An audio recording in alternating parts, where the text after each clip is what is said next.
The views and opinions in this program are not those of CISA 7 or Spectrum.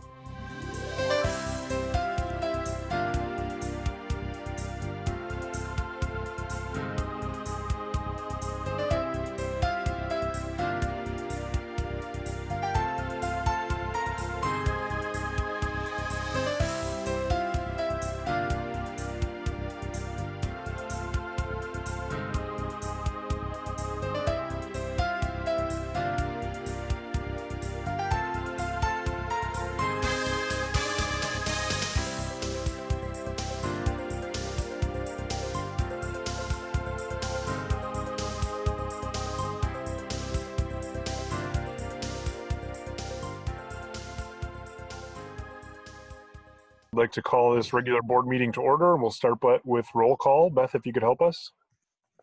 Becker.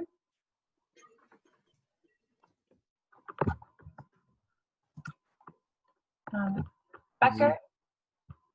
Andrew.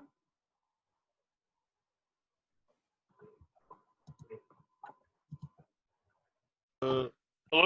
Yes, Oh, there we go. Thank you. McCoy. Here. Shelton. Here. Sitnikow. Here. Smith. Here. Vandenheuvel. Here. And Warren. Here. Thank you. All 7 board members are present. We're also joined by our superintendent, Steve Murley, along with members of his cabinet. We're also joined by 2 members of the Intercity Student Council, Braden Freeberg from Southwest and Noah Becker from West High School. Thank you for joining us. We'll now move on to the Pledge of Allegiance. As a reminder, if everyone could mute their microphones and I'll say the pledge, you can follow along with me on mute. I pledge allegiance to the flag of the United States of America and to the republic for which it stands, one nation, under God, indivisible, with liberty and justice for all. And now we'll move on to our collaborative commitments. As a reminder, these are a result of a session that the board went through about a year ago in ways that we would try to do our business together. We start every regular board meeting by reading one of the 7 collaborative commitments that were created during that meeting. So I'll call on people as I have them on the screen. So we'll start with Laura and we'll go to Andrew.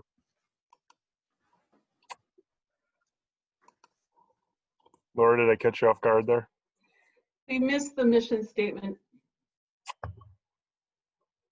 Oh, I'm sorry. I have mission statement 4th. Well, I'll tell you what. Why don't you do the mission statement first? And Yeah, then... I have the mission statement 4th as well. Okay, yep. I see it. I made the mistake. Good catch. Well, why don't you read the mission statement for me? Okay. We educate all students to be college, career, and community ready, inspired to succeed in our diverse world. Great, thank you. Yes, I did miss that on the agenda. Good catch. All right, now we'll move on to the collaborative commitments. And Laura, you can lead us off there as well, please. Number 1, we will strive to review board materials and seek clarifying information before board meetings. Andrew and then Brenda. We will embrace diverse views and perspectives as a path to effective solutions. We will show consideration to everyone, fellow school board members, staff, students, families, and community members in our speech and behavior. Thank you. Dawn, if you could read number 4, Rhonda, you're next. We will consider the merits of ideas as the primary driver of our decisions. We will offer our commitments efficiently and succinctly and avoid repetition in order to keep board meetings to a reasonable length. And then Christina. We will create equitable and inclusive opportunities to promote community engagement. And final one, we will engage in conversations in a way that allows for all perspectives to be shared, considered, and valued. All right, that takes us next to our open forum. We have 4 people who have comments. 2 are going to call in and share their comments, and then 2 would like their comments read. So we will start, Josh, if you could get our first participant on the line. We're dialing right now.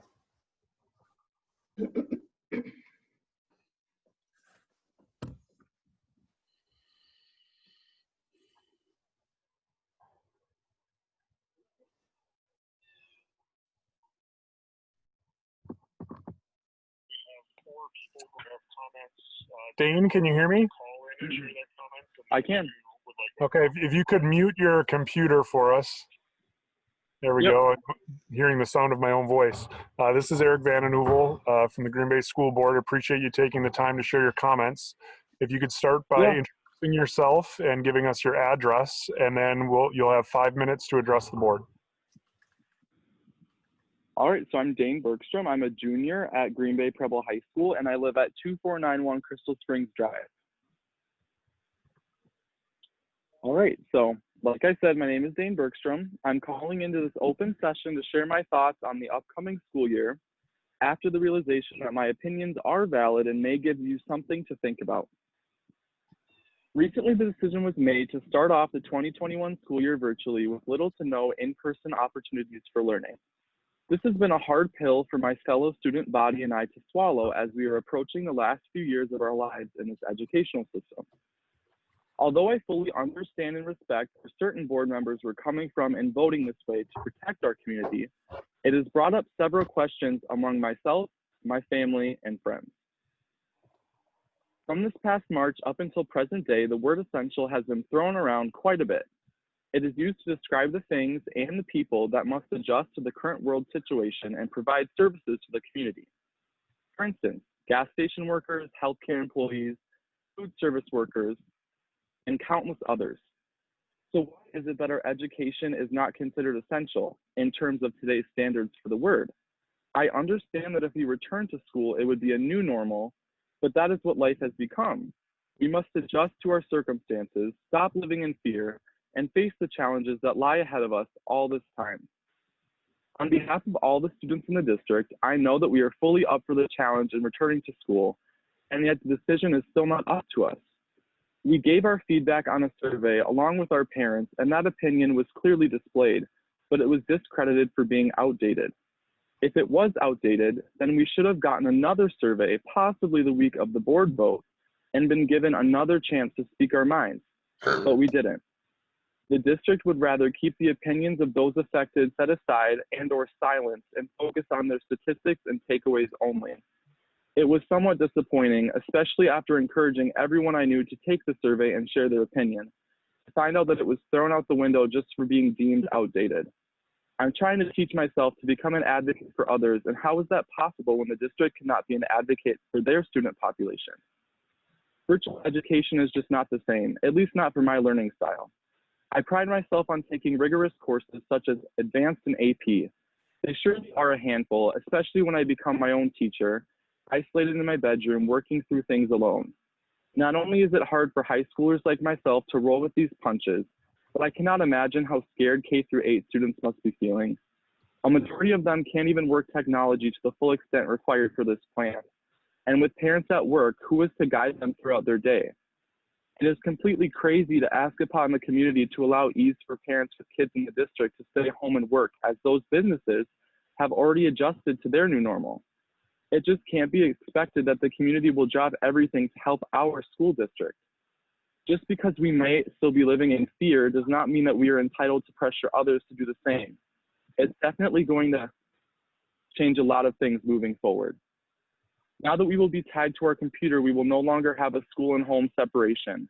My desk is located in my bedroom, so I will be obligated and expected to spend my days chained to the place that I used to consider an escape from it all. I'm no scientist, but that cannot be good for my mental or physical health, not to mention all the screen time. I'm going to resort to tendencies such as procrastination as a way to avoid all the troubles I'm having with school.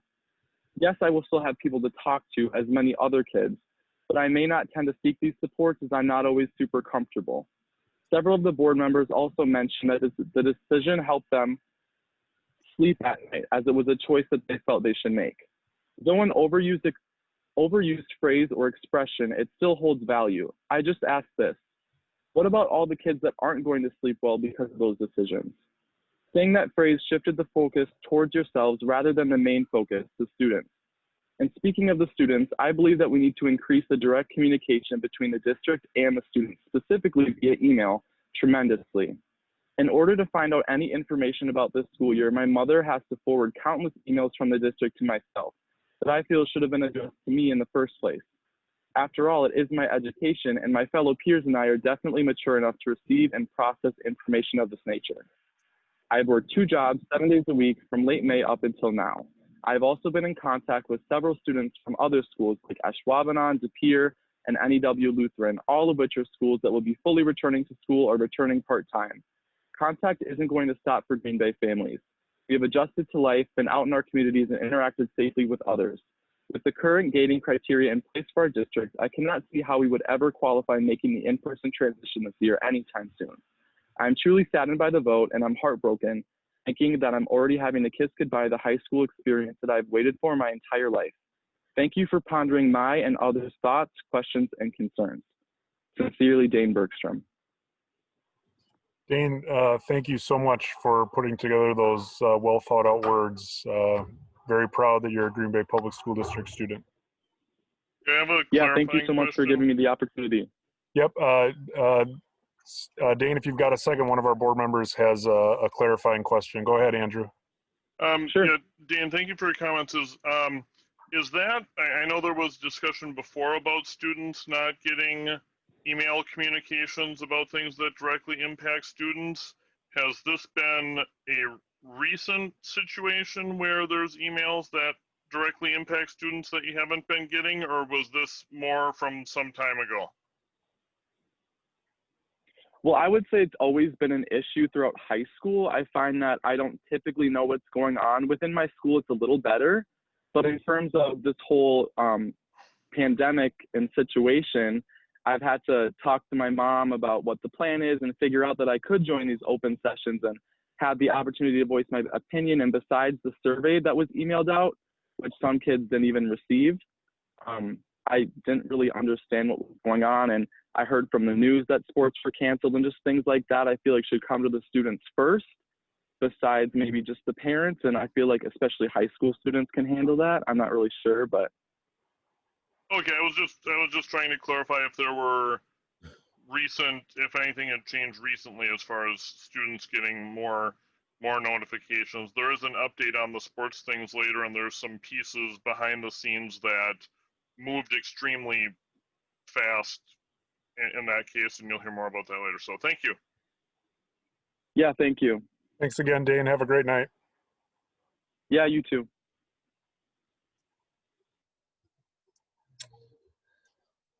All right, Josh will take a minute to get our next speaker.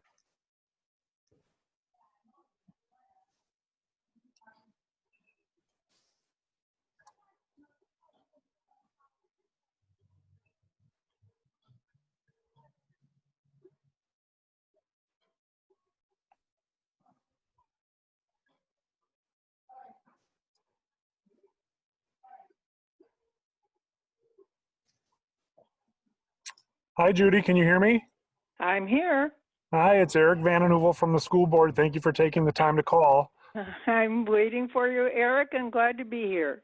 All right, if you could start by introducing yourself and giving us your address, and then you have 5 minutes to address the board.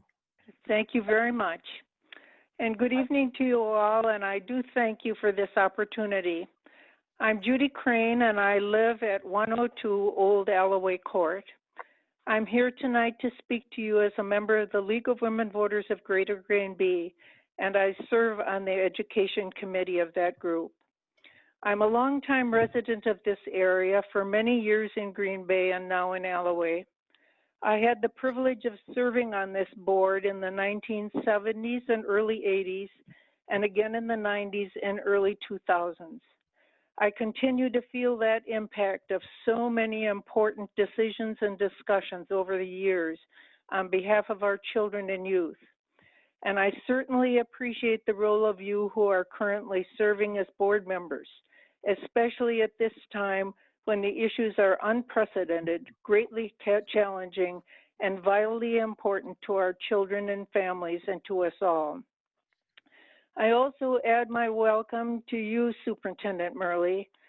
I was in the listening group the evening you met with interested members of the public when you were a finalist for this position. I greatly respected the discussion we had with you, and I'm awed by the depth of the issues you have needed to immediately address as superintendent. Leadership by the superintendent and the board in this challenging time will be so important to the future of our children and our country.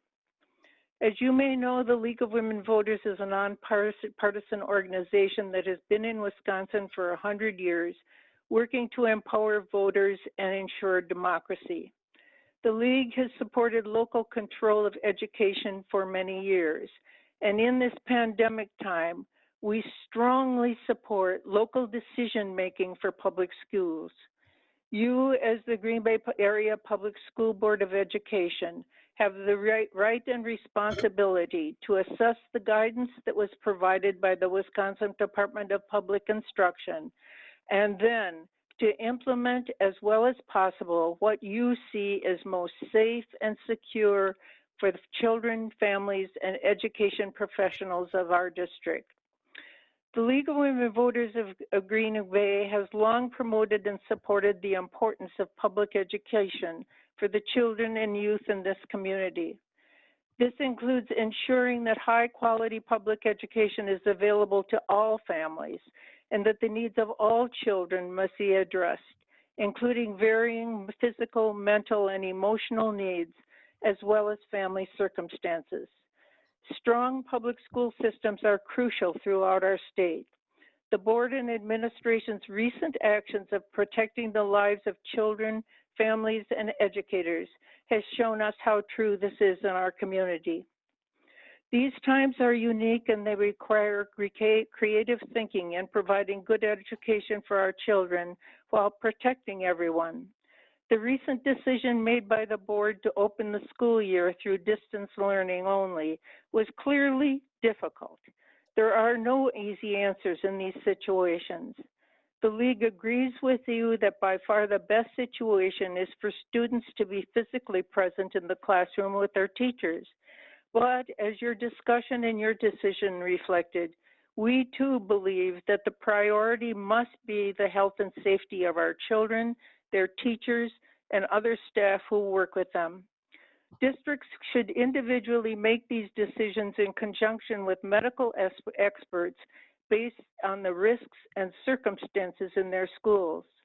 At the same time, we trust that those restrictions will be lifted when it's safe for all. We know that you and everyone in your district will welcome that opportunity when the time comes. Until that time, when a safe inside the school environment is achieved, we will trust that the Green Bay schools and the families they serve will have varying ways of seeking to ensure great education in the circumstances of this time. We understand that you will work to provide virtual education for students of all ages and needs in the best possible ways. In making those important decisions, we urge that every effort be made to work collaboratively to find solutions that represent the best outcomes for all our children and their families. The issues of greater complexity are of greater complexity than ever before.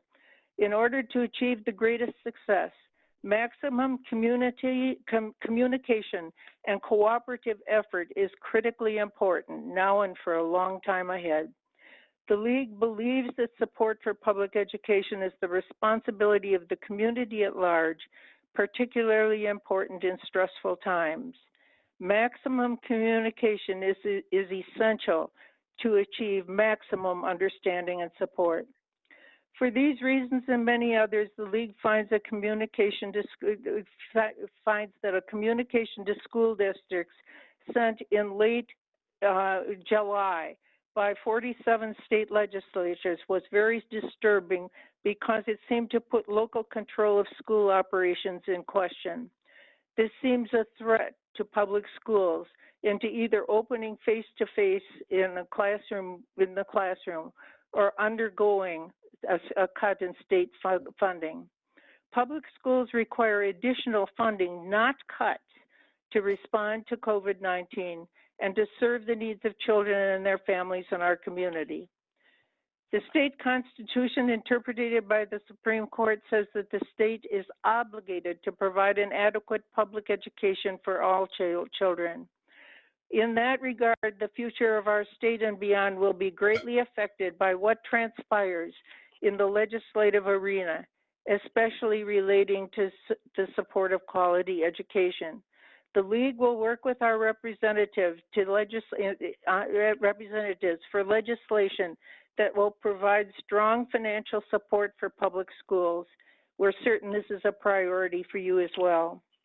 Finally, a serious concern is any expansion of funding for private education that would certainly result in inadequate resources for Wisconsin public schools.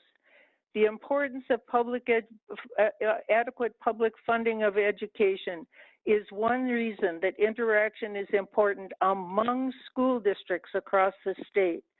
Relationships and communication with state administrative leaders and legislators are crucial. Encouragement of the involvement of the public in communication with elected representatives is of fundamental importance. We all should be providing information on important educational issues to the public on a regular basis. And now is the time. And so, on behalf of the League of Women Voters, I thank you for this opportunity to speak to you and for your service to this Green Bay community. And I certainly wish Superintendent Murley, the board, and everyone dedicated to the education of our children our very best wishes for this important school year. Thank you. Thank you very much, Judy. Appreciate you calling in.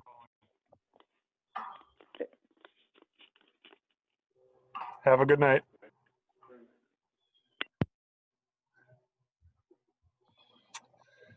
All right, that brings us to two statements, two individuals that would like their statements read, and I believe Lori's going to help us with that. So the first is Jen Coates, 1603 Inspirational Avenue, number 1, New Franken, Wisconsin. While the direction to start the 2020-21 school year in the offsite model has been determined, as a parent of a high school student, I encourage you to continue to push for clarification of the gating criteria used for the models within the GBAPS Forward Reimagining School. The blended model uses criteria based on the state as a whole, whereas the on-site instructional model uses criteria based on the county. While the criteria seems clear, it is still a subjective guideline to be used, as the percentage of positivity is based upon the number of tests given. Therefore, if a low number of tests are given on any particular day in our county, the corresponding rate of positivity will be higher than if a larger number of tests are given. I ask that you ensure that the district provides clear direction and implementation of the offsite model. We are hearing that virtual learning will look different moving into the upcoming school year versus what it looked like at the end of the past school year. While no one would have imagined or have planned for a pandemic to occur, the virtual education that the students received at the end of this past school year was very reactive. Even the virtual learning that our student has been presented with this summer is reminiscent of that reactive instruction based upon our students' summer online classes during the past 4.5 weeks. Our district students deserve to have engaging, relevant, and robust virtual learning that would be similar to what they would receive if they were in their physical school buildings. With that being said, however, to expect even high school students to be online for their entire school day is not a realistic expectation. The offsite model should be just as impactful on our district students as though they are in an on-site model. In addition, I ask that you ensure that the district administration and staff are truly addressing the needs of students while they are in the offsite model. The physical, social, and emotional well-being of the students is critical, especially during this time. There needs to be a genuine engagement with the students to assess their well-being and not just simply telling the students' families that resources are available. The district needs to look not only at if a student is lost as a direct result of the COVID-19 virus, but also at losses associated with the student due to physical, social, or emotional effects of the pandemic. Will there be an assessment tool in place for evaluating that type of loss? Thank you for your time and support of our district students. The second one is John Yankee, 319 14th Avenue, Green Bay, Wisconsin. Greetings, Superintendent Murley and school board members. I am the parent of a child who receives special education services from the Green Bay Area Public School District, and I'm also a member of the District Special Education Council. Today, I am sharing this message as a concerned parent. I recently heard from other disability advocates I'm connected to that some school districts are talking about limiting the participation of special education in regular ed classes when in-person instruction resumes. This is being done to limit the mixing of cohort groups and reduce the chance of spreading the virus. While I understand the thinking and taking this action, I completely disagree with this strategy. I have not heard this come up in relation to Green Bay Area Public Schools, but I feel it is necessary to preemptively discuss it so that an alternative view will be on record if it arises.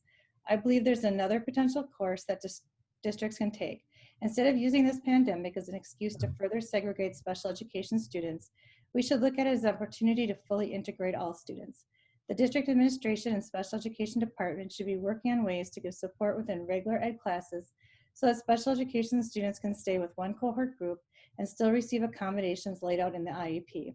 This would create a more inclusive school environment as well as limiting the mixing of cohort groups. This move is to more fully integrate could include special education staff being used in regular ed classrooms, but ideally it would also include working with regular ed peers on how to be a natural supports. We all know that peer mentoring is a model that works in most settings. While I appreciate that this type of change may be challenging for a district to implement, I would also like to point out what is best is rarely what is easy. In closing, I encourage the board, the administration, and the special education department to look at this current situation as an opportunity to create a more inclusive environment for all students that will allow them to learn from each other and grow together as a community. Many in the disability community have worked too hard for inclusive settings to go backwards now.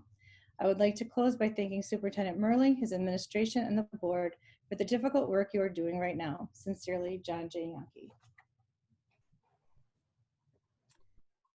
Thank you very much, Lori. Appreciate that. Moving on in the agenda, we'll go to the superintendent's updates, and I'll hand it over to Superintendent Murley. Thank you very much. So we've got a couple things to cover for you tonight under the update. I'm going to start with some feedback that we've received from the Department of Health Services from the state of Wisconsin. Then we'll have an opportunity to talk about what daily schedules will look like for students at the elementary and secondary level, provide an update for you on athletics, and then talk a little bit about what face-to-face activity will look like during the off-site model. If you recall, one of the things that we shared was that even when we are in one edge of the modality, we'll still have kids in other modalities. So in this case, when we're off-site, we'll have students on campus. Get you an update on what's going on with the child care planning process, and finally finish off with a conversation about cohort preparation for our move into that blended model. So I'm going to pull up the slide deck that's attached to it. There's three things on that particular agenda item. One is the update from last week. The second one is the update from this week with the data from both Brown County and the state. And then the third one is the content from the Department of Health Services in its draft format. But this is designed to give us an opportunity to start talking about what gating criteria look like. And I know I've had some preliminary conversations with some board members, so hopefully it'll be an opportunity for us to have some follow-up after that. So let me share my screen here. Screen one, and do you see the slide deck now? Yep. All right, perfect. Okay. Now we see your other screen. Oh, well, that doesn't work. Let's try this. Now do you see it? Yep. All right. I'll just have to look this way then. Sorry about the profile on me. So we have content here that is being worked on currently by the Wisconsin Department of Health Services. Maybe just a quick update for you. They're working on three things for us as public schools. One is this set of guidance and the framework for schools. The second piece is what happens when a student or staff member gets infected and has a positive COVID test, how we deal with that in terms of relational distancing and who winds up being sent home and for how long and how they return to class. And then the third piece is on athletics. We've been anxiously awaiting release of this documentation. We understand it's still in draft format, perhaps at this point in time sitting in the governor's office. We hope to have this information in our hands at some point between now and the end of the week. Given our proximity to the start of the school year, however, and concerns that have been raised in the past few weeks about setting some gating criteria, I thought it best to move forward with the draft information that we have available to us at this time. I'm not going to read all these slides to you. What I tried to do is I tried to pull out some of the key verbiage that I thought was relevant for us. I'll just touch on a couple of these pieces as we walk through it. On the first couple of slides, I would draw attention to the fact that in their literature, they talk at length about ensuring that we use an equity lens as a district as we make decisions, recognizing that whether schools are closed or open and closed or going through reopening, that marginalized populations in our communities may be disproportionately affected. It's important for us to keep that in mind as we both adopt models and then consider next steps for that. A little bit more on those populations and their experiences here in this slide. In this one, I think one of the things that's important to recognize, you'll hear this in the next slide also, is that they talk quite a bit about our need to engage in mitigation factors. However, at the same time, especially as we get down to this next slide here, they're also very emphatic that bolding is from their document, that's not mine. But just a reminder that regardless of what we do, it's likely that we're going to have transmission. And so one of the things that's key in their document is making sure that as a district, we are prepared to move back and forth between the models. They talk about a physically distanced learning model, and we think of that as a blended model. So when you look at their framework, and you'll see that as we go through here, they consider a physically distanced model to be both some in-person instruction and also some online or virtual instruction. I think one thing that's important for us to consider here, and I'd like us perhaps to engage in further conversation about this as we move towards the end of this discussion, is their recognition that we may wish to consider a differential model based on grade level. So you see in these bullets that they're referring to pre-K-5 population and then perhaps a middle level population and a high school population, or differentiating between pre-K-5 and secondary. But the idea is that we may look to consider bringing younger students back first, middle level students back second, and high school students back third, with the caveat that along the way, there's an expectation that we look to provide earlier reentry for students who have other needs. Perhaps we think of our special education students and our English learners. Again, they talk about how often to look at data. You'll recall when we first brought this to you on August 3rd, we talked to you about bringing you updated data on a weekly basis, hence the Monday memo that we're providing to you with that weekly set of data measuring both the percent positive tests and then using that burden rate. Then in this model, or this set of points, one of the things that they talk about here is that role of, again, that physically distanced learning model, the cohort students. You're going to hear a little bit more about that today as we look to bring students back in that blended platform.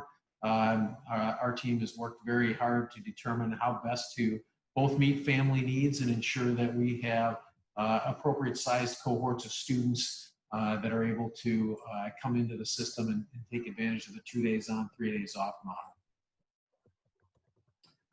Again, earlier they talked about this need to be prepared, recognizing that no matter how well you engage in mitigation efforts, it's likely that at some point in time you may need to send individual students or classes or even entire schools home as you work on getting the facility prepared to welcome them back. In this particular bullet here, slide, I think the last bullet's most pertinent to us. There's no nationally recognized standard measure of substantial community transition, and the guidance may be revised to reflect emerging consensus. As we've worked with the Department of Health Services to try to better understand this model and what they're coming forward with, you'll see that when we get to our last slide that they leave some of that determination up to us as a community, and I think there's some local control efforts there to ensure that we're able to both understand the data as they present it at the state level, and then also how to apply it within our own community. You'll see it as we walk through here that they're recommending that based on their 3-factor analysis that the higher the levels of transition, burden, and activity, the more restrictive we are in our educational setting. 2 tables here. Again, I included these just to make sure that we understand their terminology and the difference between their terminology and ours. So again, they talk about virtual and in-person, where we're talking about on-site and off-site, and then they talk about physically distanced, where we're referring to blended. And those are all essentially the same platform definitions that we use. A couple other terms that are important for you to understand here when they look at community transition. Again, their transmission, they're looking at three levels: activity, burden, and trajectory. And they categorize them as high, medium, and low. You'll see a little bit more of that as we move through these last 4 slides. This particular map should be familiar to you. This is one that we pull up and include in that weekly memo. This helps us to better understand how the state defines this community transmission across Wisconsin. You can see right now that with the exception of 5 counties, every county in Wisconsin is indicating that they have a high community transmission rate.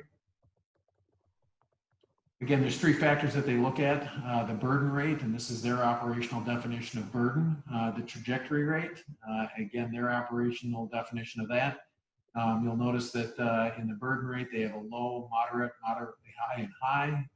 Trajectory, they show it as either shrinking, growing, or no significant change. I come back up here, you see these reflected in the arrows here, and you also see that in your burden and your activity rate. Here's your activity level. Again, in this case, they're looking at what those 3 factors together show them when they look at the counties individually. This particular chart is the DHS chart. These 3 columns on the left-hand side are theirs. So again, they're looking at activity level, activity burden, activity trajectory. They have them categorized as high, medium, and low.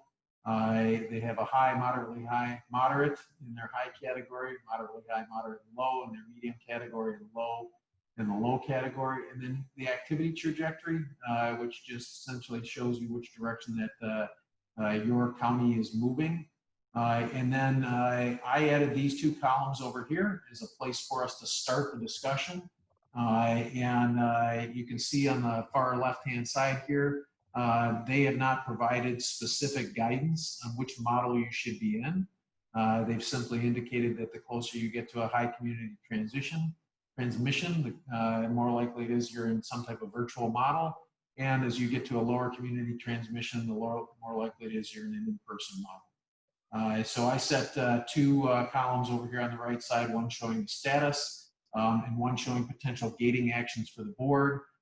This is the current status of Brown County: high activity level, high burden level, and no significant change in the trajectory.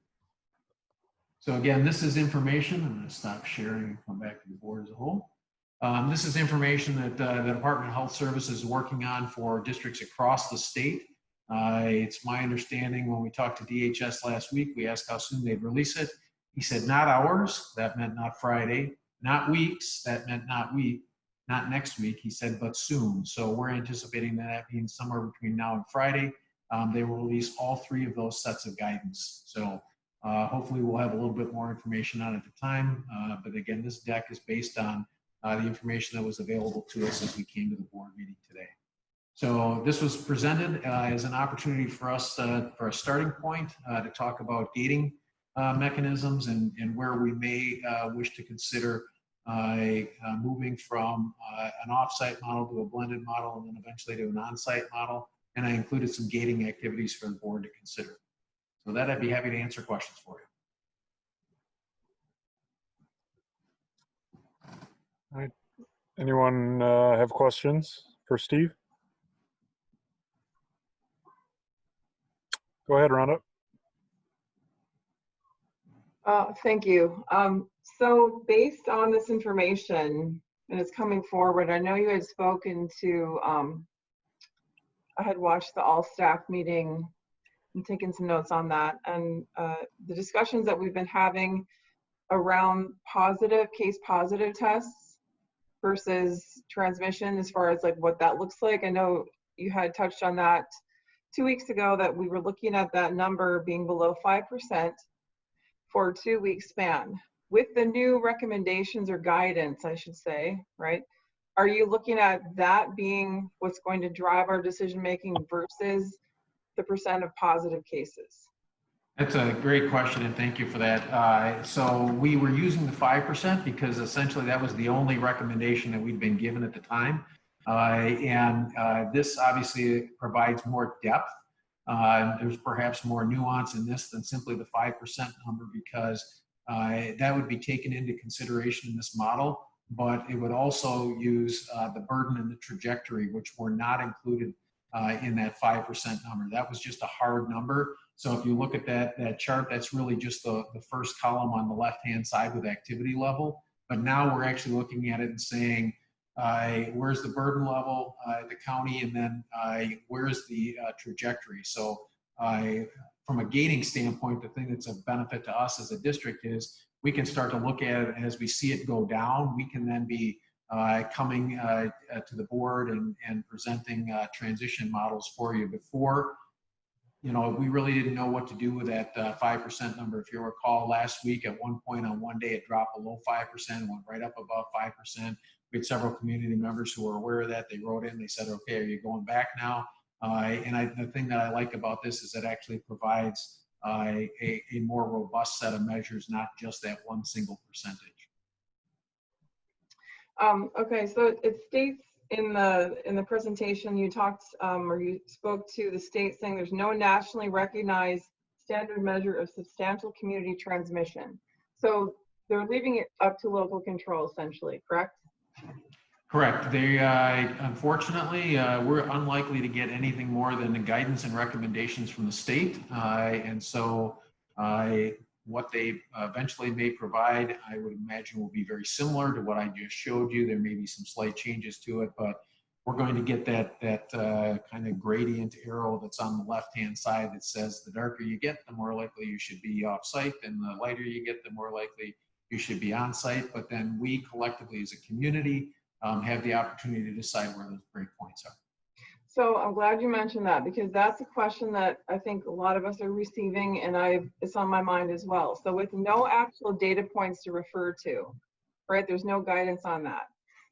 But yet we're going to look at that in order to move and transition into different models of teaching and learning. So at some point, is the district going to put a stake in the ground and decide that we're going to actually declare that this is the number that we're going to adhere to in regards to blended or in person, or what goes back to all offsite learning? Because that is what I would say, of everything that I'm receiving the most, or the conversations about and the concerns about the most, it's what does it look like when we transition? What is that number?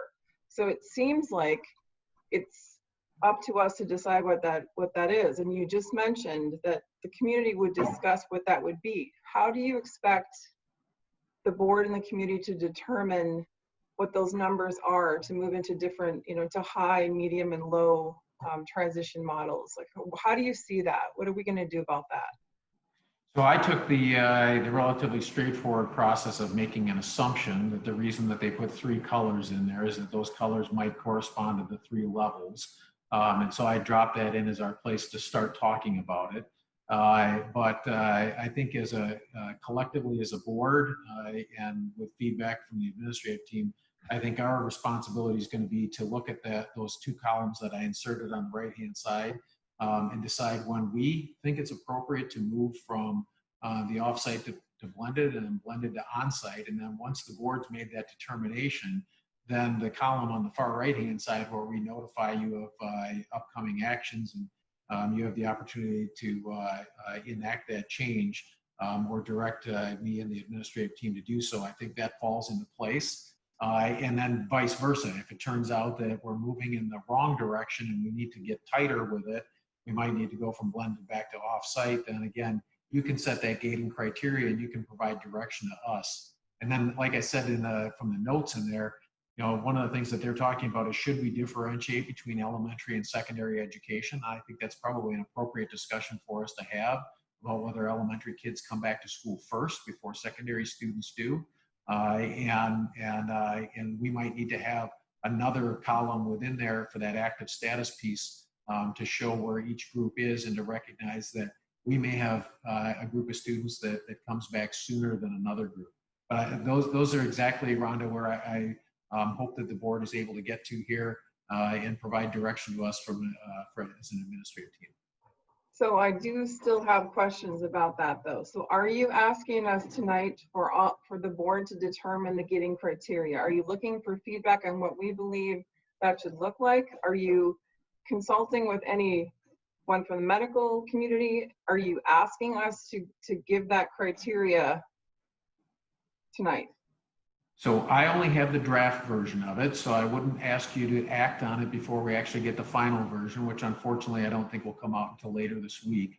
But after we've had that final version delivered by DHS, then we will be seeking board action on that in terms of adopting an active status column in there, and the gating criteria that moves back and forth.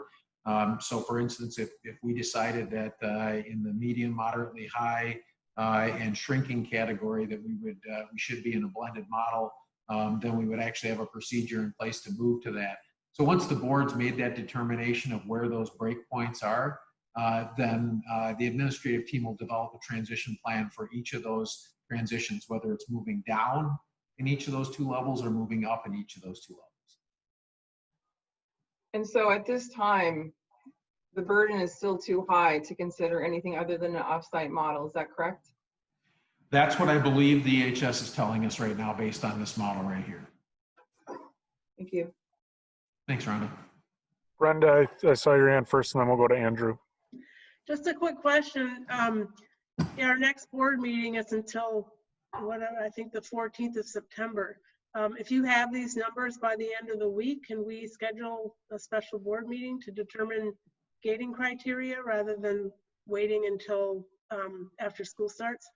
We absolutely can. And actually, I guess the one thing that I am, and I wasn't clear on this round, and I apologize, the one thing I am looking for some direction from the board on is whether or not we should be pursuing a differential model for elementary and secondary students, because that obviously will determine, as we try to apply that DHS recommendation, what those two columns might look like. So that's really the only direction that we need tonight, based on Rhonda's earlier questions, so that we can make sure that when we get that final DHS recommendation, we reflect your sentiments in that graphic when we're done. Brenda, if you have one more. Yeah, I'd just like to respond to that as well when I can. Thank you. Sure. One more question. When you look at that differentiated differential model of when we bring grade levels back, has there been conversation about using some of our secondary schools for elementary kids? I know that's been a solution in some districts to increase the social distancing that we're required to do. That was actually one of the things that the gentleman from DHS shared with us when he met with us last Thursday, is that they recommended that potential elementary and secondary breakpoint for several reasons. One reason was that they think that secondary students are better able to handle remote learning, and it's more of a challenge for elementary students. And then they also talked about physical space on campuses across the state, and recognizing that many schools, and in particular a lot of smaller schools, not an issue that's going to affect Green Bay, but in many smaller districts, they're an all-in-one campus. And in those communities, it's much easier for them to utilize an entire building and perhaps have their secondary students out while they're using those middle school and high school classrooms for elementary students. So those are both issues that DHS raised. Go ahead, Andrew. Thank you. I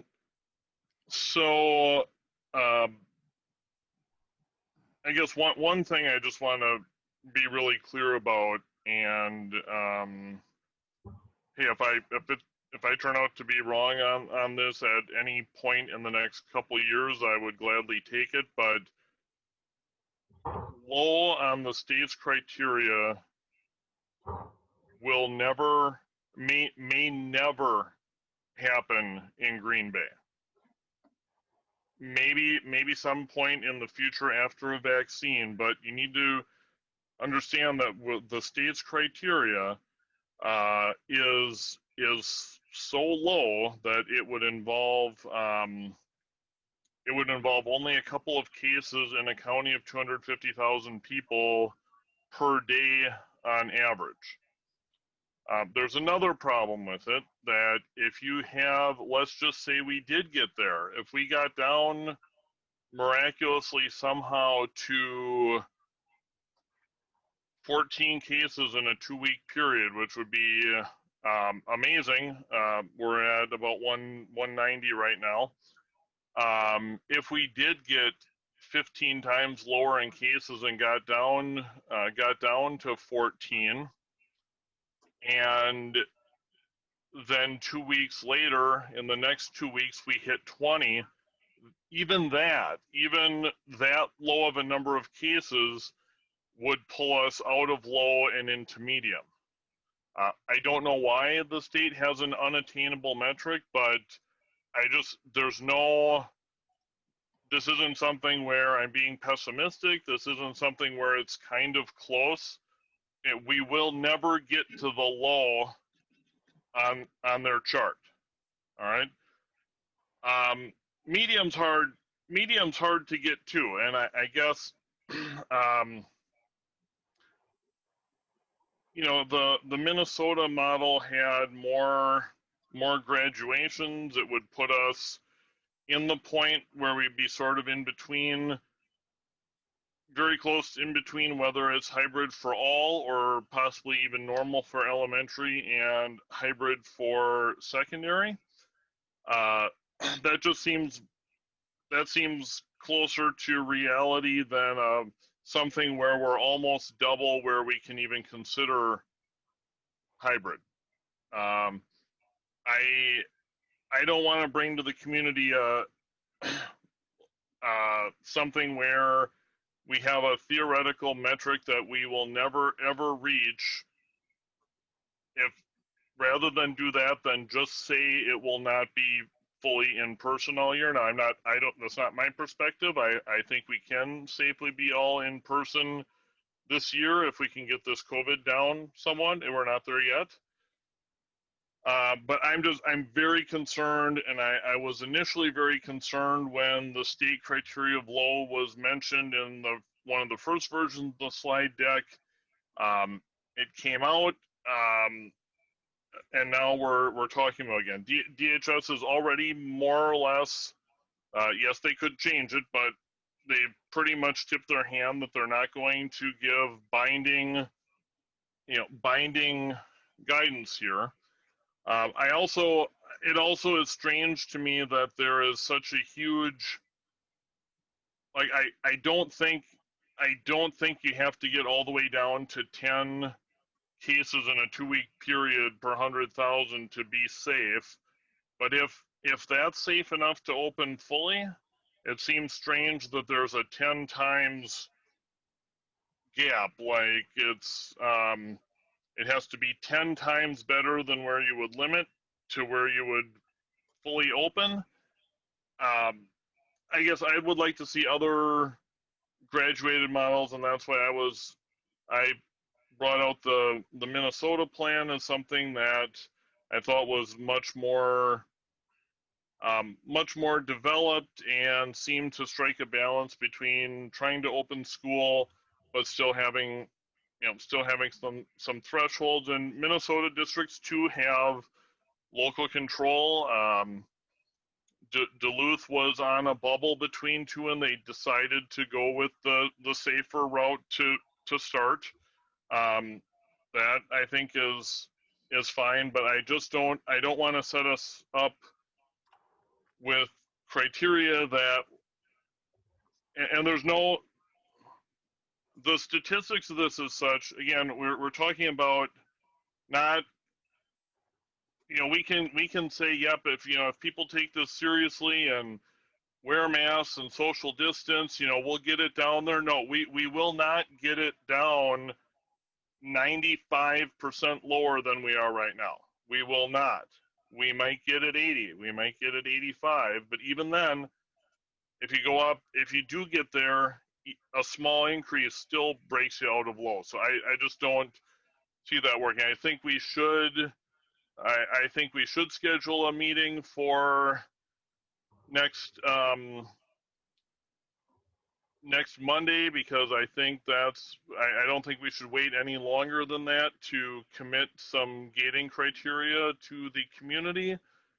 And I'd certainly be willing to help out if some kind of small work group is put together between now and then to look at statistics and try to bring in some medical people. And I'll stop there. I may have more things later, but that's my biggest concern about gating, is that you can't get to the low.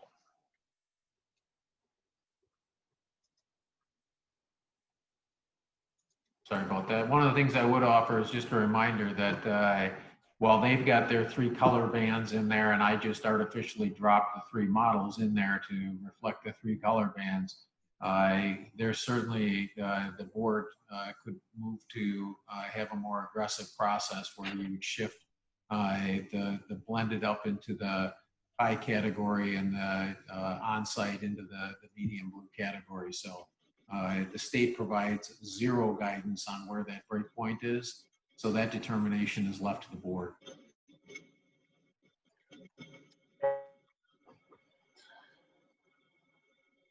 Go ahead.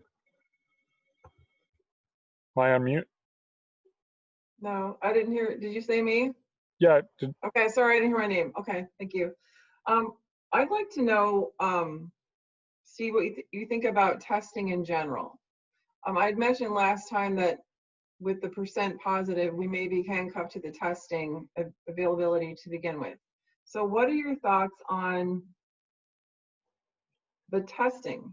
Who's prioritized, what areas of the country, state, and what are the resources available? Because if we're not really, I personally don't know what that answer is, and I'm wondering if you do, and what that looks like as far as testing in general. Because if what we're limited to is the testing that's actually happening, I think that's an interesting point, because we're only as good as what the testing capacity and resources are, correct?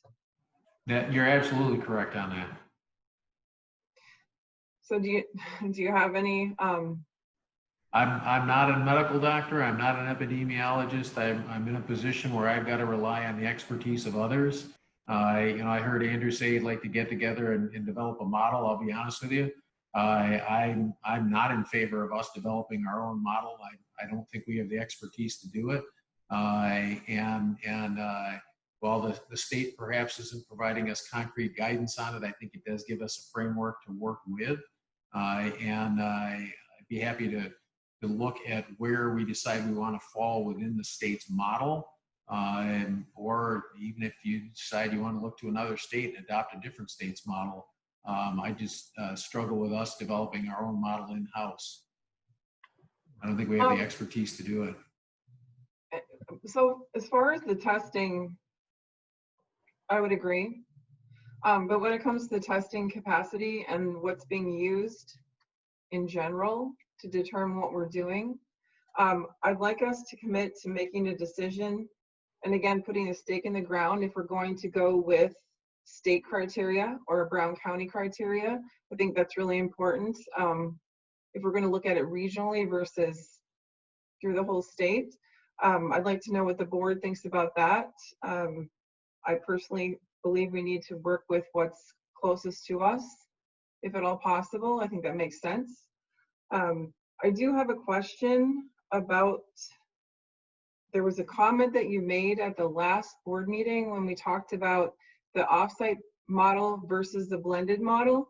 You had mentioned, I'd said, do you believe that you have the staff in order to go forward with a blended model? And you had made a comment related to something about hiring 400 teachers. Can you clarify that comment? Yeah, when they, so first of all, let me go back and tell you that I would agree that Brown County data is the metric that we want to use because that is closest to home, that is contextual, that is who we are. Certainly we can look at it at the state, I included the state map, well, they're at 11.2. They're almost double what we are. So I think it's really important for us to make sure we're looking close to home on that. Our process of developing a cohorting model has been rapidly evolving. So we've only been at this now for 6 weeks. And I know one of the initial models when they were looking at trying to bring everybody on site and be socially, physically distanced according to the CDC rules, they looked at that and said essentially, well, we're going to have to split most of our elementary classrooms in half. And so they were struggling to figure out how they would do an on-site model with the regulations that they were looking at as required at that point in time. I can tell you, and you'll hear a little bit about it later as we get to that, but the cohorting process of bringing students back in a blended capacity, the team has assured me that we do indeed have the staff to do that, and they're very confident that they can do that. So you're not thinking today that 400 teachers would have to be hired in order to achieve? Absolutely not. Okay. No. I do have one more question about, you said something about bringing potentially kindergarten through 5th grade back, that this was something that the state was looking at and maybe giving guidance on. I would wonder why that would be safer to do that versus bringing, if it's safe enough for kindergarten through 5th grade, what's the difference for kindergarten through 5th graders versus 6 through 8 or 9 through 12? That's a great question because I think what they're doing in there, and as you read through the report, and hopefully when they push it out, there's a little bit more depth to it. You'll be able to see some of that in there. Is they're making an at what cost decision, and they're looking at it from the standpoint of the struggle that they perceive that elementary students will have in an online learning environment versus secondary students, and therefore making a recommendation to consider bringing them back earlier than you would secondary students because of their perceived struggle that those students are going to have. They also talk about things that we've talked about, which is older children frequently do not require childcare, and so parents have less stress in terms of maintaining a balance between work and school. That's more of a challenge for parents with elementary age students, and so I think the Department of Health Services is having the same kind of conversations that we are, which is trying to do that balancing act of safety versus necessity. And so I think that's why they've made the recommendation to consider bringing elementary students back first. Do they have any opinion or recommendation or anything around mental health and 6th grade through 12th grade when it comes to determining priority? I haven't seen that yet. We may see that in the final version when it comes out, but I haven't seen anything yet. Thank you. Go ahead. Noah, I might have a mic issue. Yeah, okay, I got it. Thank you. If I can, just a couple of things. There is precedent from the board to have student representatives at a special meeting like that. It was for the Jefferson closing and MYP math vote. Is there any chance that that could be rescheduled on an important one like this? I just figured I'd throw it out there. It's a kind of a board-oriented thing, but there's precedent for it. For the what, Noah? Having the board reps invited. To which meeting? To this? Well, it's being discussed now. I don't know if it's been scheduled yet, but for gating criteria. Yeah, I mean, I think we can do that. I mean, I don't know what, we'll figure out when to schedule it, but I don't see an issue with that. No, thank you. I just wanted to throw it out there, just so it's out there. One other thing. Yeah, I get that you just kind of, that the superintendent just dumped in like when it goes, just so that there was something there. I get that. That's fine. But as far as if we do go with what is in here right now on the last page of the document that's under current discussion, yeah, I mean, we won't have true in-person, we won't have fully in-person school for, 7 or 8 years. I mean, if this is the guy, DHS hasn't put it out yet. I get that. So, I mean, they might revise or change or whatever. But if we go for these color brackets, I mean, this is kind of ridiculous as far as when we would ever go back to in-person school. And it goes back to what I said when the vote got taken, that we're going to be closed for years, which was, I'm starting to think that more as I see the documentation come out that confirms my fear on that. Also, to the point made of K-5, I actually see the benefit to bringing back elementary school students first. That seems to make sense to me. And I get that, like, there's no elementary student representation at the board table either, which there's not quite a good way to do that. So that is a relevant piece. I think that it makes sense to prioritize them, but I think we should try to get back to normal as soon as possible. As for safety and guidelines, I mean, DHS is putting out sort of guideline, you know what I mean? It's not there's no hard requirements coming out. I don't know if anyone's going to send it out yet, and it's, you know what I mean? It's August 17th. So if guidelines are going to come out, they should probably do it soon. And if they're going to, especially if they're going to issue hard recommendations, I hope that any organization who decides to overstep like that would send it out soon, so you guys at least know what we're working with. This whole thing is a mess of bureaucracy at the state level that nobody can work through. So I hope that you guys can retain as much control as you can and make decisions that actually work for Green Bay. Thank you. I could just add, Noah, that's exactly what I said to them when I met with them last week. When I asked when they needed the information, I said the week before. So I would be in full agreement with you. All right, go ahead, Dawn. Steve, have we heard anything from Brown County Health? Have they given us anything on gating criteria?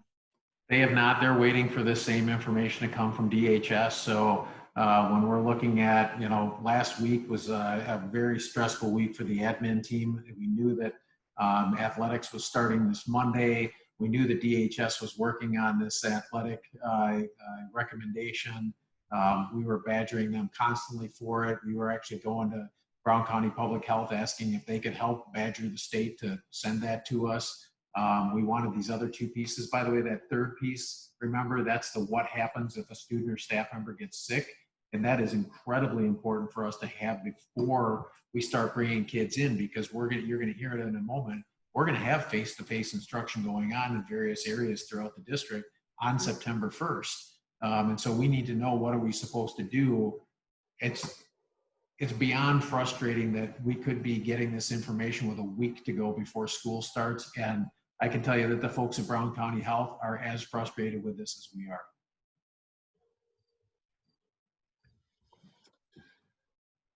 All right, so Steve, I know you got a lot of other areas. Go ahead, Andrew. Go ahead.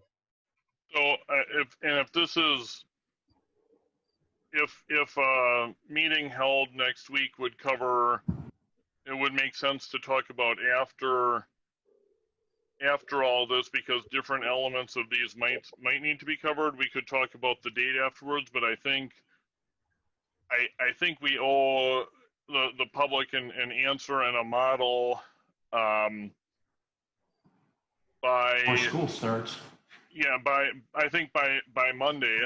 And I think, Monday's a regular board meeting night. I think we should just have a 6 p.m. Monday meeting. But if that's better to talk about after this, then fine. I just want to make sure it doesn't get lost in the shuffle. And, as far as creating a model, and I support the Minnesota model is the model I think is the best one I've seen so far. I'm not that interested in bringing in new criteria and rewriting a model either, but the state either isn't going to give us one, or they're going to give us an unreasonable one that says we have to get down to 10 per 100,000 to have normal operations, which we will never reach. So in a sense, that's rewriting too. So I guess is this the time to make the commitment to that meeting, or should we do that later today? But I think we should do it. Yeah, I mean, my thought would be that I would connect with Steve, depending on how late this meeting goes, either tonight or tomorrow morning, and get something on the books. Monday seems to make sense, but we'll just double check. Okay, I guess I don't have anything. I guess I don't have anything else about but the state does not in fact have case positivity at all. I mean, I don't like that as a metric anyways, but it's not testing percent positive isn't here at all. It's only cases. So I would concede that there could be some role as like a secondary trigger. You know, if you had a ridiculous spike in positivity, that could mean that you're under testing or something, but I just don't think that's right now, because we've had so much.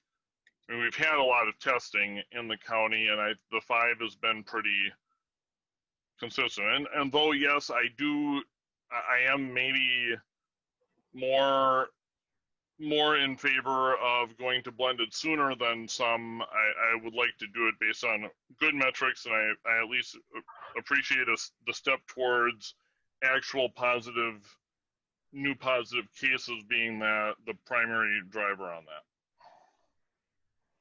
I guess there's one, and it doesn't have to be a vote. I guess I'm looking maybe more for some consensus or direction from the board. The one thing that we really need to walk away from as we get ready to come back to you with those gating criteria is, would you like to see a differentiated model? And we can build both out for you based on what comes to us from DHS. But would you like to see a differentiated model that brings our elementary students back to school sooner than we bring our secondary students back to school? Go ahead, Rhonda. We'll go to Rhonda first, and then if everyone can just individually answer that question on how they're feeling. Go ahead. So to answer that, yes, I would. I would like us to see some sort of model that doesn't have us handcuffs to the testing capacity in this area. I like the idea of working with the burden rate much more than the percent positive. I think it makes more sense. I'm hoping for some common sense around anything that we move forward with. Thank you. Go ahead, Christina. I would agree with that too. I think beyond that though, Steve, beyond just elementary, I'm really concerned about special education students who can and need those in-person services. So it's got to grow beyond just the grade level.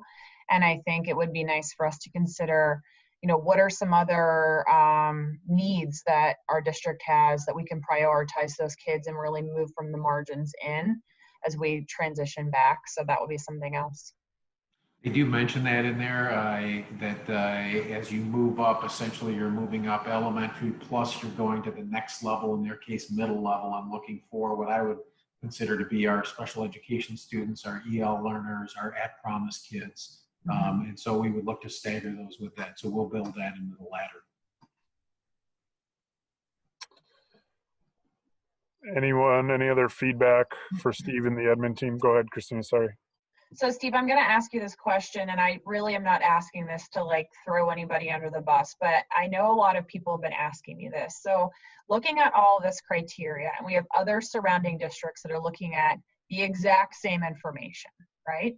So parents have been asking me, how can the district make the decisions that we're making, starting at virtual and then moving where we are, where other districts are making drastically different decisions?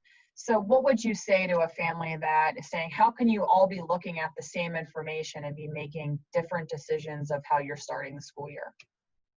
So one thing I'd refer back to, and I know it's only one piece of data, but if you remember when we looked at the census tract data, and that's a cumulative number, so remember that's everything from back in the beginning. But certainly our census tracts have been impacted disproportionately compared to some of our outlying communities. And that may be factoring into their decision making.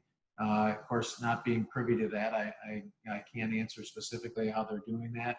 I know from our standpoint, we've been doing our best to both gather the data so that we knew what it looked like, seeking advice from experts. And when I first arrived here in July, we had folks from Aurora, Bellin, Prevea, Department of Health that were meeting with the group of superintendents weekly, trying to understand their perspectives on it, looking at this information that we're getting from the state, and then really trying to understand from their recommendations where we fall.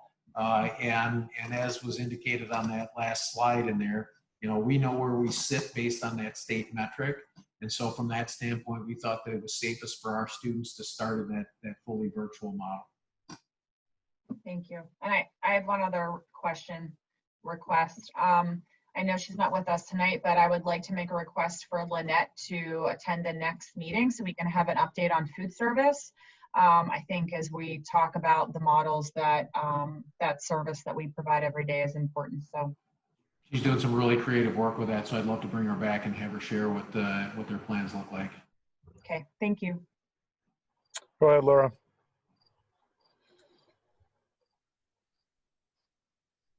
I have a question about the leadership work groups. Are they still meeting? And if so, how long do you plan on convening, and you know, what's the future hold for those? Well, they're meeting right up through the start of the school year. Remember that those groups include support staff, teachers, and administrators, both at the building level and the district level. So they really are all in right until we get to the start of the school year.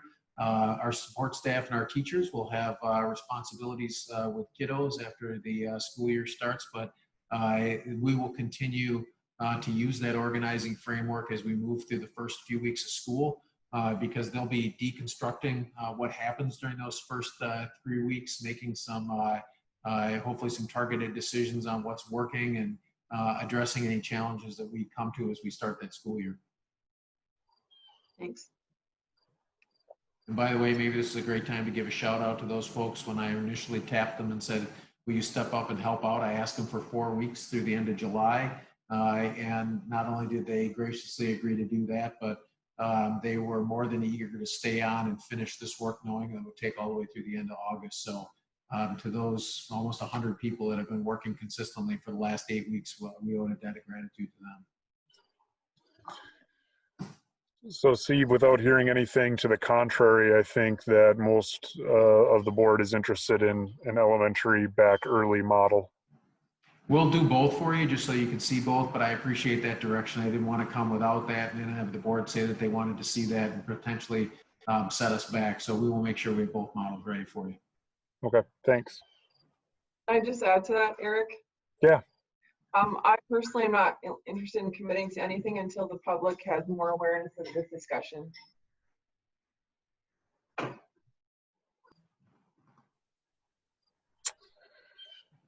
All right. I mean, yeah, it's a valid point. I mean, I think the public and yes, if we take public comment on a metric, we will get comments from people who have thoughtfully reviewed the technical points of the metric in question, and we will get comments from people on both sides of the issue who have not thoughtfully reviewed the metrics, but it's kind of our job to just listen to it and see if there's some, you know, valid points have come to us that have caused us to think further about things through these, you know, through these public comments. And so I guess, yeah, I don't know if it's feasible. If we are talking about Monday, could we at least get it a draft proposal out on Friday, maybe in a normal agenda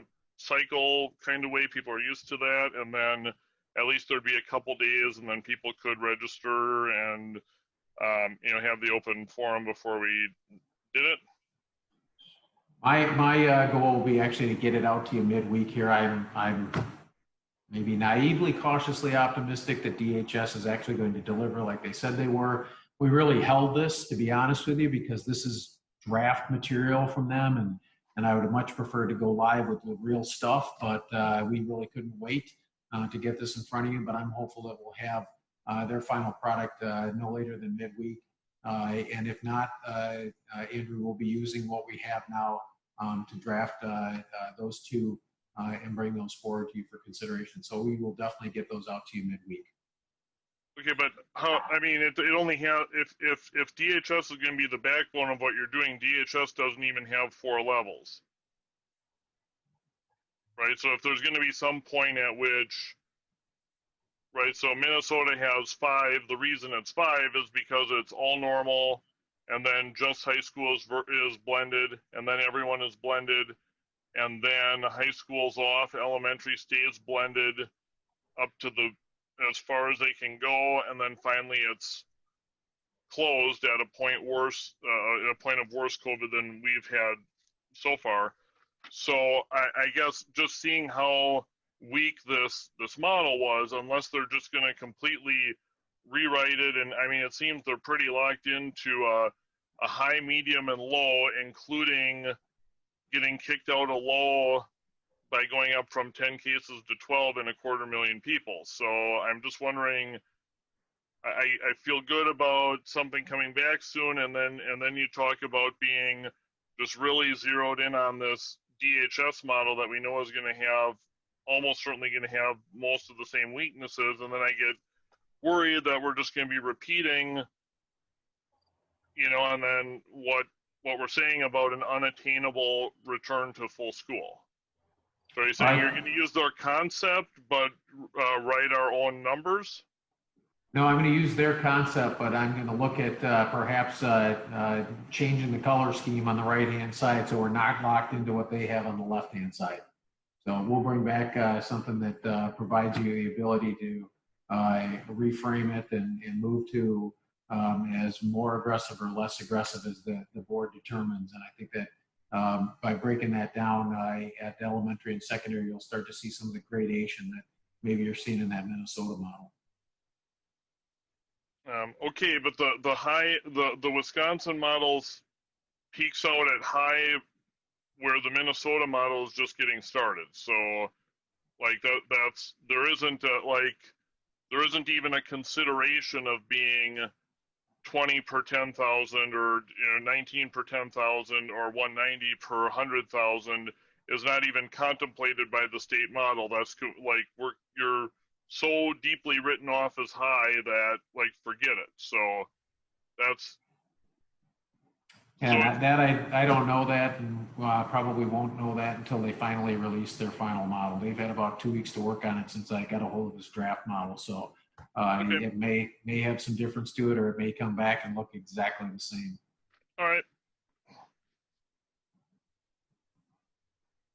All right, Steve, still your show.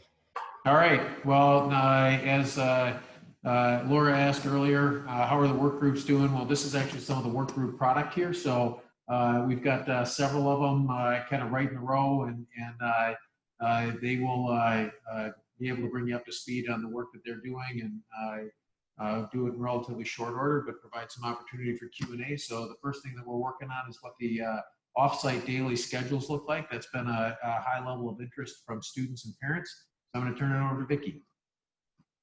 Thanks. Good evening, everyone. Tomorrow, all of our schools will be sending information home about what the school day will look like.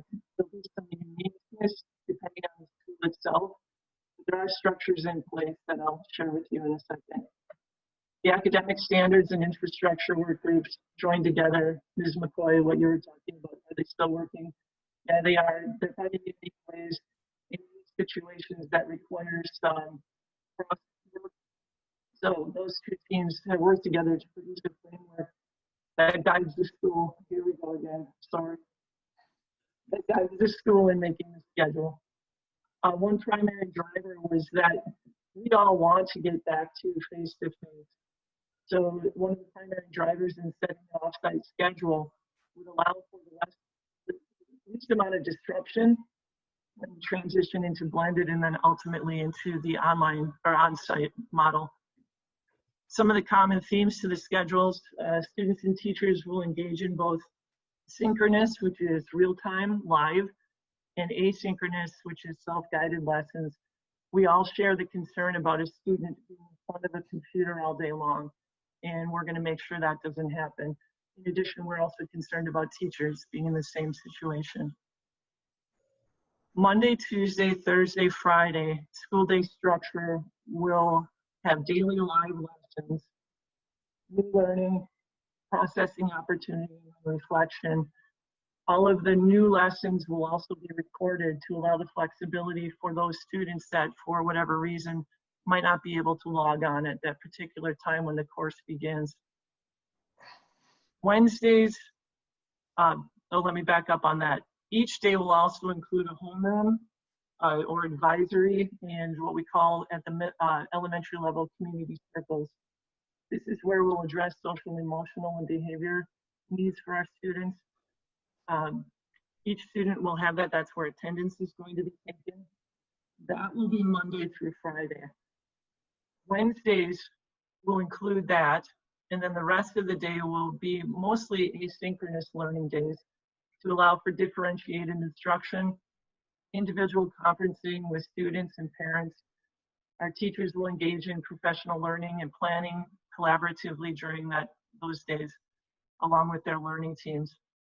There might even be small group work. We're encouraging our student services staff to reach out to the students that need more support. That would happen on those days as well. Not that it wouldn't happen Monday, Tuesday, Thursday, and Friday. School leaders and their building leadership teams will create schedules to accommodate the needs of students receiving Tier 2, Tier 3, EL, and special ed services. To your question earlier, Ms. Shelton, we're going to target those kids. We're setting priorities, which I'll share with you in a little while, more specifics on that. Teachers or grade level teachers will provide a recording of any new learning, as I mentioned. And the principals will work with teachers, individual teachers and families that have unique needs that when they receive the schedule tomorrow, if they realize this isn't going to work out exactly for us, principals and the teachers will work with those families. Additional school staff will be available outside of the normal school hours. That was something that our administrators and teachers really wanted to provide, and we heard from our families as well. That will, for your own knowledge, that's going to be academic support, technology support, and student services support outside of the traditional day. To prepare our staff for this, I know that's been a question some of you have had about professional learning opportunities. The list of opportunities is really robust.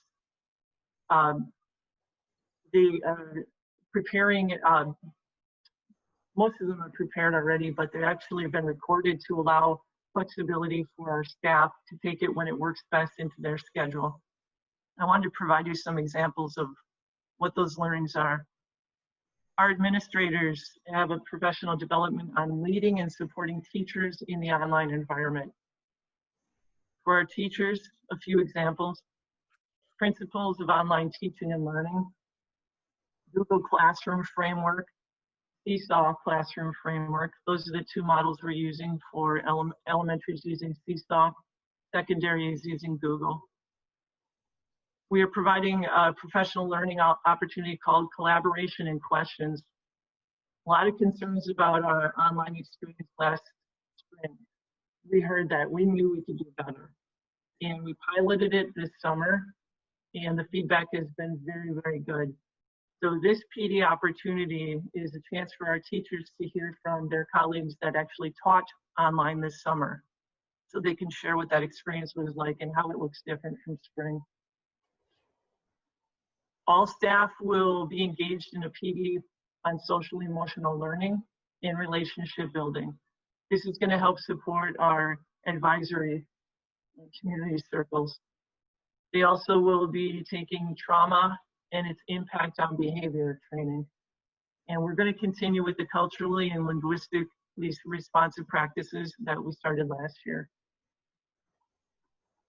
For parents, this one too, we really wanted to make sure we're able to provide our parents with learning that could help them support their own child. These will be recorded as well, allowing the parents to take the trainings at their own convenience.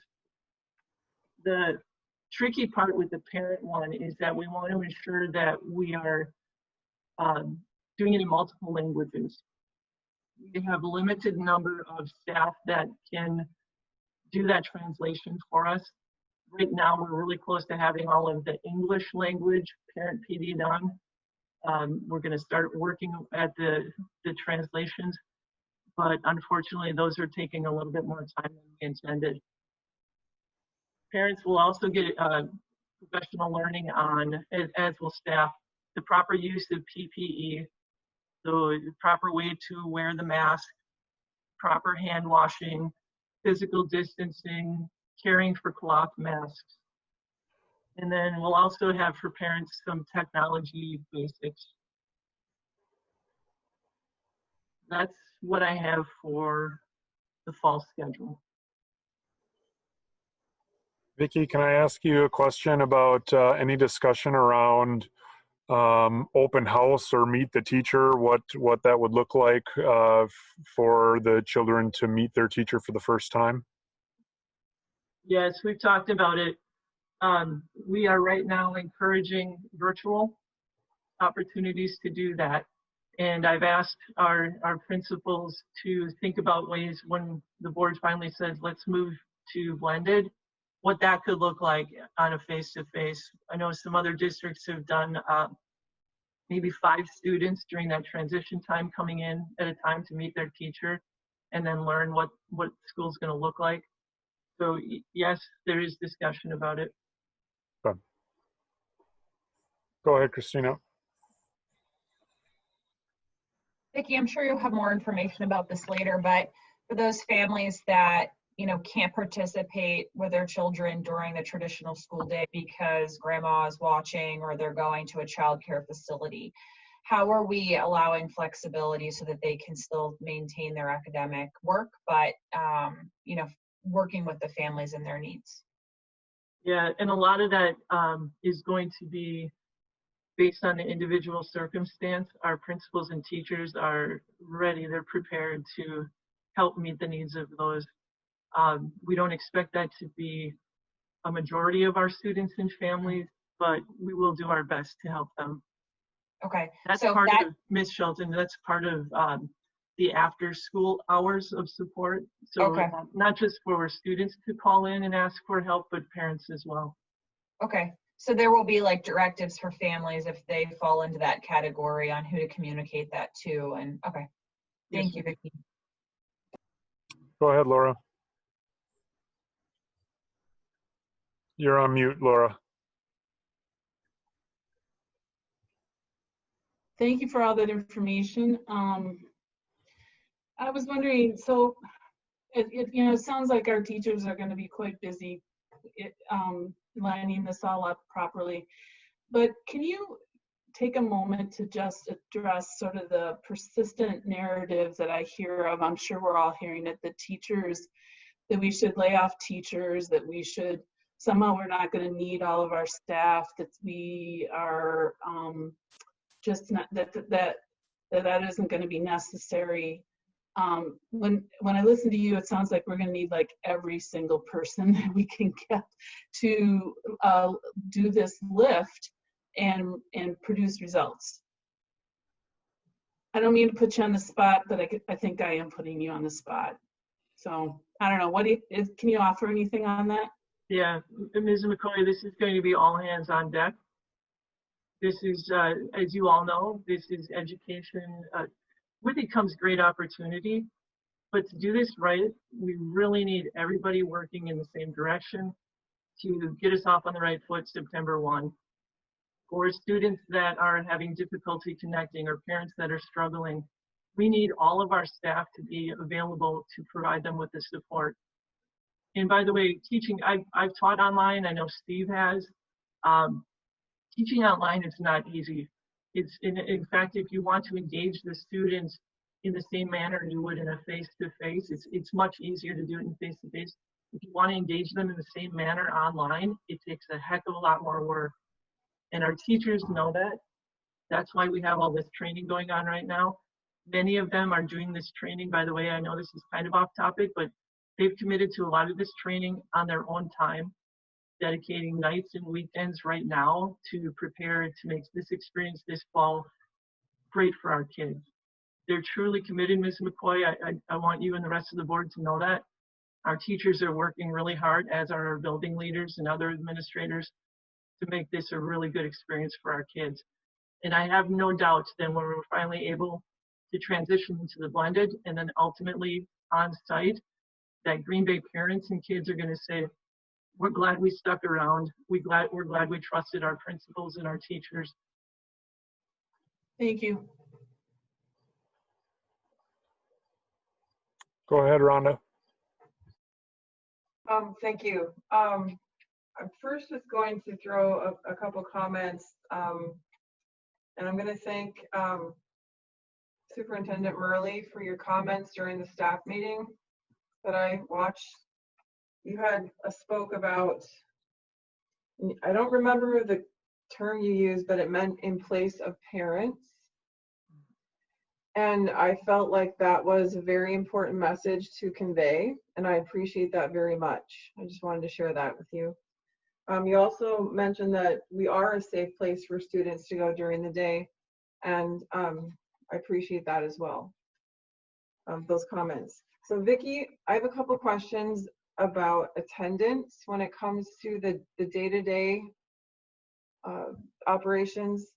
So if in fact students are allowed to check in for classes that have been recorded, so how does that work with attendance? So is it entirely possible to check in and then disappear and then come back later and check in with the recorded classes?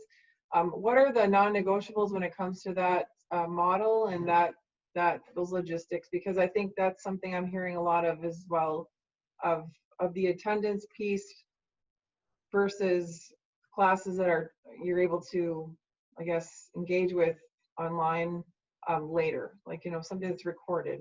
Yeah. There are commitments or whatever's going on. Yeah. Are there variances at all with regards to attendance? Have we determined that yet? Yeah.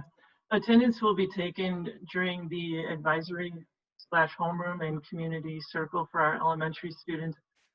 And part of that, Ms. Sitnikow, is because we recognize, as do all other districts, the importance of checking in on the social emotional health of our students.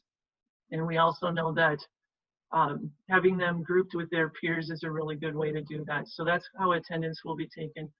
But different from the spring model, you know, we had waiver on grades, and there was a change in graduation requirements. The model we're going into this fall brings us back to what the board policy and rules are. So if a student is not engaged in their work, that's going to be a flag for us, just like it would if we were on site, where the teacher would be reaching out to the students and the family.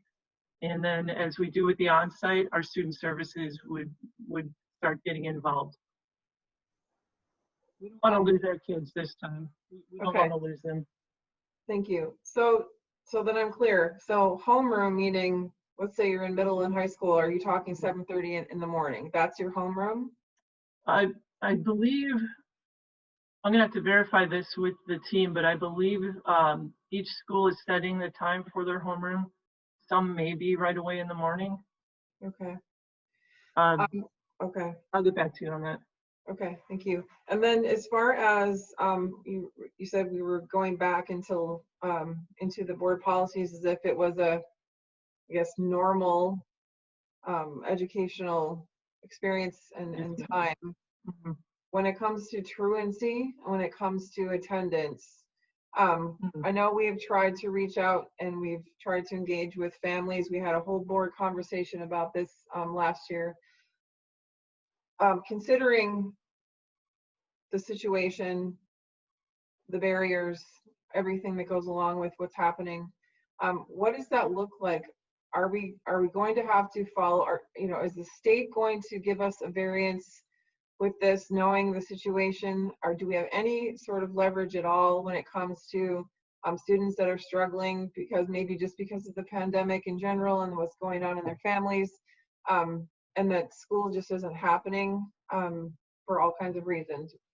what's our leverage with that, and what are, other than doing what we've normally always done, are there going to be more variances for students who are in fact just really struggling because of this situation and the fact that they can't come to school? Yes, I will tell you this puts us in a unique situation when it comes to truancy, clearly. We will continue to do everything we can to engage the family.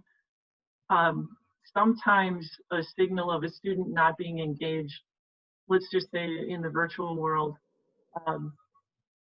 becomes something of, there could be potential concern for the safety of the child, in which case we need to become involved. So we will do our due diligence, and we are going to be doing home visits when necessary.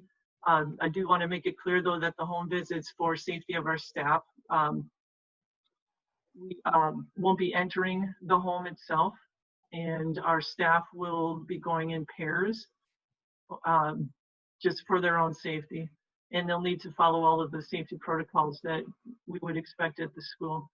But in those cases, my point is, sometimes, sadly, our involvement in truancy situations are to the safety and health of the child.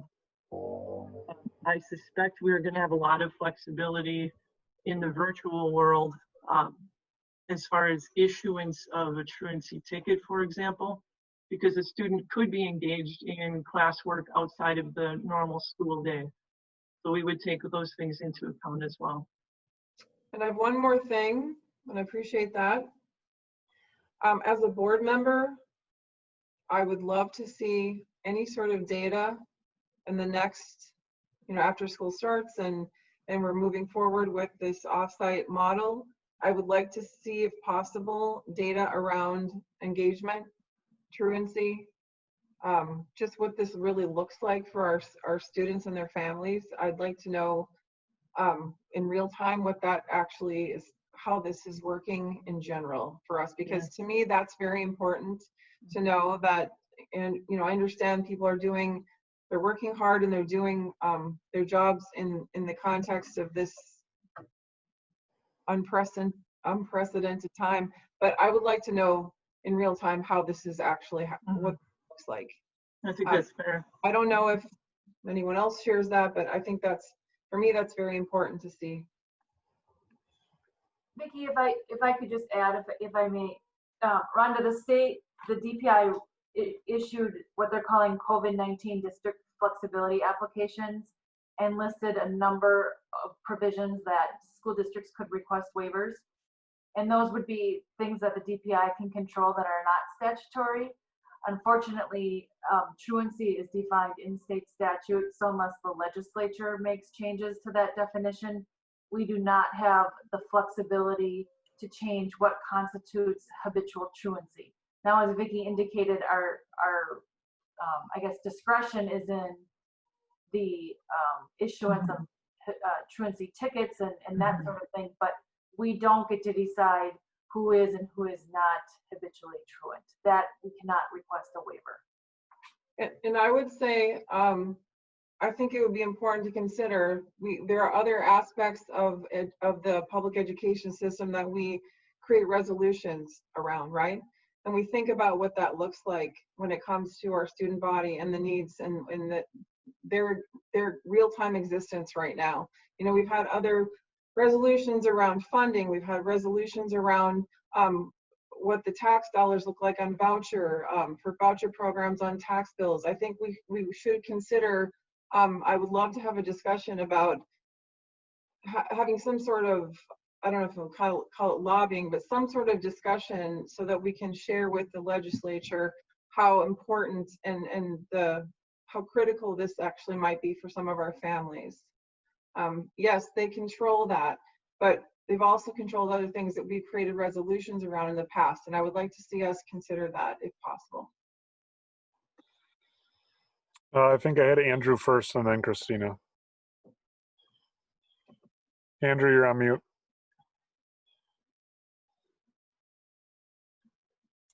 Still on mute.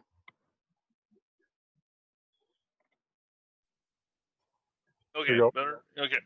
So yeah, the state, the state sets habitual truancy criteria, sure, and it's probably a little easier to work around that now because we don't have attendance class period by class period, but we do have a daily attendance procedure, so hopefully that will avoid some of the technical things that a reasonable adult would not probably consider to be habitual truant when it's a 10-time skipper in a year of 1 hour, but the state made that habitual truant to probably on purpose to have a bad-looking statistic for public schools. I guess I would like to see, as far as I feel pretty inclined in this direction anyways, but I would like the truancy, the police involvement in truancy to not even be on the table at a minimum during online or blended ed. I mean, I think it's too heavy-handed of an approach anyways. It puts families, it can be the tipping point for a family going into poverty with this truancy ticket. I've never liked them, and I can't imagine any circumstances where I could defend our district pursuing police enforcement and court. And when this has been discussed before, I left the door open a crack when there have been diversionary programs and other things, but those don't exist anymore. Anyways, they certainly don't exist during COVID. I would just as soon, I would like to see that come, at least until we're fully back online. I would like to see that just not be on the table.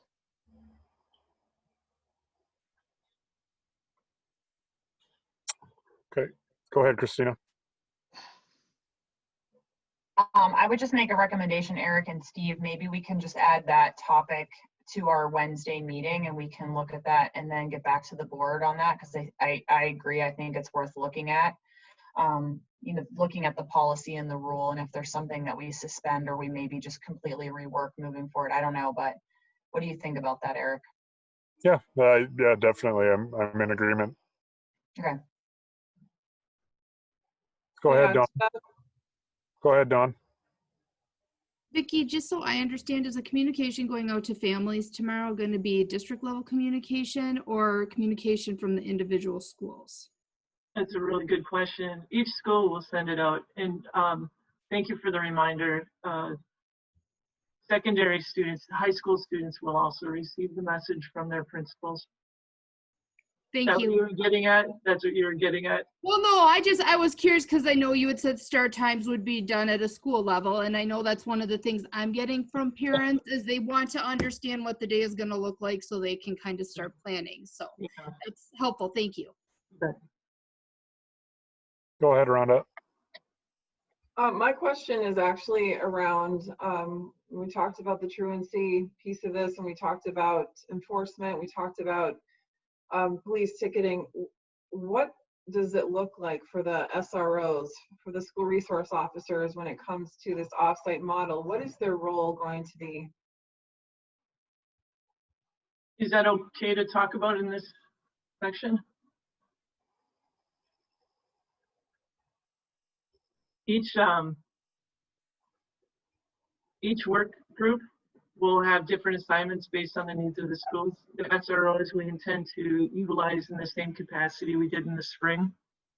During the school day, we expect the majority of our staff to be engaged in student education and academics and other supports. The SROs would be doing home visits. They're going to help us with food deliveries again. They helped us last spring with supplies. If students need technology and they weren't able to get to the school, our SROs did the deliveries. We'll continue with that. We also will have some students on campus. I doubt we'll need their support there. So primarily the home visits, Rhonda, and food. Okay, thank you. Go ahead, Andrew. So, does that mean that a first contact for quote unquote truancy is going to be a SRO? Did I say that? No, I'm I sorry don't if I think said that. so. But well, it sounds like what most like other folks are probably pretty. Like, I don't know who, it probably doesn't leave too many people left. I mean, it would be a social worker, SRO. The teachers are going to either be teaching normal day or extended day or split shift. So I guess I would, I did wonder what the role of SROs would be, and knowing that there's things, there's going to be much less law and potential to have to do any law enforcement stuff if the kids aren't back at school, or very few are. So I'm just making sure. I would hope that because even if the first contact is with an SRO, even if we've removed tickets from the equation, it still can, it's hopefully an encounter that would, if it had to be delivered by that person, would have to come later. Yeah, 100% agree with you, Mr. Becker. And I would add too that we have had students during the closure last spring and parents reach out and ask to work with the SROs or incidents that they're having to deal with. So they do some law enforcement capacity in that regard. Okay. Go ahead, Christina.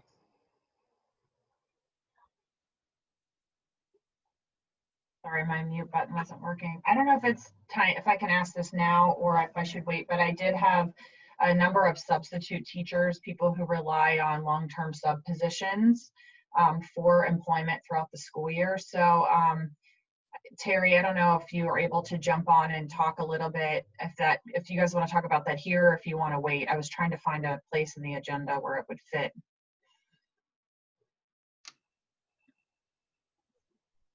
I'm happy to talk about it now if it's appropriate.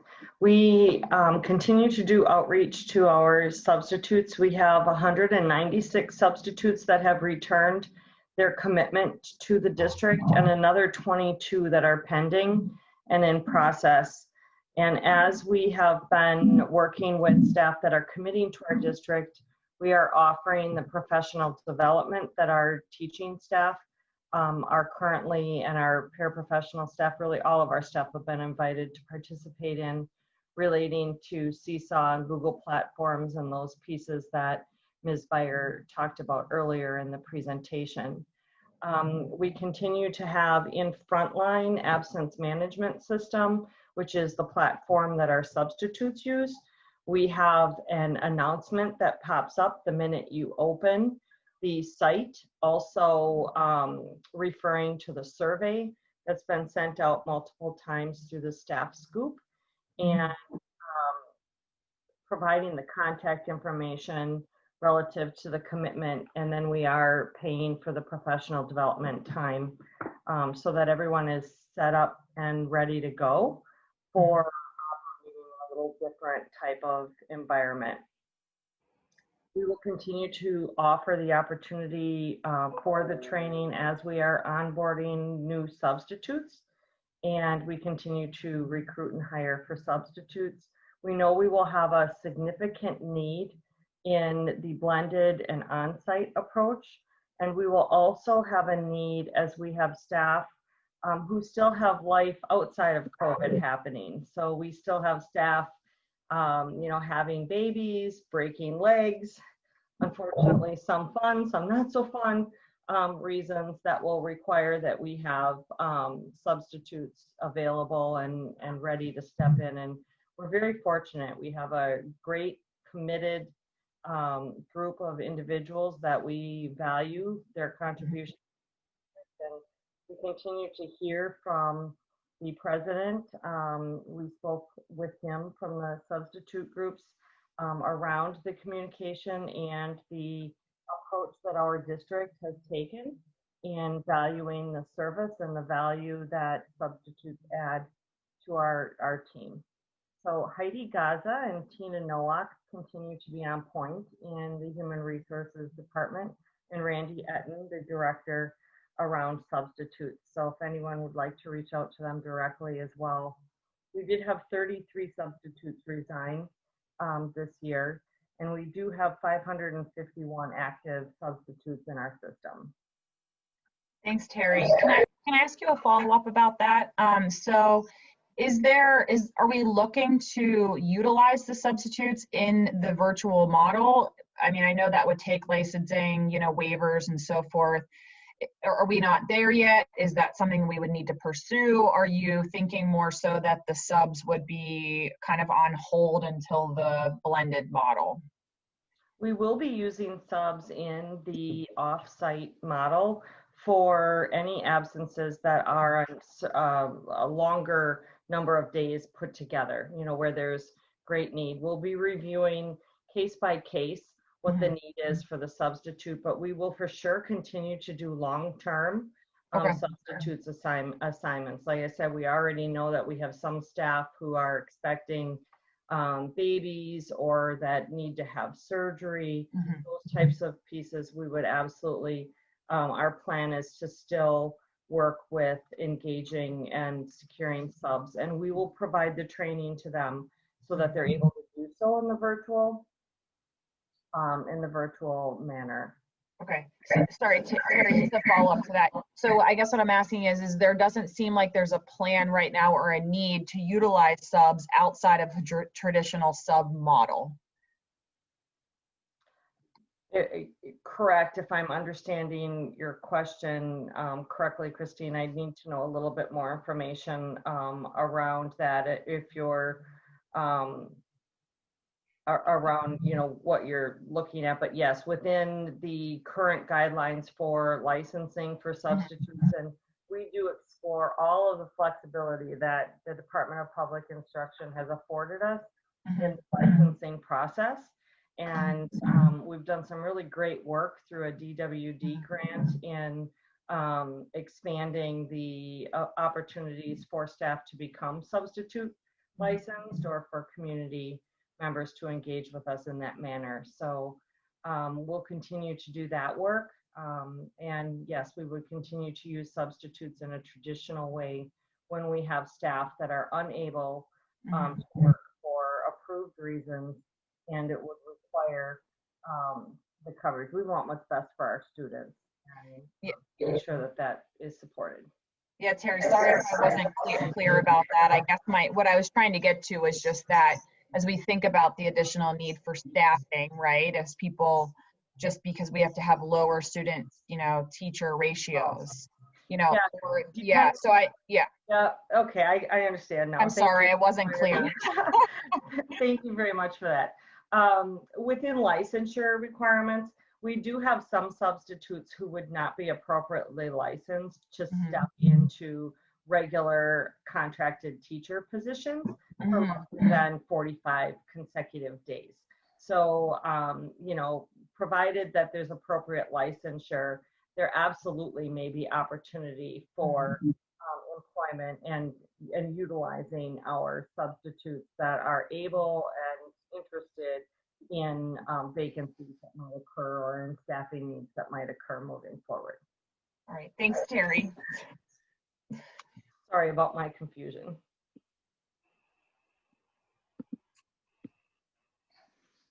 Go ahead, Rhonda. Thank you. If you mentioned this already, I missed it and I apologize.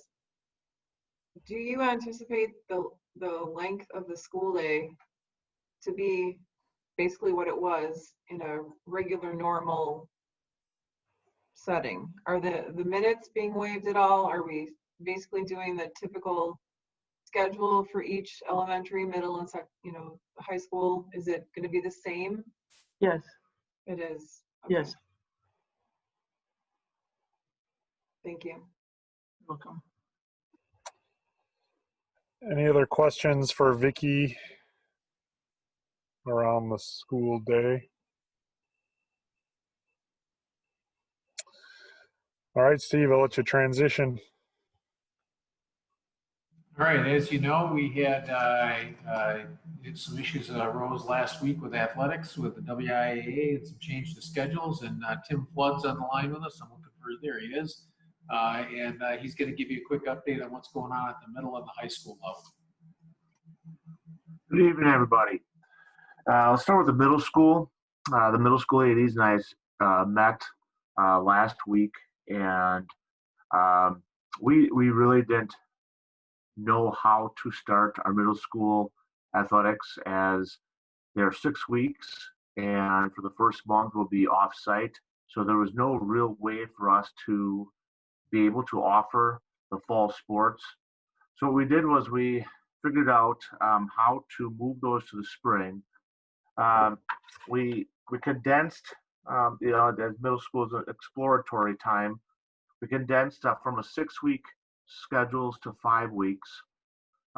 We started with our boys basketball in November 16th. It'll go towards our holiday break. After that, we'll have our girls basketball and wrestling, and those are the same time frames, but we've shortened them by a week.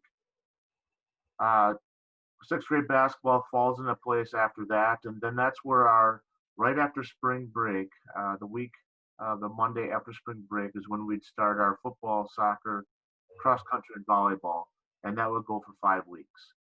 And then our track and softball would fall in right after that. So we were able to move everything over there so that all the students would be able to, middle school students would be able to try, for the most part, different sports to see if they like them or not. The other pieces we added to that was the first 2 weeks of the season will be more practice and skill development. And then the last 3 weeks would we have the competitions in. And we would only play other Green Bay area public middle schools this year. We would not be venturing out to the other communities just because we've had to shift around things and condense our schedules a little bit. So that was, we're very happy with the way that played out. The only thing that we would do is, if we were not able to start our 7th and 8th grade boys basketball on November 16th, we would shift that over to the 6th grade basketball time, which is the February 8th time frame, so that they would have the opportunity to play boys basketball at that time. So any questions on the middle school sports and the different calendar we did there? All right, high school sports.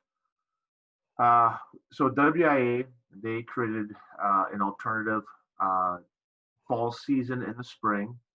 The Board of Control had told the executive staff to create a schedule that would allow those schools that would not be able to participate in the fall an opportunity to participate in the spring. So last Friday, they came up with a plan, or they released a plan what that looks like.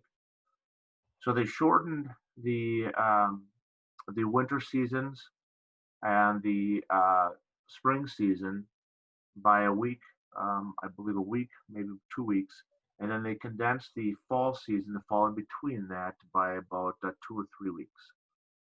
So the winter season would end about 2 weeks shorter. Then the fall season would start. Now, obviously, the indoor sports are able to start a little quicker. So our volleyball and our girls swim and dive start earlier than our other ones, because the other ones are outside and more weather dependent. And as everybody knows, our spring in Wisconsin can be very difficult. So the rest of them would start, let's see, about beginning of March. Most of the other ones start, and middle of March for the outdoor ones sports. So your football would start,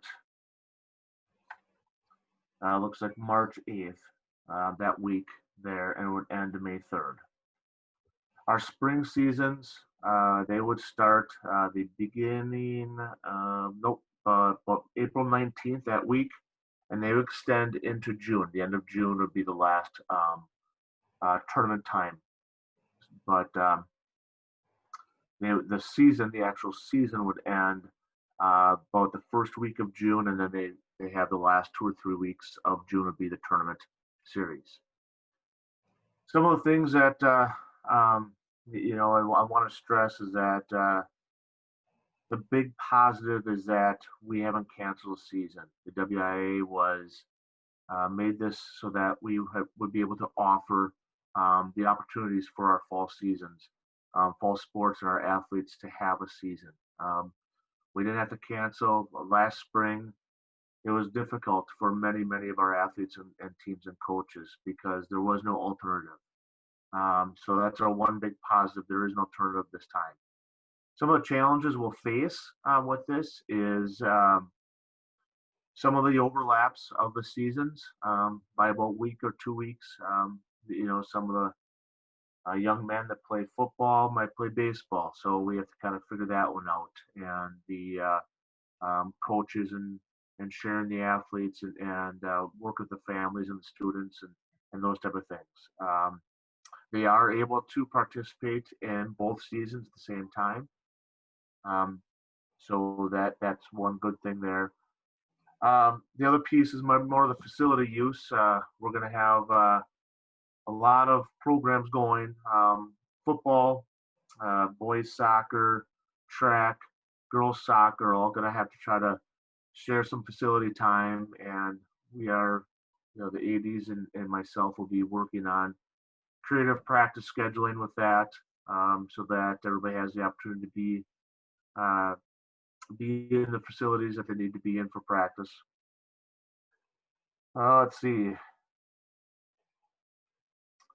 I think that is about it. I think the biggest piece is that we're giving all the opportunities to all our athletes to play in their sports. I think that's the one big takeaway here. Any questions? Tim, I have a couple questions. Did you, and maybe you mentioned this, I apologize, will there be in the respective sports, because some schools are going to, you know, some continue to play football in this fall, will there be a fall state champion and a spring state champion in football or any other sport? There's going to be an end of so yes and no. This WIA said there's going to be some type of end of season tournament. What that looks like, I don't know for fall. For winter and spring, yes, it's going to be the same type of tournament process it has been in the past. For the new fall seasons, they don't know they haven't released what that looks like.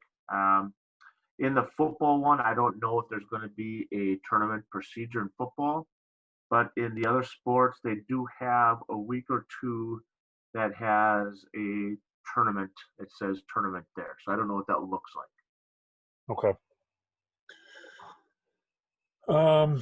You answered my question about multiple sport athletes who just try to do the best that we can. And then, I mean, obviously they put together a plan for the winter sports, but that's all contingent upon, you know, how things happen amongst the state. I mean, you know, it's one thing to play an outdoor sport and then you come to basketball season or wrestling and that becomes a different thing. So I would imagine there could be more coming down the pipe.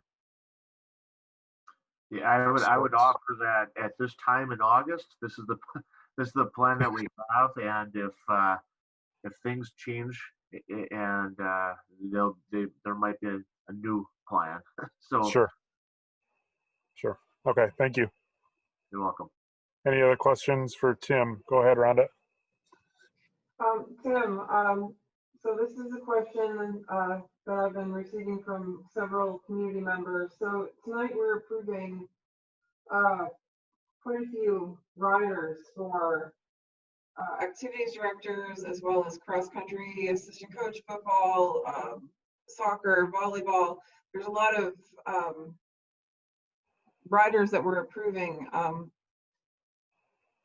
What about that? And what does that look like when we're approving sometimes $5,000 and there's no sports happening, there's no co-curriculars happening? I'd like your thoughts on that. I'd also like to know what you think about what some of these positions of people that are ADs, the activities director, what they're going to be doing in this next several months, because there are no sports happening. Like what is the response to that when people are asking, they have concerns about the fact that there aren't any sports happening, yet we're handing money out for it, and there are positions in place for that itself. Sure. So we are going to have the sports right now. Our fall sports aren't going to happen right now. They're going to happen in March and in April. So those coaches will still be coaching at that time frame. So they will be working. As hiring them right now for the future, we do that all the time. So if we have a spring sport, a baseball, varsity baseball coach or assistant coach or something like that, we would hire them now, even though their season's not in the spring. So the plan is that we're having all the sports. So there is, yes, we're hiring the coaches, but they will be eventually coaching. May not be, right now, might not be in 3 weeks, but they'll be meeting with students. They'll have their own pieces that they're going to be doing. A lot of varsity coaches are already working on schedules, working on practice plans, working on practice schedule, what does open gyms look like. So a lot of those coaches are already pretty busy doing those types of things. As the question for the athletic directors and activities directors, what are they doing right now? If there are no sports, they're going to be pretty busy right now, because their schedule that they had planned for fall is now different. So now they got to figure out what's that going to look like in the spring. Contact other schools, finding games, finding officials, finding workers, those type of things. They're working with their all their activities yet, the co-curricular activities.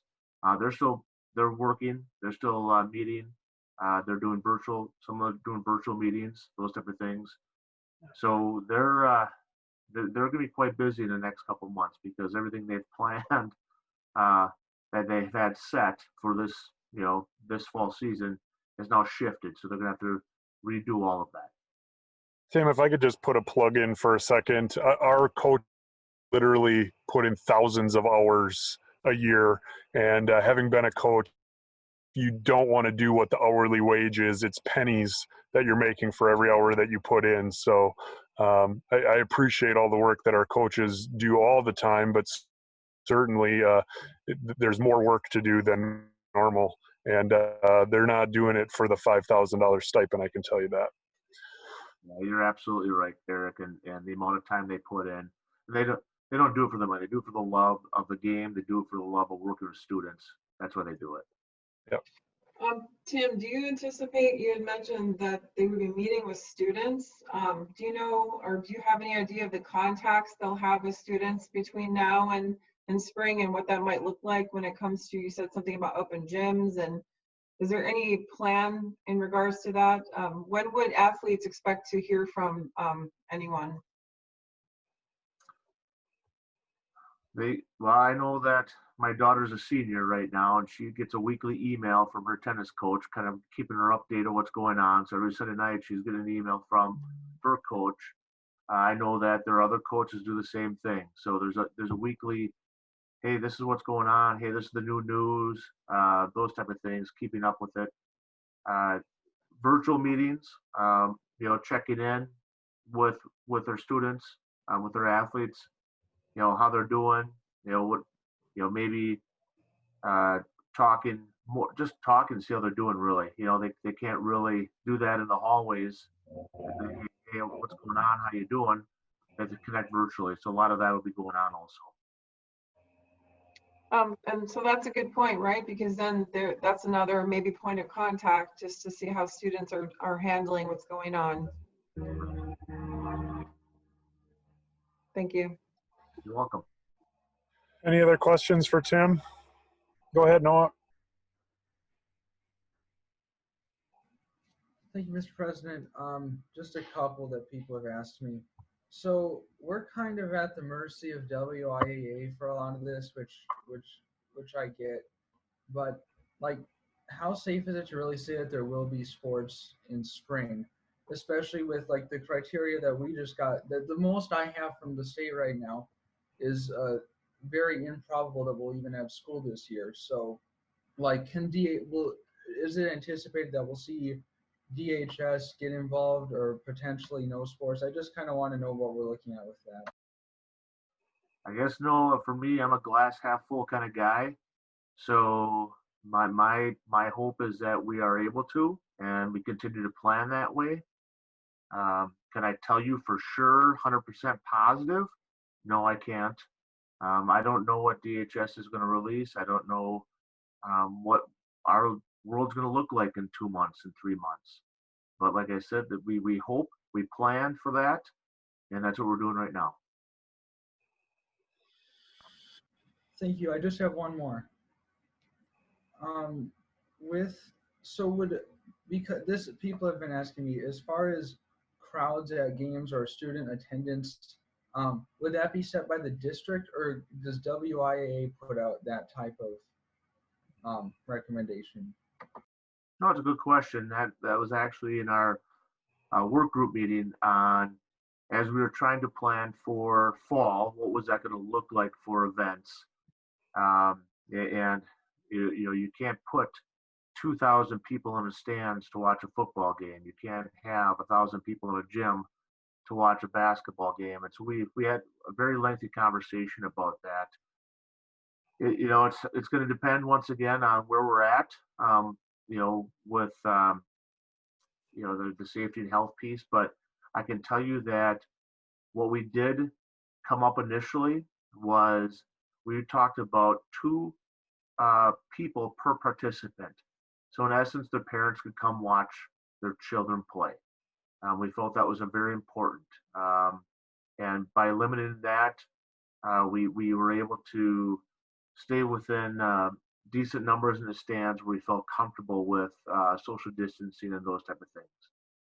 But that could change. It's all going to depend on what life looks like in October, November. All right, any other questions for Tim? Thanks a lot for the update, Tim. Appreciate all the work you're doing. All right, thank you, everybody. Thanks, Tim. Next one we're going to look at is face-to-face. So remember I said that even when we are in an online off-site model, we are still going to have some students and some programs that are going to need access to facilities for a variety of reasons. We've got a wonderful group that's been working really hard on developing rubrics and processes for it.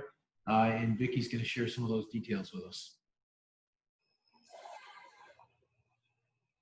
I was hopeful that I could be optimistic when I presented this part to you, because the subcommittee has worked really hard to put this plan together.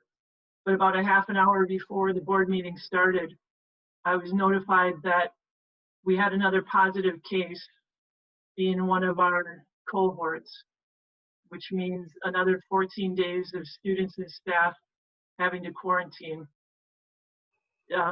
I was going to begin this part by saying to you that we were using our summer school pilots as examples of how we can actually do smaller groups and have our students engage in activities by following the health and safety protocols, and that it's going to be safe. I can't say that now. I can't. Can't say that. But I will tell you about the process we have in place. I will tell you that we will continue to ask our staff to request access for smaller groups of cohorts to come in to, as I mentioned, enhance our student experience, because we know at some point, and we desire strongly, to get back to a face-to-face model. Right now, we know we don't have the human and facility capacity to bring every student back. We can't do it safely. What I asked our group to focus on when we were going to, we are going to honor face-to-face opportunities, I asked them to consider groups such as students with IEPs, English learners, career and technical education classes that require hands-on experience, work-based learning, work experience. A lot of our science classes, although we can be creative in providing science lessons virtually, there are still some that you just have to be face-to-face to experience. We have a lot of students involved in youth apprenticeships, student outreach and support. You know, Rhonda and Christina, I know that really means a lot to you too. It means a lot to us as well. Some students need that face-to-face. We don't do direct counseling in schools, but we certainly are there to provide social emotional support. So we want to provide those opportunities, one-to-one or small group. We want to provide parent education because we also understand that not every parent learns well virtually. So how can we give them opportunity to come in and learn face-to-face? So the process we set up has been shared with you. Staff would complete the request form, and then they would submit that request form to the health and safety work group. And then they would review it and approve it. If they approve it, it would then go on to a subcommittee, and that subcommittee's job is to ensure we're following the district expectation of equitable practices, so that we're considering every student in our district before we say, yes, let's go ahead with this group. Considerations include a safety plan. So the people that are putting the request in would need to outline things like, how are you going to ensure physical distancing? How are you going to ensure face coverings? What is the protocol for hand washing, using the bathroom? How are students going to enter and exit the school safely, and staff? Who's going to be in charge of monitoring all that? Is transportation required? And if it's required, has the director of transportation already given the thumbs up to it? And what about food? Is food going to be required? And if so, has the director for food services been involved and given the okay? We want the plans to align with our fall planning guiding principles, which the board has had access to. We also want to focus on the priority groups. Ms. Shelton, I mentioned that earlier, that I would come back to this. We outlined our priority groups, which is in the packet that you received. In no particular order, our students with IEP services, EL services, elementary students, achievement gap reduction. I love the language we use now, and I think you've probably caught on to that. We don't say at risk anymore unless we accidentally slip into old habits. These are our at promise students. So what kind of programs are we offering them, and do any of those programs require face-to-face? Our credit deficient students that maybe learn better in a face-to-face environment. Hands-on academic and certification courses, as I mentioned, CTE already. Accelerated and dual credit courses, if there are experiences there that require face-to-face. And then other considerations, mental health services.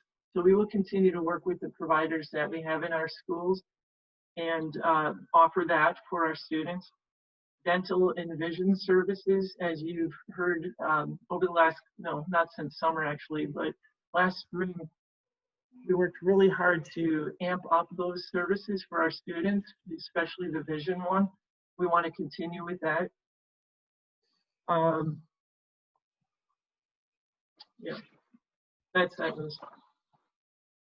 We have had a couple submissions already. City Stadium Automotive and Bridges have submitted their request. City Stadium Automotive has already been approved to have some cohorts of their students come in to do that. Bridges just needed to review their safety plan and resubmit that, which I didn't check my email yet, but they've probably done that already. I'm excited about the possibility because it does give hope. I'm scared to death that Once we open up some of these, we'll have more positive cases and just be closing it down again. What can I tell you about this? Go ahead, Christina. Thank you, Vicki. I have a few questions. I really appreciate you putting this together. First question is this for when we're fully virtual, or is this going to apply as well with hybrid? And how will this plan change if as we transition? Yeah. Oh, that's good. It was made for virtual because in a blended model, I guess I assume that with students would be on campus then and get that same experience. But that's a really good point. It's going to have to be flexible the way this whole document works, because as we go through this whole period of new experience, there are going to be some changes we have to make. Hadn't considered that using it in blended, but that's potential. Okay, thank you. Second question is, no, I just lost my second question. If I think about it, I'll come back. I have my third question though. And this is something I've said a number of times, and I know it's not a question that you can easily answer, but something that I would like for us to put at the forefront of being creative and really thinking outside the box. Where does outdoor education fit into this?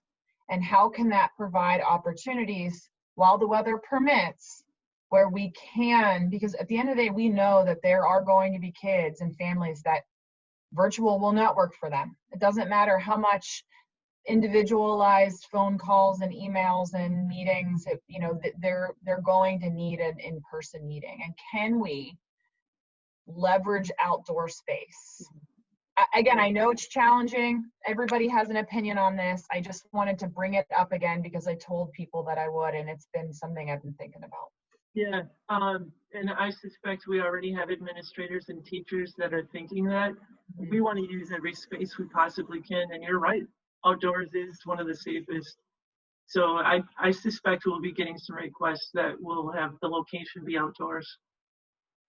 Thank you. While weather permits. Yeah, exactly. And then I do remember my second question is, and I know you're figuring out the timeline, but as teachers and staff are submitting these requests, is there a time frame that you can say we'll get back to you in a week or 5 days? Like, what's the turnaround with these as they come in? That's good. Great. We didn't set a timeline, Ms. Shelton, because I'm actually a little concerned that work committee is going to be overwhelmed. It's really start hitting. They've set aside time every Monday right now to meet as a team to review requests, with the understanding that they'll probably have to add more meetings as we get closer to the school year. Okay, great. Thank you, Vicki. I appreciate that. I saw Dawn, Andrew, Rhonda, and then Noah. So Dawn, go ahead. Yeah, Vicki, you talked about Baylink and Stadium Auto. What about Start College Now classes that some students take at the colleges? Is that something that's still going to be an option available to students if the colleges are offering those? Yes, if we receive a request from an administrator or a teacher, the health and safety team will review it. This does include off-campus opportunities. We would just work in collaboration. Like I know NWTC has done a lot of work to ensure that the area is safe. They've reduced number of students in classes. You guys are doing the face coverings. So those types of things we'll take a look at. Okay, thank you. Go ahead, Andrew.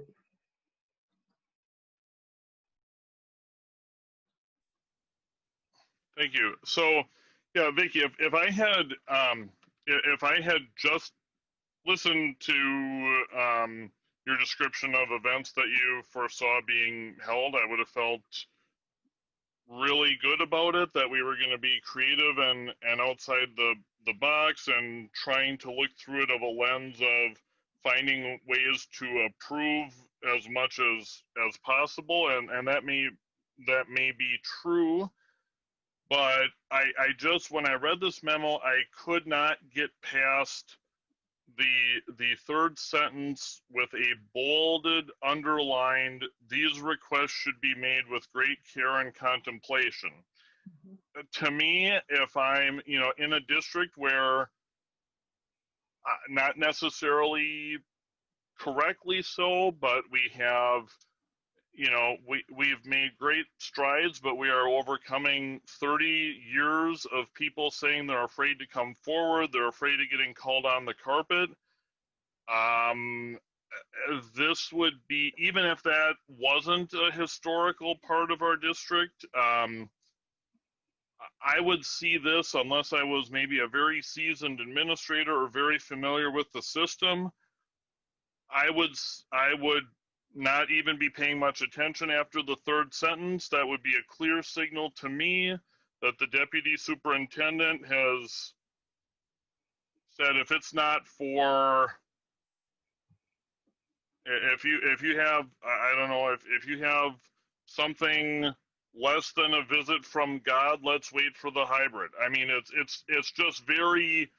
Now it does say later, here's a bunch of activities, and seems to, and then, so I'm just wondering, are people going to? I don't know if people are going to feel welcome to apply, although I think you intend for people to be welcome to apply and to submit their ideas, but understanding that the idea might be yes or no. I think that's what you're trying to say.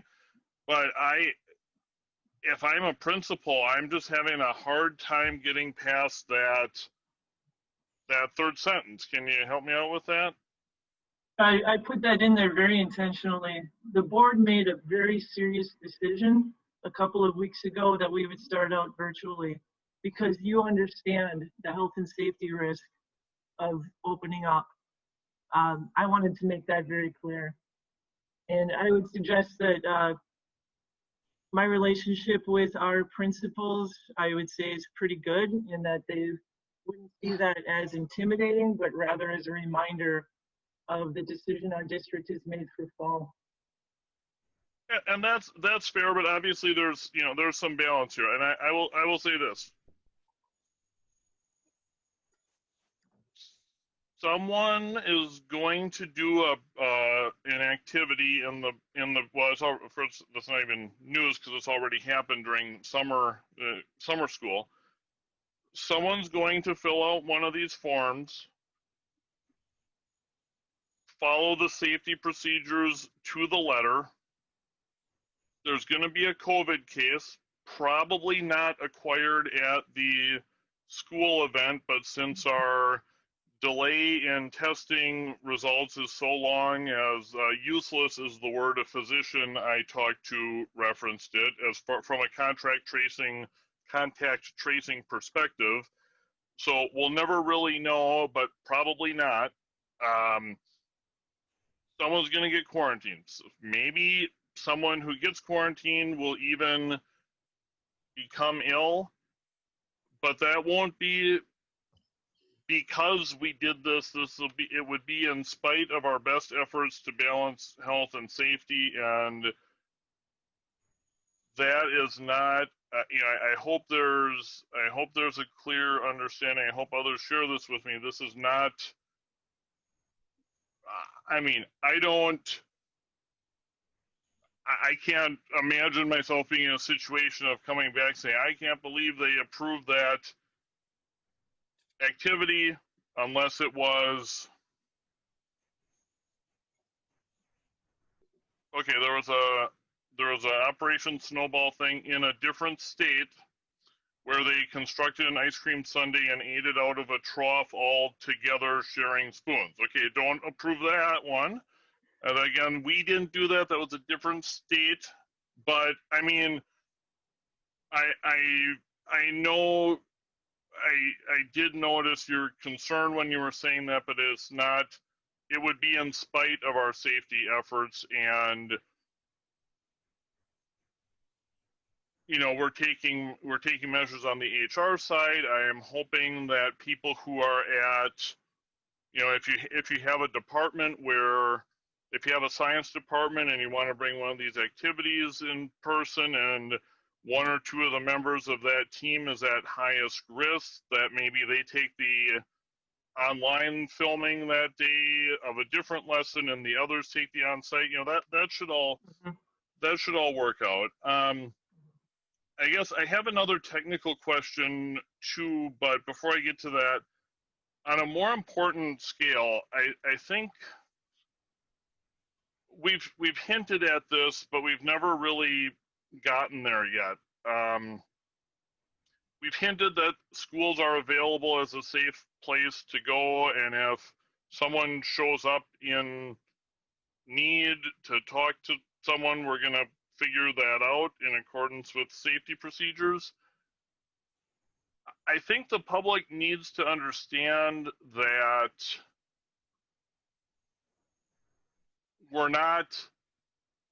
there is a difference between the school district is closed, which was closer to the case last spring, versus class is starting virtually for almost all students. There is a difference, and I'm hoping that we're planning to have situations where there would be, there will be people in buildings, right? There will be with dividers and things. If someone doesn't, if someone's showing up to register and doesn't know about downtown, if they go to their building, they'll find someone there, right? In all the buildings there, I had a lot of conversations with, some student support staff who are, one was basically saying, please sign me up. I check off every low risk category box there is. Let me do more while others do more virtually, if that's how it needs to be. And I appreciate someone reaching out to me for that. So I realize this is kind of cloudy, and maybe others can help me out with this, but I hope people need to see that, because it's important. There's too much negativity going around about what we planned on short notice as emergency measures that were never intended to be, right, the full experience. We didn't, and I thought we were right to not promise something that we couldn't deliver last spring. But I still think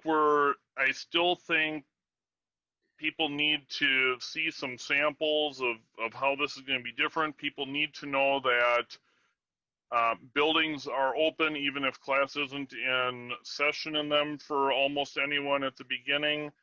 I guess, how are we doing this? How are we making sure people know about that, or is that not what we're doing?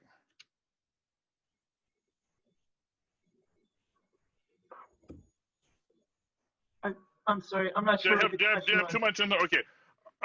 Christina and I talked about this. Maybe you can clarify where I was going with a little bit, because I think we're in the same spot. If you're about not. the buildings being open, Andrew? Yep.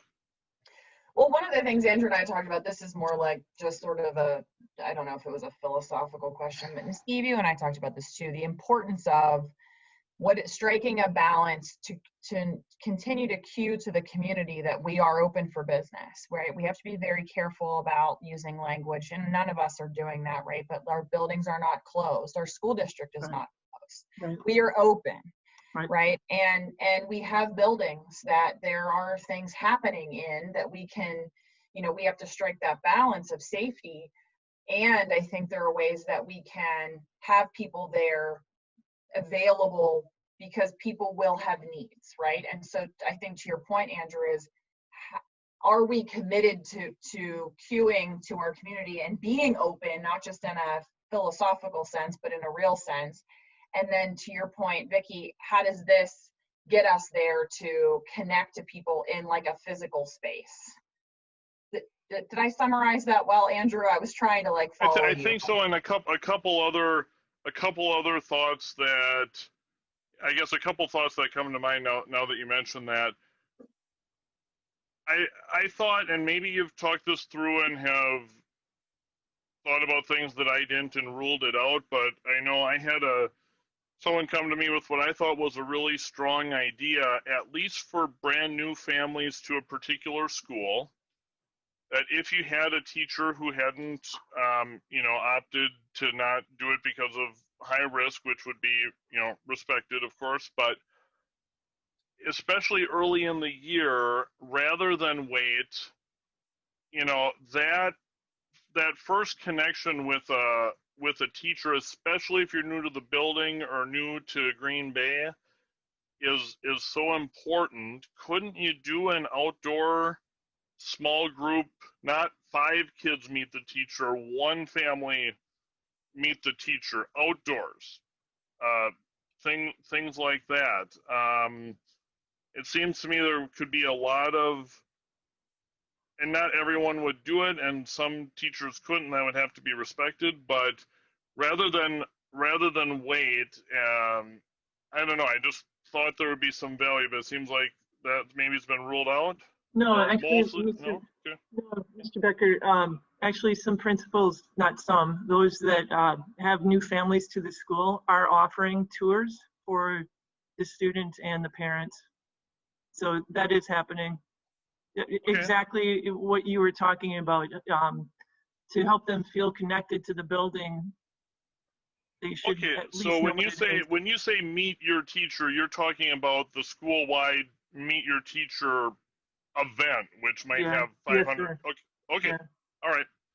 That's good to know then, that there's some leeway for that, and hopefully that could include I think meeting the teacher individually, if that can be done safely, is probably might be even more value than the building, because we don't know how long it'll be before they'll be spending much time in the building. The other thing is, and I know we have other ways of doing this too, but I think it's worth considering, and this is good for the community to see as well. If we had availability of libraries, even if families went in one household unit at a time,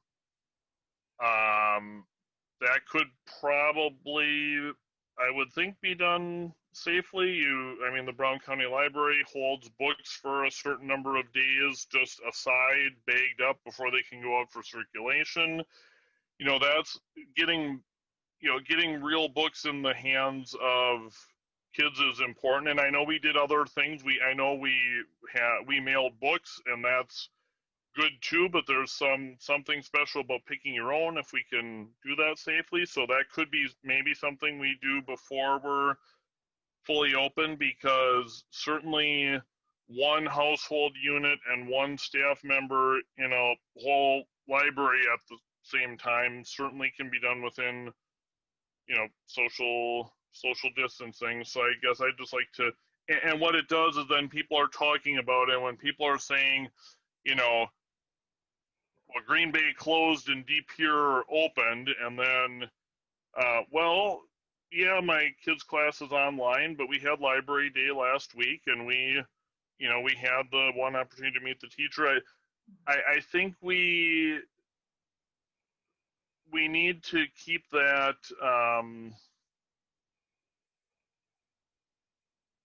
It's important to show that we're connecting in every way we can, because I'm sure all of us too are fighting a narrative of this is going to be 8 hours a day in front of the computer. Okay, no one said that. Superintendent didn't say that. Deputy superintendent didn't say that. Nobody who works here said 8 hours a day in front of a computer, I'm pretty sure. But everyone is just assuming that. And so the more different kinds of things we can do, I think we need to be, really getting the word out about that. And I want to say here's what I'm worried about the outdoor education, and I hope to be proven wrong on this, but from, again, a historical perspective of first being on the board and first being elected in 1998,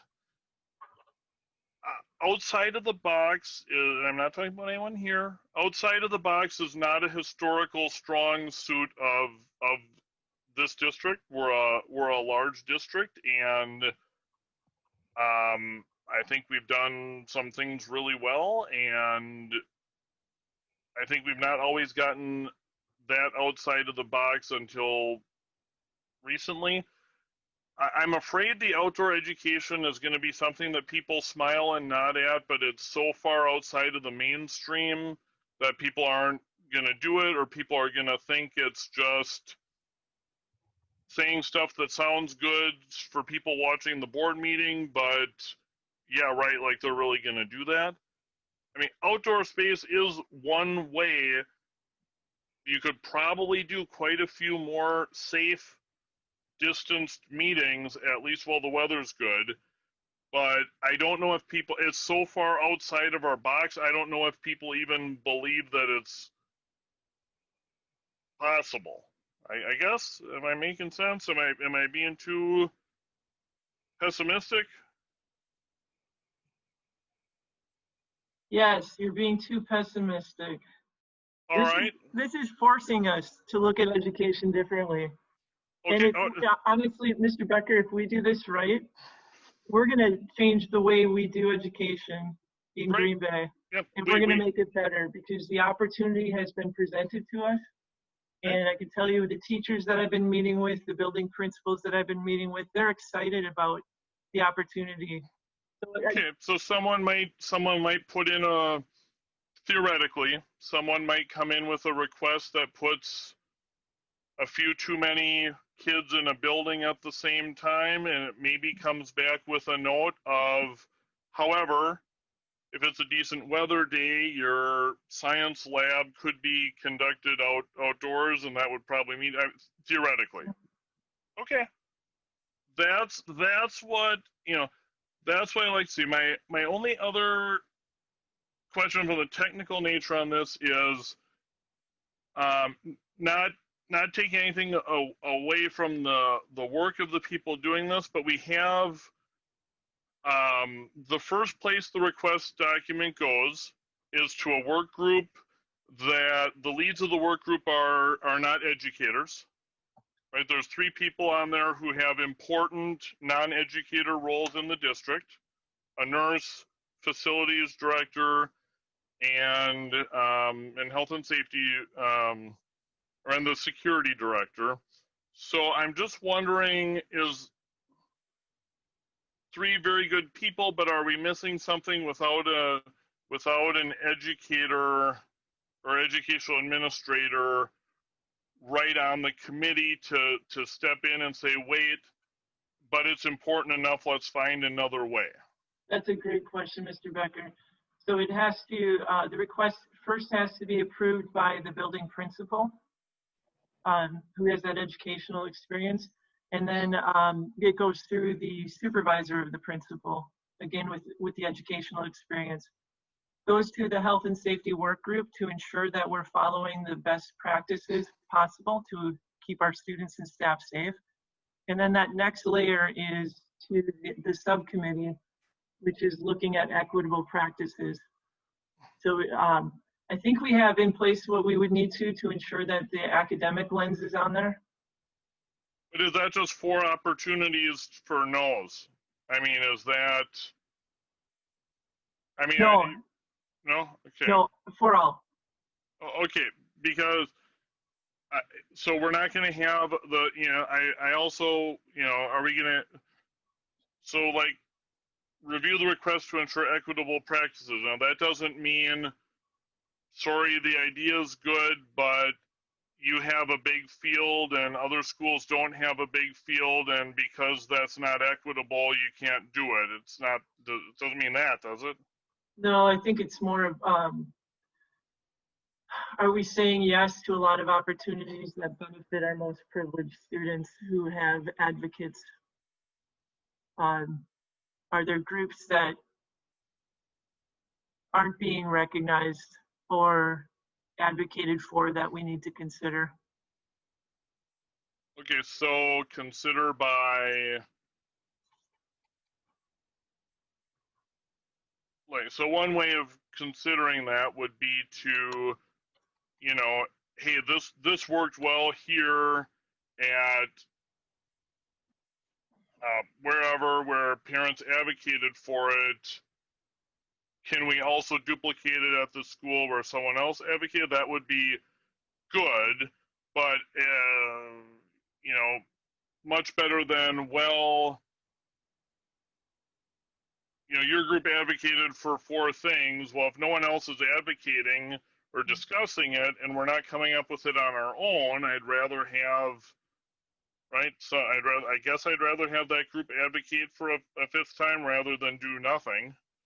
Although even better would be to spread the word and share the ideas. I mean, the sharing of ideas is the, you know, the important thing here. So I know the bigger the place gets, the more layers of approvals there are, right? In any organization, that things move slower, people might be reluctant to rock the boat, but I think I've asked you all my questions about it, and you've been clear that that's on camera, that that's not what this is about. So I'm looking forward to seeing how it develops.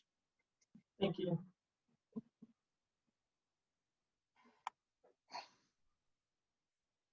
Tina. Hey, okay, I'm gonna bring it back. I got a question. How do teachers find out about this? Do they reach out to their principal? If they're listening to this and they're like, oh, I want to submit an idea, what do, Vicki? Send it to their principal? Yeah, that's exactly it. Thank you. Okay. That's exactly it. Okay, and to go back to Andrew's point, what I'm hearing from Equity isn't that everyone's going to have the same ability, because different schools have different ways that you can utilize outdoor, different like options, but it's really just ensuring that it's safe and that we're not further marginalizing some students over others. Correct? Yes, ma'am. Thank you.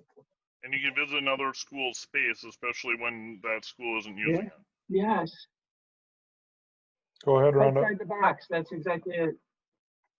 Thank you. Vicki, you had made a comment or said something about it's not at risk, it is. Yeah. What is the term? At promise. At promise. Okay. So now, I'm just going to say there are probably a lot of people, unless they're watching this meeting right now, they're not going to recognize what that context means, right? In general, when we're speaking of, so if I talk about at promise students, that, you know what I'm saying? Yeah. I think it's an important context to note in this grand scheme of the system. I'm just wondering, I'm willing to say the term, but I'm just concerned that if we did do that, I'm not sure who would maybe even recognize that. Maybe we can define that in another level somewhere. But can you talk about, when you talk about people can submit proposals or requests to bring at promise students into buildings, what's the definition in regards to our district, and who are those students? Yeah. And how would they be prioritized? Like what's the atypical at promise student? What do they look like for that request? Yeah, the state actually defines it for us. Okay. And we develop programs to support those kids. The state measures it through DEWS, what they call it, DEWS, D-E-W-S. It's like an early warning of students that would be formerly at risk. So they look at attendance, grades, and behavior. Okay. So that's something, it's not a subjective context for someone to bring that forward. It's objective, and it's all related to the state's definition. Is that what you're saying? Yeah. Okay. Okay. I don't really have any other questions. I think I did want to just touch on something. I think when we talk about our buildings being closed and being open, We as a district, we as a board can define what we think that looks like, but it's also important to recognize and listen to what our community sees as closed and open as well. There's conversation out there about that, and it's important to relay their feelings on that, and not just we're declaring it, and that we're inviting them into, much like what Andrew touched on, doing what we can to, however that looks, to actually in fact make sure that that does look that way. So that's it. Thank you. Noah. Thank you, Mr. President. Just a couple of things. Okay, so I kind of got a process written down here. There's a work group, and well, you got to get through your principal, then you go to a work group, then you go to an equity subcommittee. Who's on those?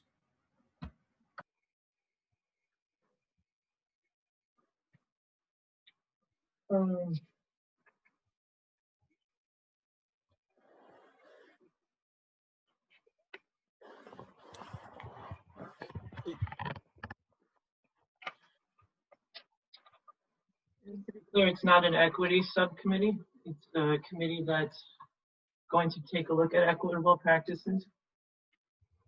Mr. Flood, Melissa Thiel-Collar, Katie Selzer, Judy Wiegand, Nancy Chartier, Mike Fries, Ann Barsh, Gwen Stramp, Andrea Landwehr, Eric Kahn, and myself.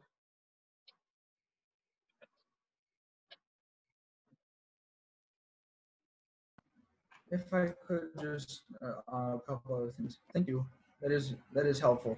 I guess so. The subcommittee. Okay, the work group is kind of a yes or no, and then the subcommittee, will they be doing more than just yes, then yay or nay on a plan that comes to them? Like, if they notice that we're not getting any requests from these people and they have a great facility and they could be using it, like, are they going to reach out, or what is that role of trying to get more people to be using what seems to be a pretty interesting system that could allow for a lot of great opportunities? How can that get reached out to people, especially if it's being underused?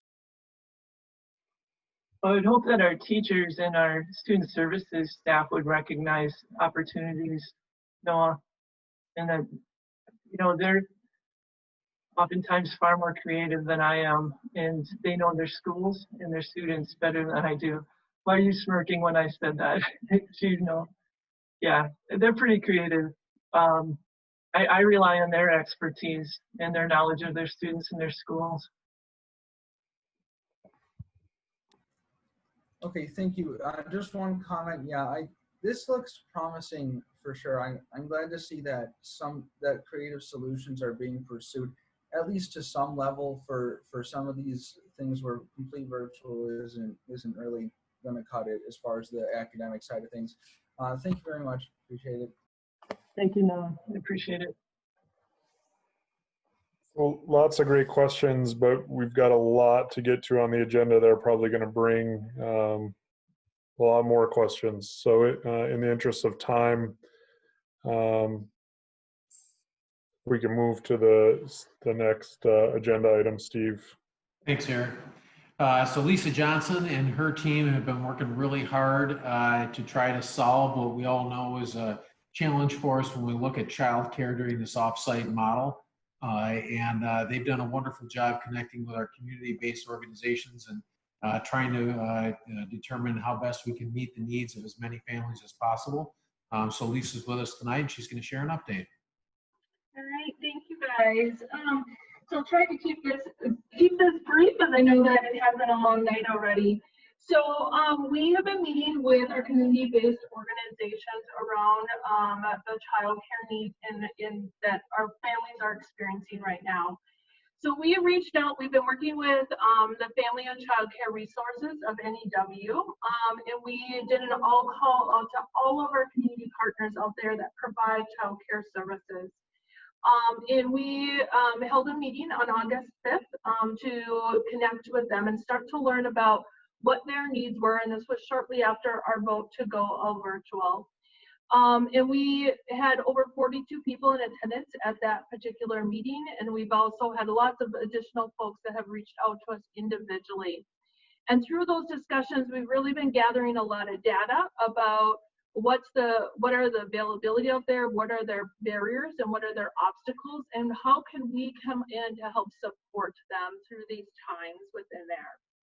Through that work that we've been doing, we've identified right now approximately 775 additional school-aged seats for children during this time of off-site learning within our community-based organizations. And you'll see things, for instance, today again on the news was the YMCA, and they have developed a learning academy and opening up seats for that. So our partners out there are being very creative with that work, and trying to meet those needs that are within our families. Through our conversations, we've had over 65% of the organizations we talked to offered subsidization either through Wisconsin Shares or also a sliding fee scale for our families to help support that. And lots of different variety of resources there to support families with needs. Additionally, we've reached out to a lot of other organizations in our community and some non-traditional folks that may not always offer necessarily childcare, but also people like the Children's Museum and other organizations who might have an opportunity to also provide some services during this time frame for our families. And a lot of them are really looking at what is it that they can do through this time. 83% of the partners that we talked with are willing to support students with their learning during this offsite and virtual blended time frame. And over 81% of them were very open to having a district staff person that could be kind of that they could collaborate with as to they help support their kids with learning that they were with them during the day. And an additional 81% of them also were open to professional development, that we could come in to help support them, to help them navigate how do you go about supporting a kid through a virtual. We've also been doing collaboration with United Way 211 and as I said, the Family and Child Care Resources of NEW. How can they support as well? Their job and their role in our community also is helping families navigate child care services. We've also been working to connect organizations with spaces. One of the things that came up in our meetings that we had is we had organizations saying, I have staff, but I may not have room. And you being that connecting between those two places, those two organizations to say, hey, this organization over here has staff, but they need a space to do this. And how can we connect those organizations together so that they can collaborate to offer opportunities for families and students? Through the work that we've been doing, we've identified some barriers that they identified with us, and they were common barriers. So those common barriers included some financial support for supporting families that needed low-cost opportunities. Staffing was a consistent thing that a lot of our child care centers always are struggling with. Facility capacity was another conversation that came up, giving licensing rules and the safety protocols that they need to have in place. And then managing student schedules was another conversation that they had with us of trying to visualize what would that look like to support students in this type of virtual schedule. And you've been hearing that a lot from our parents too, wanting to understand what does those schedules look like. They've asked us for support in some areas, and those included things like Wi-Fi and technology. You know, they were concerned about, does their Wi-Fi can it hold the amount of capacity of kids being on there to do their virtual learning that they had in their facilities? Again, staffing came up. Food service was a question that came up, and then again, some financial components as well. So what the work team did is they started to look at these different opportunities of talking with our community partners to say, where are the things that we can come in to support? And we first attacked some of those, the first things. So for instance, hotspots in technology. So we worked with technology and Josh and his wonderful team to say, what is it that we can do? Can we provide some hotspots for these community organizations? And we've sent out an email to them requesting how many kids do they have in their facility, and how many rooms are they spread across, and we will be working to get them some hotspots that will be able to support the kids on those networks. We'll also be providing professional learning to our community-based organizations that will focus around supporting students with their schedules and helping to navigate also the platform, the online learning platform, so they know how to navigate those systems as they're supporting those kids. We will also provide a district contact person, so they have a direct person that they know that they can go to for help and support. In addition, we're looking at working collaboratively with Chief Brown County. So Amy Fish has been working on this, working with the Chief Brown County as well as the Family and Child Care Resources of MNEW to come up with a list for our families that would be easily navigated of where are opportunities in our community for families. And then to provide, also to work through the supporting staff on supporting families on how to navigate applying for Wisconsin Shares, if that is something that they need help navigating how to do. In addition, our food service department has been working with our state and federal to advocate on how we can go ahead and serve to locations other than our schools during this time frame. And they've been hard at work at that, trying to navigate that. In terms of some next steps, we're continuing to monitor our needs of our community and also investigate and analyze additional supports as we look at increasing needs for additional seats and for our families during this time frame. What questions, that's kind of a brief overview, what questions do you have right now?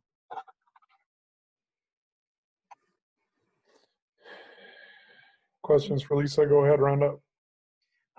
Thanks, Lisa. So I had called the Y myself as a parent looking for some information. So it is true that it's not just our district that they're going to facilitate this Learning Academy for. It's open to other districts. Correct. It will be open to anyone as a local Y. Yeah. Okay. And at the time I had talked with them, they weren't clear if we were going to need to have a current membership in place in order to I guess, be in the queue for a priority booking, if you want to say. Yeah, and we've had conversations with them. So they are taking both members and non-members, and they are also offering sliding fee scales all the way up to free for families. And their registration process actually opens on Wednesday. They actually released their information today to the public. They've been working feverishly behind the scenes, getting things ready.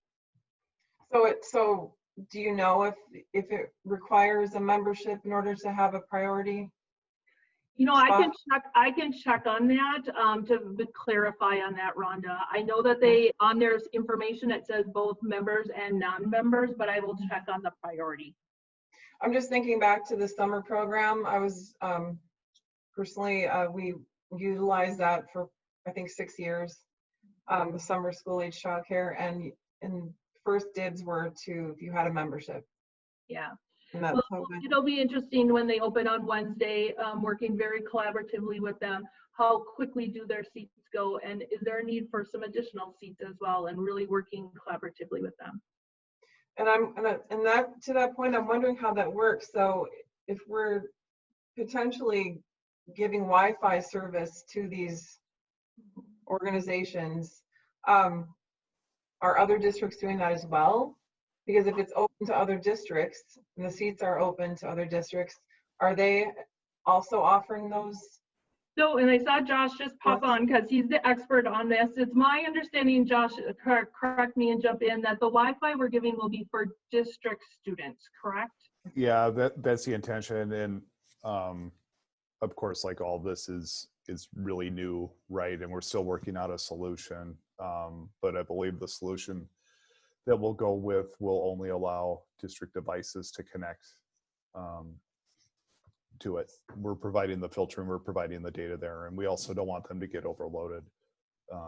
We're trying to balance the load so that our kids can take advantage of that data.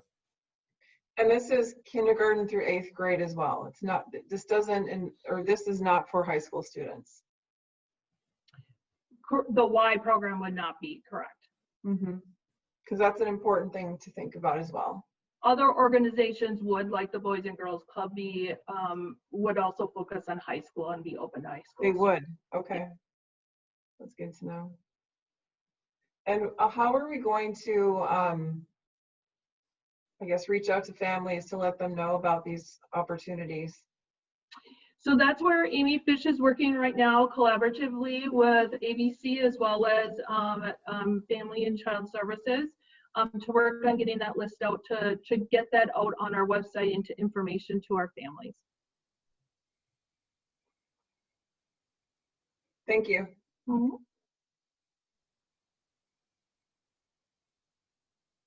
Sorry, Andrew, go ahead.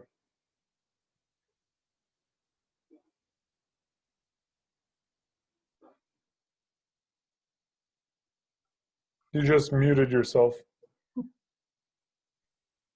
There you go. Okay. Sorry. All right.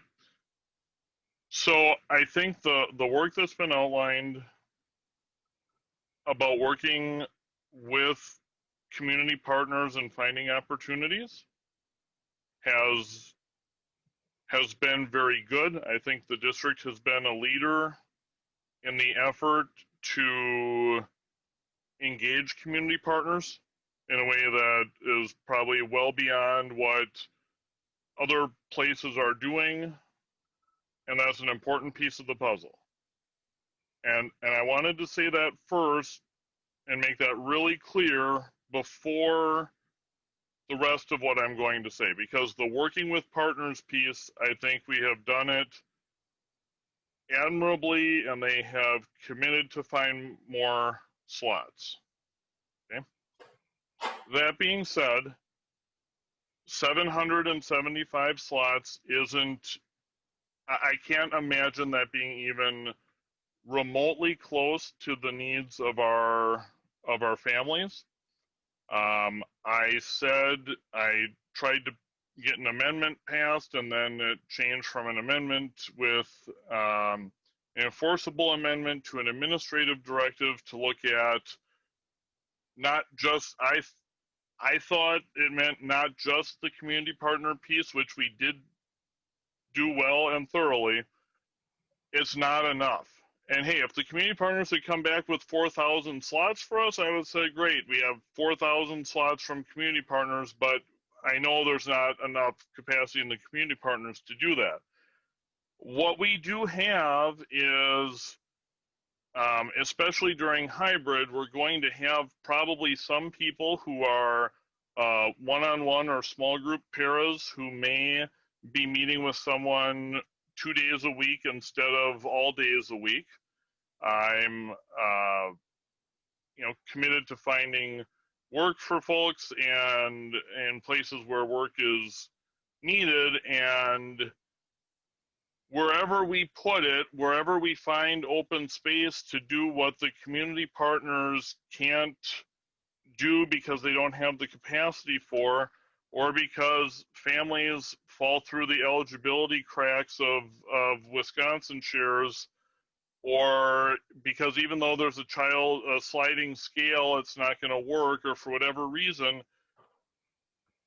I believe we owe it to the community to come up with additional creative options run by us for extended school sites, which I'm intentionally calling extended school sites, because it is, it's not it's not a daycare. It's a place where there's social distancing can be maintained. There's adult support. I'm talking about something similar to the Scottsdale, Arizona model. And I was really hopeful that by the time we got 2 weeks later to tonight, that we would have heard a good presentation like we did about our community partners, figuring the capacity would be, maybe get us close to 1,000 if we were lucky. And then also what we were going to do for everyone else, because this is a real issue for a lot of families that's going to go way beyond this 775. Leander, if I can just jump in real quick. So I know that we did take your concerns to heart. We had those conversations with our community-based organization partners. We already have the opportunity to work with some of them at our sites through our 21st Century Community Learning Centers, and we explored opportunities to expand those. We've also looked beyond our borders to where we've got our Model 3, 4K programs with Encompass, and looking for opportunities to expand those. And I know you and I have talked about this several times, and I know you're looking for a gray area, but and if Melissa, you're more than welcome to jump in if you need to here, but there isn't gray area. There's either education, in which case it's kids in classrooms with teachers and it's governed by the Department of Public Instruction, or it's childcare and it's in any kind of setting that's not your home, and then that's governed by the Department of Health Services. And so I know, I understand your desire to try to provide an extending learning space, but we can call it by any other name that we want to. But it's my understanding that that still operates under DHS regs. And because of the process that's required to get a space licensed, we determined that our best methodology was to try to partner with our CBOs and to look for those spaces that already had licensure resolutions, which we have through our 21st Century Community Learning Centers, and which we have with our Model 3s through Encompass, and try to see where there are opportunities to expand that. The other challenge we ran into is our CBOs looked at it and said, if you're going to move to a blended learning model, what's going to happen with the spaces that we're using? If we're in cafeterias, if we're in gymnasiums, if we're in libraries, if we're in other common spaces, and we said, you're going to have to leave because we need those spaces for teaching and learning. And they came back and said, that is not a functional model for us to only have 1 or 2 weeks worth of notice where we then have to try to move a program. We're simply not going to have the ability to do that. And so, again, we're trying to be as creative as we can, but we do have structures and regulations that we have to work with. And as frustrating as that is, I don't know how to get around that. Okay, so what's the, I guess, Andrew, what can I is ask a quick question? Go ahead. Yeah. Because you and I talked about this earlier, because I think it's pertinent to this. Steve, do we know how many families actually would need right, where the option is a 5-year-old or 6-year-old's going to be left home alone because mom and dad are working and there's no one else. So, like, do we literally have an assessment of how many students and families and kids would need this option? I defer to Lisa on that. No, we do not. What I can tell you, Christina, is that we are seeing, there's actually some Facebook groups out there, like we're seeing families band together too and saying, hey, neighbor down the street, I'm going to be home, I'll take your kids, and working together. We're seeing some of that as well in our community, but we do not have a specific number. Well, and I appreciate that, Lisa, but when we think about it from a systems level, like how do we understand the issue and plan for the issue?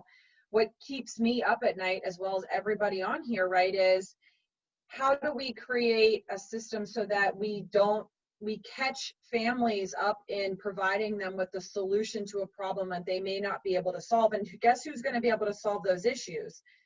Families who tend to have more resources, right? and they're going to rely on people. But we have a lot of people that don't have extended family here. They don't have moms and dads and elderly aunts and uncles that can help. And so, you know, I hear what you're saying, Steve, and it's not fair that this is put on us.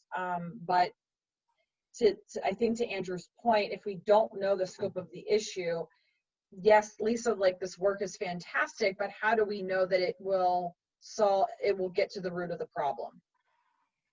Can I offer something? We sent out a survey to families, and 66% of our families said they would like to have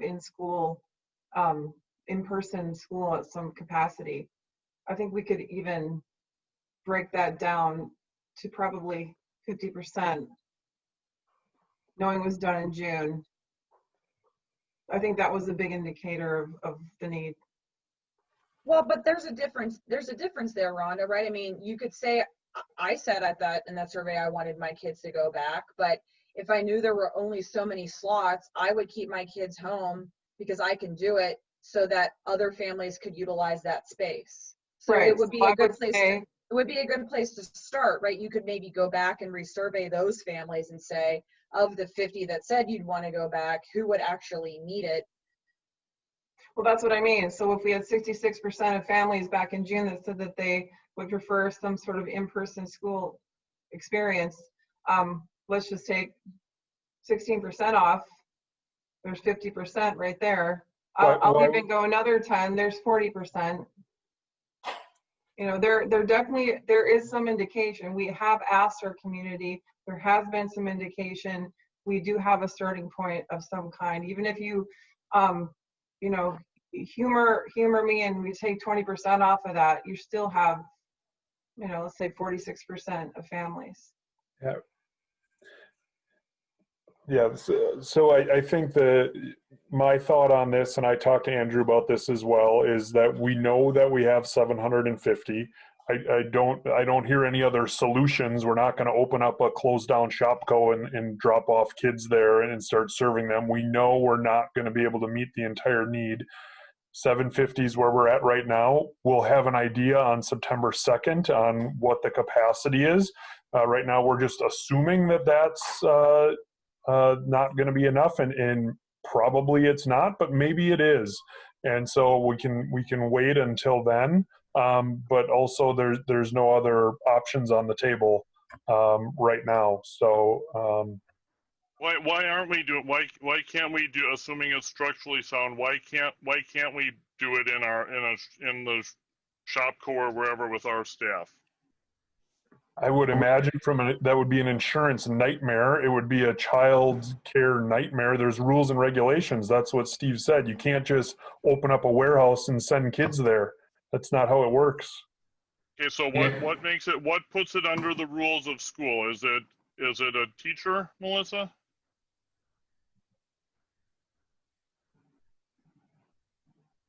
I don't know how to answer that question, Andrew, because I'm not sure what the difference is having it in a Shopco warehouse versus which there's all sorts of fire regs, and I mean that's not even a possible solution. Okay, that was probably the bit. Let's take that example off the table because that was a weird one that was grabbed. Let's say there was convention center space available. So just taking out of the equation any distraction of it being like a rundown old. Okay. There's schools. If you are operating a school or a daycare, let's get around licensing issues. Let's just get around building code requirements. There's building code requirements. So I don't know how you get. I'm not sure the purpose of having it at some offsite building. Because we don't have enough space. Well, especially when we go hybrid, right? I mean, if before we're hybrid, there's probably enough space in our sites, sure. But if we go hybrid, Andrew, we have all hands on deck and all staff in our buildings. Don't we have some? Won't we have some staff? Won't we have some paras who are one-on-one paras who are with kids 5 days a week who will be with a kid 2 days a week? Don't we have at least some number of teachers and educators who are generally are assigned to doing important work in the downtown building that instead could be redirected for family support? I don't think, hey, look, lunch for everyone on me if 775 takes care of this, or the community comes up with more on its own. I would be, I say a lot of times I'd be thrilled to be wrong, but I don't think there's a real understanding here of the devastation that's going to happen to families. Yes, some people emailed me and said, which should me or my spouse quit my job to stay home with my kids? Some of those were of anger and frustration. Some of those will fit into the 775. Some of them won't. And I know this has been a long night, but I'm gonna read the flow chart of how to apply for Wisconsin shares and what happens. And this is the flow chart. This is the color-coded thing with the little boxes and not the whole website, okay? Andrew, I do not disagree. None of us, I think, on this meeting disagree with you as to the incredible hardship that families are under. I understand that. Believe me, I understand that. However, the Green Bay Area Public School District cannot solve that on our own. That's why we need the community partners that Lisa is working with, and that's why we need other community partners to step forward. And we have businesses who have thought about doing this in their own space, and once they've looked into it, their liability carriers won't allow it. The Department of Health and Human Services won't allow it. Okay, there's the problem though. Why does it have to be DHS? If the liability, it's a daycare, Andrew. It is not if it's as extended. Why is it a daycare? It's because we're not offering school, Andrew. We are offering school. They're doing their school work during school hours on a school issued device. It's school. I mean, I'm not. So sometimes I play games with semantics a little bit to try to make a point. I'm not doing that here. I'm talking about an educator or paraeducator being in the conference room at the employer who wants to host one. Not a child care worker, an educator. What's not okay about that? If it's a real educator, because it's not a teacher? Simply having a license, Andrew, does not make it school. Can I just bring it back to the survey question? I'm sorry, I'm going to jump in here. Do we not have any interest in at least just serving the 60% of families? I mean, I'm not trying to open up a can of worms here at 3.5 hours into a meeting, but to me, that gets to the issue of, is the 770, whatever it is, enough? Or do we really need to think more creatively? Because that inherently tells us whether this conversation is over or not. Can I add to something as well, Christina, though? Can I add to that? Is the 775 or 770, whatever the number was, is that the spots that they have available in general? Because knowing, again, we reiterated the fact that our district is not the only district that's being invited into these facilities, right? We're speaking to this as if it's just our district. Right. And we know that that's not the case. And the case is that there are other districts who are going into hybrid models as well, who will have virtual models that they may need these learning experiences and this supervision, what we're looking at. So I think it's important, I keep thinking about this. We're talking about this as if those 775 are ours, right? Like we have first rights of refusal. We don't. So that's an important part of this as well, because then we're looking at even probably more than that because of the fact that those don't belong to our district. I just want to make sure that that point is clear, and I'm with Christina on this, that I think that if we don't really know what the need is, we know the spots, but those spots are not ours. They're everyone's. The issue that I have with a survey is that it's so limiting, especially when you think about the families, getting responses from the families who really need those spots. Are we really getting that data? To me, the best way to judge that need is to go back to those community partners, take a look at those 775 spots and ask them, are you guys full? Are you at capacity? And if they are, then we get that information brought back to us and we can look at what our other options are. We also have to ask the questions, are they at capacity? Are they actually requiring the families have a membership? Like, that matters, like, for the why. So Rhonda, that's a great question, and I will tell you actually the Y texted me as we are in this meeting right now, and it is not a requirement with the Y that it is, nor are they getting priority within the virtual learning academy that they are opening up. Okay, that's good to know. But when it comes to all the other districts that are invited, I'm assuming it's going to be first come, first serve, right? I mean, the YMCA needs money as well, right? They're an organization that is probably struggling. They're willing to help us, but they're probably also looking to stay afloat themselves. So if the conversation is, we have options, is that the conversation, or are we interested in fulfilling the need? Because to me, I'm hearing two very different conversations. What I can tell you, Rhonda, is as we continue to have the conversations with our community partners, for instance, the Y, they're starting with so many seats. They're going to look at what's the need within there, and they're more than willing to work with us to open up more seats as well and problem solve that. We talked about earlier too about matching people out there that have spaces as well as these community partners. Now we run into issues with the licensing and getting spaces licensed, right? But that would be our next step to work through with those partners if there is still continued need and those sites do fill up. I will tell you that the 775 seats, when we talked to our partners, which was, that first initial, which was about a week and a half ago, those were new seats that were not filled at that time. Okay. So we don't really know where their capacity level is at right now to begin with. I do not have an update right now. We can certainly reach out to them and get an update from all of our partners. Go ahead, Christina. Erica, I appreciate what you said, but I'm going to push back on you a little bit. I know this is difficult. I know we're on a crunch. And I understand that it would be difficult to parse through data to really ensure that the people who self-select, right, when you take a survey, how are they accurately reporting the need?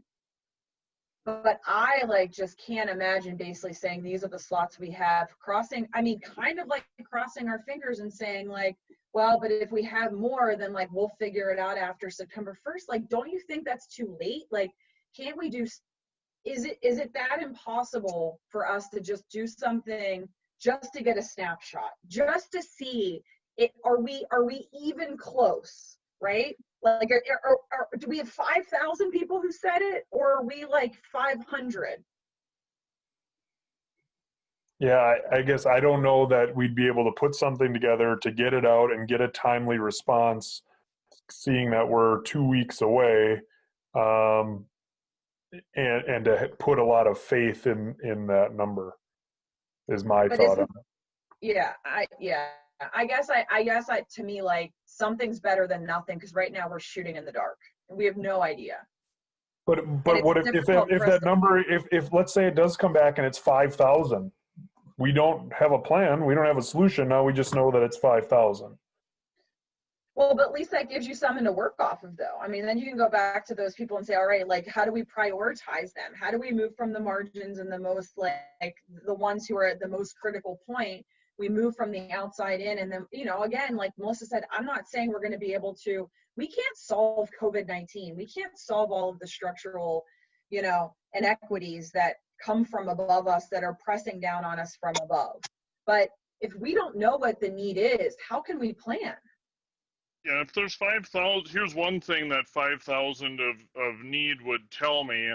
If we just couldn't, and I mean, obviously it's not, obviously in normal times, the presence of a teacher alone doesn't make a thing a school, of course, but we're talking about, I guess I would rather have someone publicly, I would like someone have to come and tell us no and defend that decision to the public if we're talking about providing licensed educated professionals who want to work with a group of kids in a business setting on their Green Bay school assignments with a Green Bay licensed educational person.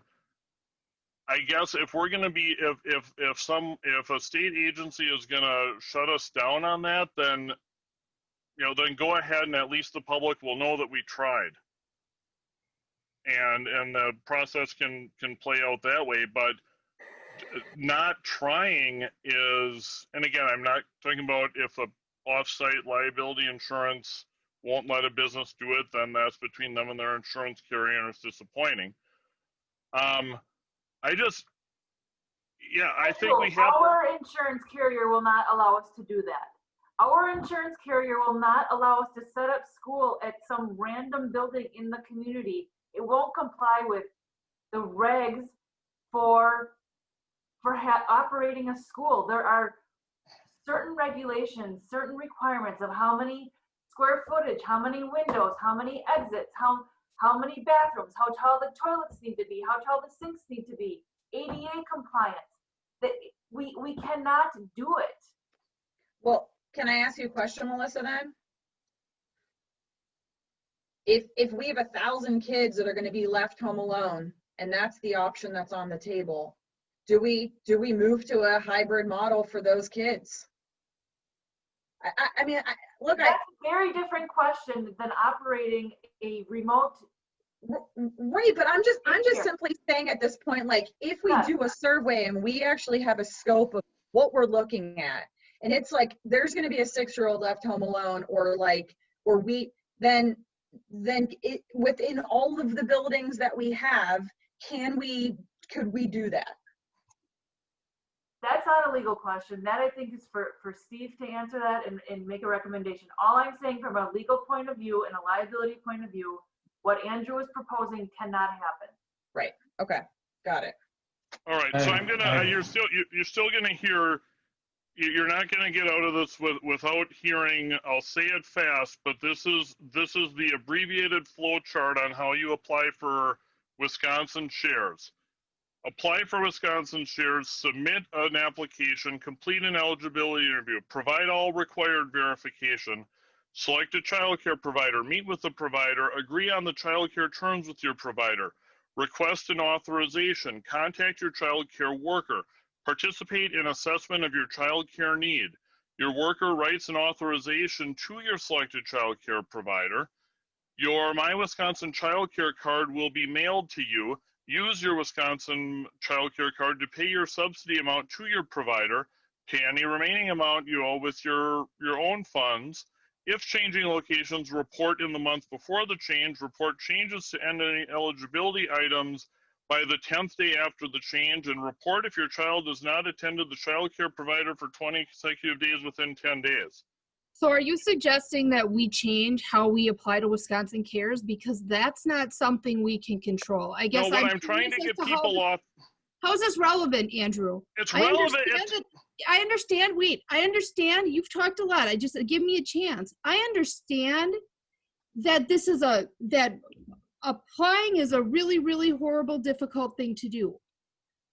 I don't understand how that's at all relevant with what we're talking about. And if we survey people and we don't have an option, what we're going to get is, why did you even ask us if you're not going to have a solution? Do we have the teachers? If we have our teachers doing virtual, what I heard earlier was we were going to be all hands on deck. So who are we not going to have certain teachers teaching because we're going to have them in pseudo school daycare facilities? I guess what I want to understand before we survey people, do we even have a possible option? Because from what I'm hearing, we don't. So before we would survey people, I think we have to understand if we're going to be able to do anything with that information. I'll tell you, you've got one option, and Christina just talked about it, and that's to decide to go hybrid instead of offsite. So if you want to serve those kids, then you can make a decision as a board to bring them into school. You know what's important about that, though? Can I just touch on that? If we are not aware of how many of our students were able to fill some of those 775 spots, are we going to be looking at how many of our students actually were able to do that? I think that's important to also know how much the community partners did provide in regards to support and what we're left with. I think for me, that's important to look at. What did they actually, were they able to bring to the table? They're obviously giving us an option, and that's great. But if we don't know, I mean, if 100 of our students got in and 675 students came from Howard, Swamico, Ashwaubenon, De Pere, if we don't know what they're actually providing us to begin with, right? These are all the little details that matter. I believe they matter. Because we talk about going into a hybrid model. What if we don't go into a hybrid model or a blended model at all? And then it's thoughts and prayers for these families. And we don't even really know how these community partners helped us. It sounds good. I'm sure the intention is there. But if we don't have some of the details that Christina's asking about, Andrew's asking about, I'm concerned about just the needs themselves matter. Whether or not we can absolutely deliver that is another story, but are we interested in finding out what those needs look like? I hope we are. I am. Going hybrid isn't going to solve this, though. I mean, going hybrid now, you've solved 2 days a week. You know, if my husband and I both worked when my kids were younger, and my husband would have had to quit his job. I get this. It would have been really, really hard. He would have had to quit his job, because even when we went blended, it would still have been 3 days a week that I would have had a first and third grader at home. It's something we would have had to have done. So going blended isn't going to solve this problem. And it doesn't change the fact that right now we can't do it safely.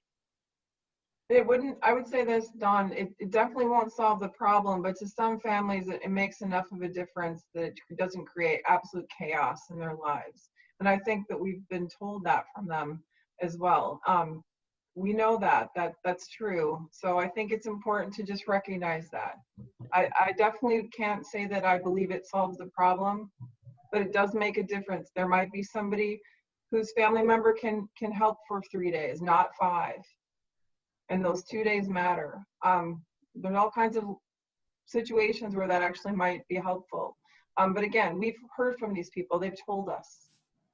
So Lisa, can we, at another meeting, get an update on the number, the community partners, and how many Green Bay Public School District students they're serving? Yes, I will certainly do that. I will reach out and get you that number as soon as I can. Thank you. We've done good. I guess my frustration is that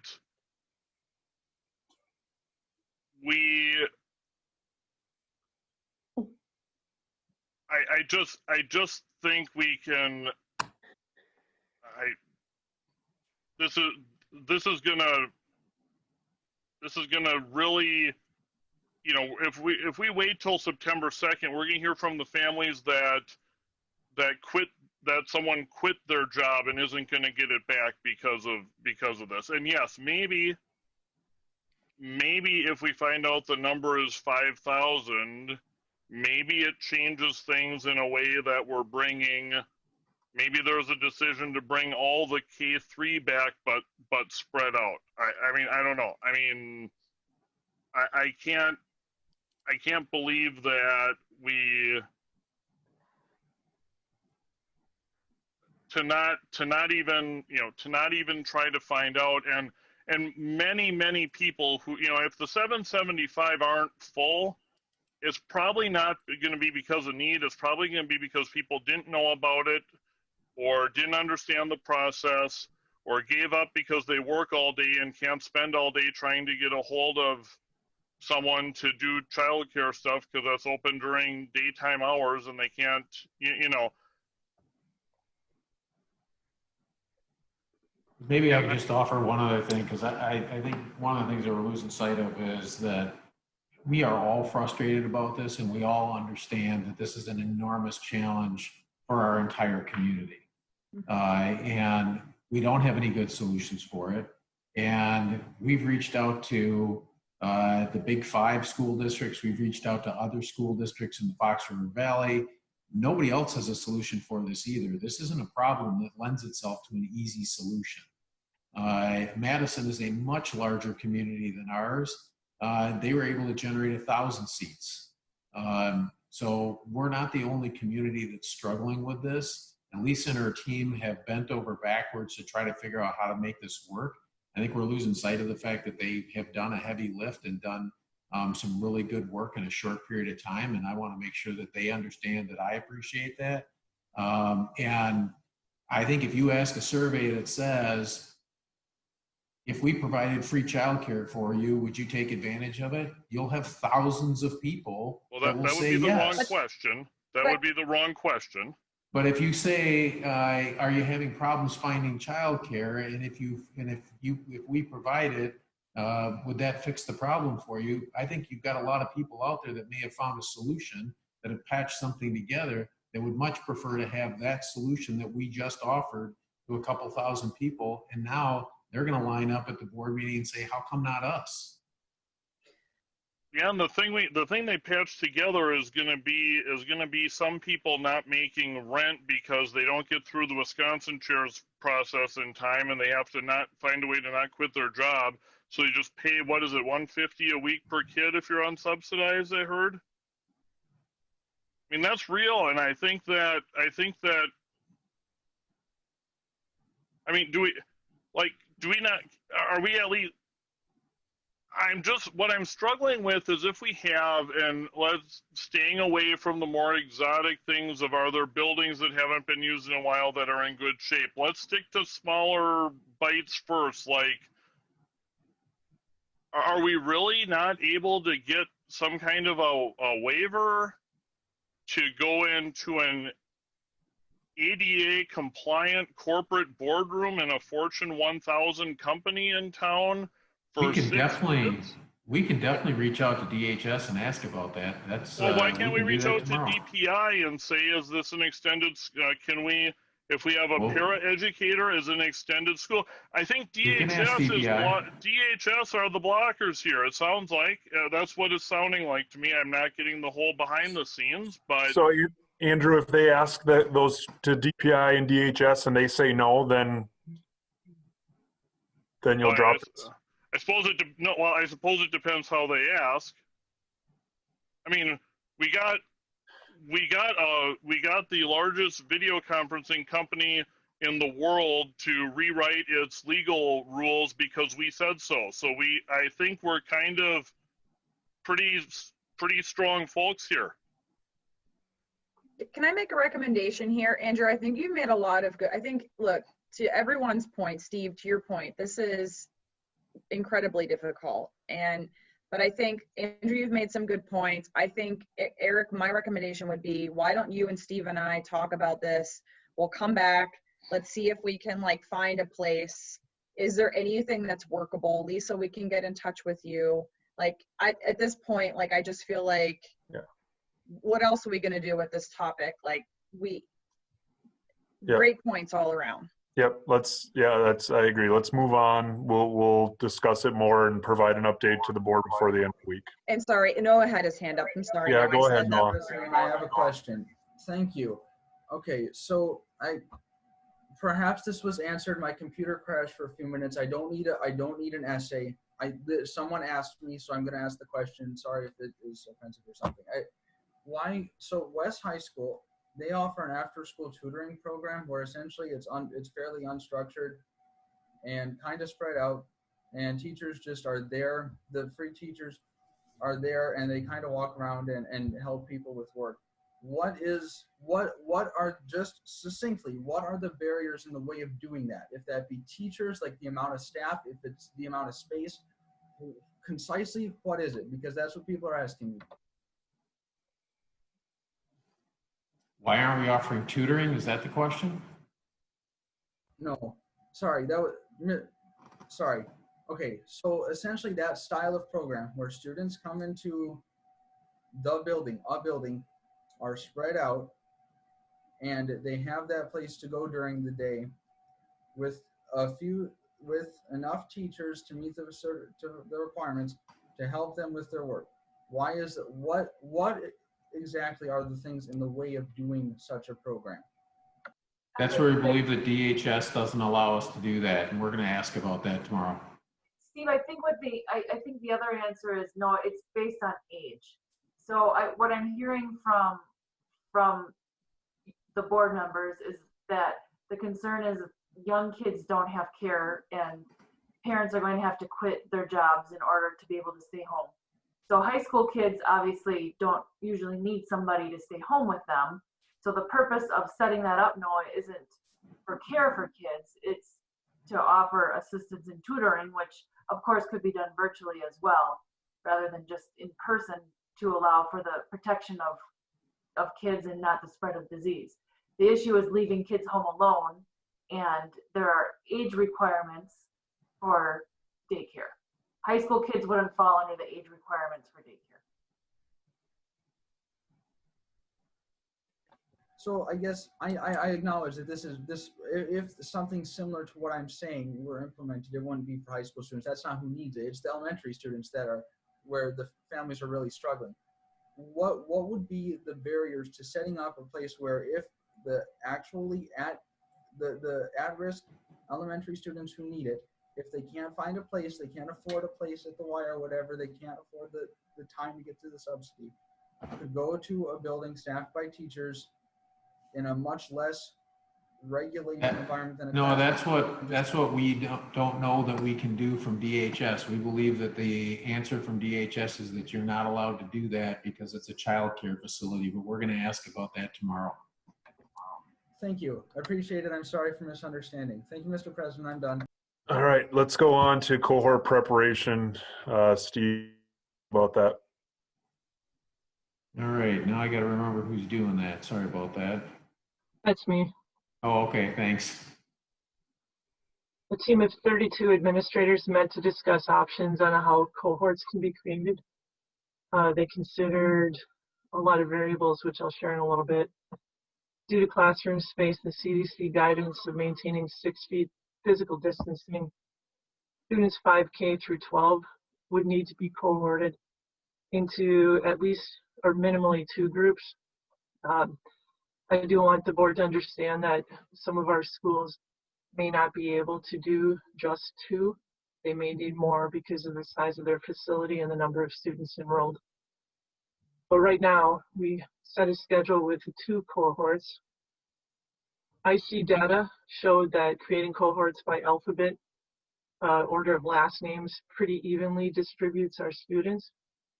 So in the 2 cohorts, we would have cohort A or group A with the last name A through L, and group B, last name M through Z. I'll say it one more time. Group A, last name A through L. Group B, last name M through Z. Items the team of administrators considered when they were looking at the cohorts include families that have multiple last names, older children that might watch their younger siblings during the day, inequities that can be created with cohort models, transportation needs, classroom space, and time sensitive due to this impacts how class lists are created prior to the start of the school year. Principal discretion will be provided.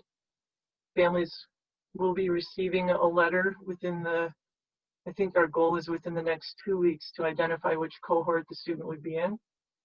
Families will also be instructed that they can contact their building principal to move cohorts for unique situations.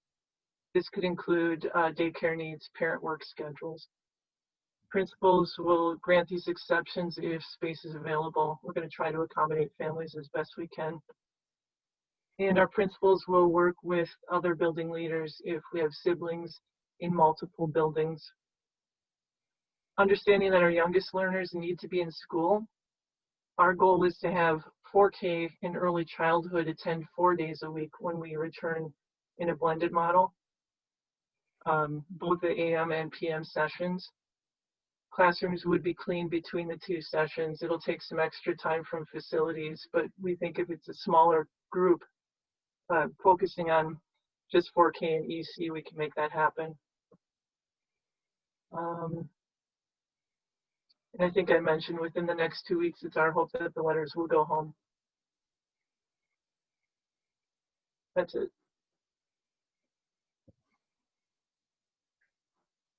Any questions for Vicki?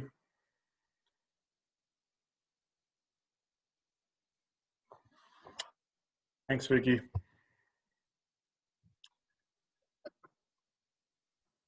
Andrew?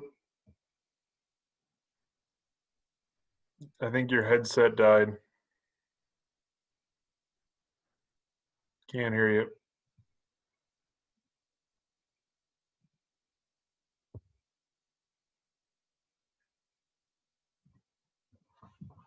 Andrew, we still can't hear you.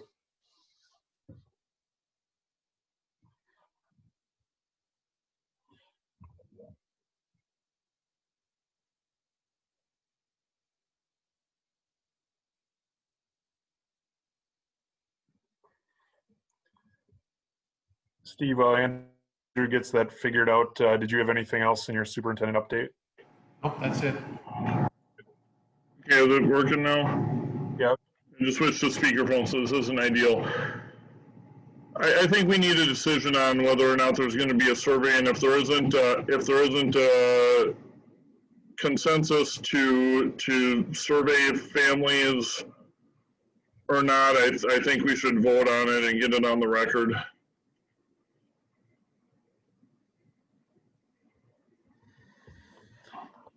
We're not posted for action on that though tonight, so we would We're not, posted for childcare during off-site model. but we're not posted for any action on that, Andrew. It was just superintendent's update, and you have to be posted for action.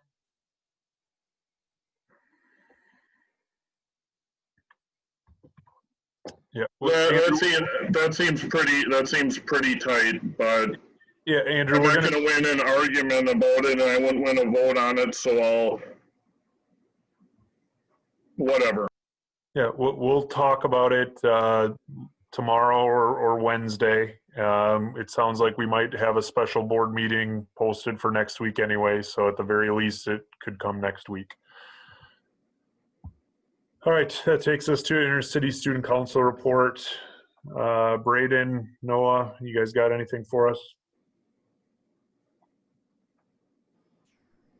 Sorry, 1 second. Okay. Yeah, so of course, being the summer months, it's kind of limited, but as far as at the district level, student registration opens this week. We've seen a lot of work from district staff to make sure that all students have access to a computer for the virtual learning, which has been appreciated. And ICSC elections have been planned at our level, and intent to run forms will be sent out to every high school student, and we'll hold those in September. At Southwest High School, Kendall Hoyda and Elliot Elgram have had their documentary, To Be Young, Gifted, and Black, Nina Simone and the Civil Rights Movement, selected to be the 2020 digital documentary showcase hosted by the National Museum of African American History and Culture, which also has a bunch of other videos in it as well. At West, Victoria Soldier was awarded the Ethel Probst Memorial Scholarship in the amount of $2,000. West High School's Pathways Math Department selected her for the scholarship because she showed great improvement during her time in that program. At Preble High School, Preble graduate Kaiser Neverman was awarded the 2020 Prep Boys Swimmer of the Year award by Bellin Health and Festival Foods. And finally, at East, the Garage Pantry, a local food pantry working to help families in the Green Bay area who have been negatively impacted by the pandemic, received a large donation from East High School staff of supplies and foods. The Green Bay Booyah Baseball and the Greater Green Bay Area Lodging Association are teaming up to host a food drive in support of the Eats for East food pantry. The food pantry benefits the students and families of East High School, and there's an event on Wednesday. And tennis player Libby Newmeyer was recognized in the Press Times under their senior spotlight section. And that concludes it for us. Thank you very much for that update, guys. Appreciate it. Takes us to the Legislative Liaison Report, and that'll be facilitated by Brenda Warren. So first is the HEALS Act, and I don't have any updates on that. It kind of stalled out in the Senate, and so we'll just wait to see what happens. The second is the Wausau resolutions. I attached 3 resolutions that I received from the Wausau school board president. And I know last year the mascot resolution didn't pass in the delegate assembly, and so they're proposing to put that forward again to the Policy and Resolutions Committee. So her question to me was whether our board was interested in putting forth our support like we did last year for the mascot resolution, and also the Act 31, and they have a new one on broadband access. So I just open it up to board members to see if you're interested in us doing that. We could bring it forward to our the September 21st meeting and approve that, and then that would go to the Policy and Resolutions Committee as part of that resolution. Brenda? Yes, Brenda? Sorry, I can't see people. Oh. Go ahead. Did they mention, or do you know what their plan is compared to what happened last time? Like, how do they intend to put this forward and work to actually get it passed? What are they going to do differently? She didn't mention anything about that. I mean, I can ask. I think she did mention actually that the number of schools that have Indian mascots dropped from 32, I think, to 28. You know, I think part of bringing it forward again is even if it doesn't pass, I think it helps other districts say, well, it's probably coming, and maybe helps them to start taking some action to change their mascot.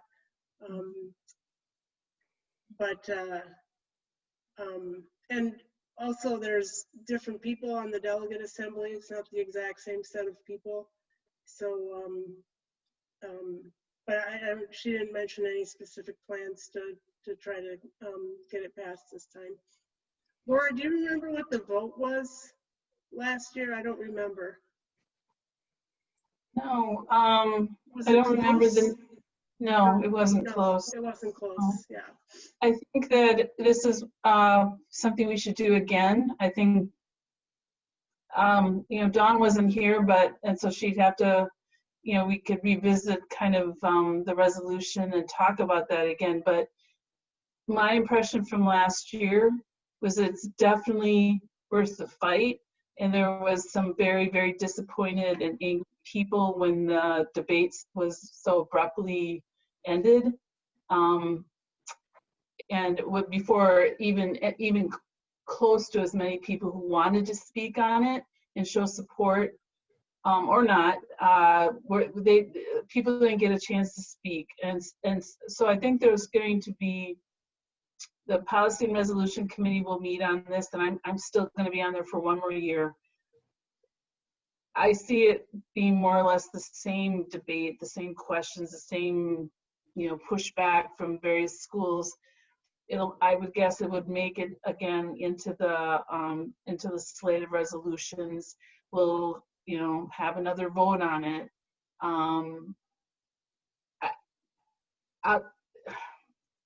There's a lot of schools who don't want to see this. It's not even, if they might not even have a mascot that is offensive. but they don't like the idea of a state agency telling them what they can do. So there's a bunch of stuff going on. The vote last year was 101 supported the resolution, 218 did not. Yeah, I'll tell you honestly, after all the work that just our board did on it, and obviously Wausau worked very hard on it, it was very disappointing. And I, you know, before I could even get up and voice the support of our school district, it was shut down. So I hope that this year will be different, and but for tonight's purposes, I feel like we should. I'll just speak for myself. I think we should do it again. All three, Laura, or do you think just the mascot resolution? What do you think? Gosh, I'm not sure about that, but I mean, I don't know if we're going to have resolutions of our own as well. We haven't. Have you checked into that yet? No, I don't think we are. Okay. I don't know. I guess I'd toss that out on the table and see how other people feel. But I definitely feel strongly that we should support the mascot one. And yeah, the other ones, I'll leave that, we should probably debate that a little bit. But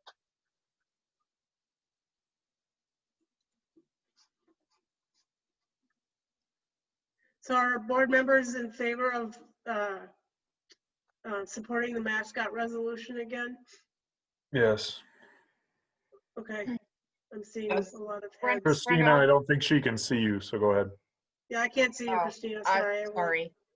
Yes, I think we should do that. I think the broadband one is good because even though we're an urban district and it's not necessarily as much of an issue for us, I think it's good to, just show support for rural districts. The funding one, I think that would be great. I'd like to learn more about that and kind of where we stand. But again, even if it's not an issue for us, I think it just shows solidarity. And then I have a question for you, Laura, and I don't know if you remember this. For that vote last year, was it public? Like, do we know which districts voted that down? No, okay. You don't get to know that, unfortunately. So, okay. But the tenor of the debate was just a little disheartening. Racism. Yeah. That's it. Yeah, but it also has a lot, maybe sometimes that's couched in the I'm not going to let a state agency tell me or a group tell me what to do in my school district, but and there's something to that, you got it, but I have hopes that it will be handled differently this year and debate won't be shut down so abruptly so that at least people feel like they were heard.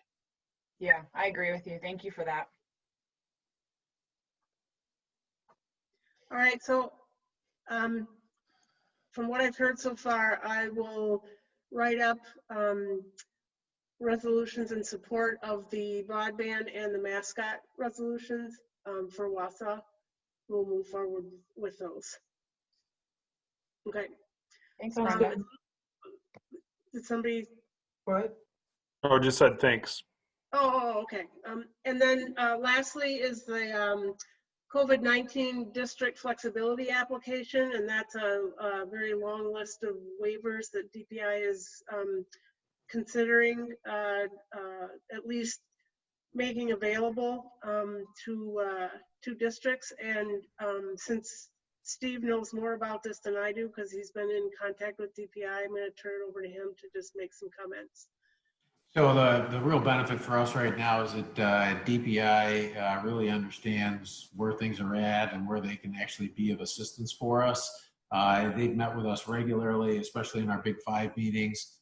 They've essentially said if there's a rulemaking opportunity for them to grant flexibility and a waiver for the districts, that they are willing to do that. If it's a statutory requirement, they're willing to work with districts to seek statutory relief. So what you have attached to the board meeting tonight is a list of about 6 pages worth of rulemaking authority areas where DPI has flexibility. They've created one master waiver application for that. We're currently in the process of going through that to figure out which waivers work for us at this time. DPI has also created a rolling process, so you can apply for whichever waivers you think you need now. If you think you need more later, you can apply for those. If you've applied for some and you decide you don't need them anymore, you can withdraw your waiver, and this will be a rolling process throughout the year. Our goal is to get the ones that we know that we think that the district will benefit from in front of you in September for review and for a vote, and it'll be kind of an omnibus waiver that we'll bring forward. So we're having the team analyze each one of these 6 pages of potential waivers and determine the ones that we think will best meet our student, staff, and community needs, and we'll have that back to you here within the month.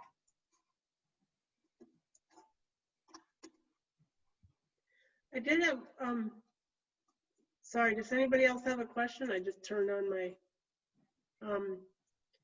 I did have one question. Sorry, I'm trying to pull it up. About the state testing. And it looked like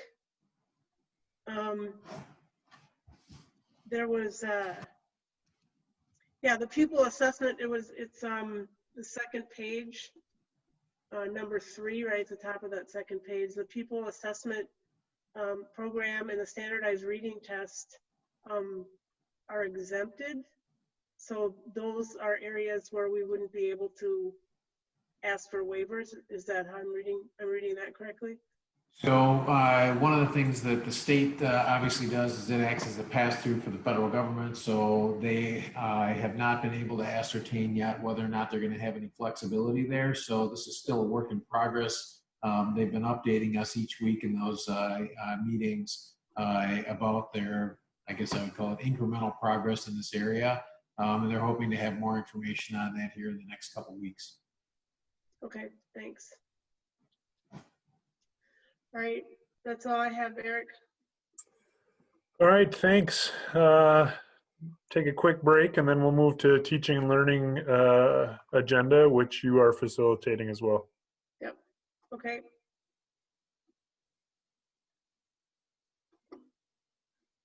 So are we we're taking a break, Eric?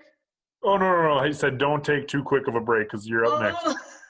I was all excited. We're gonna power through. We're getting close.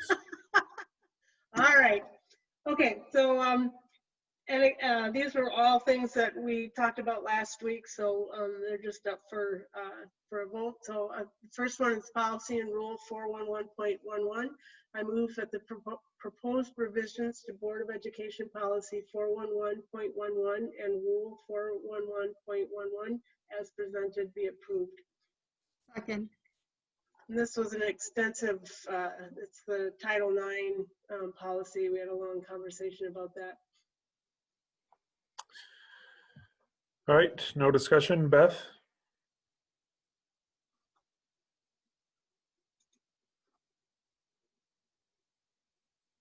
Oh, we can't hear you, Beth.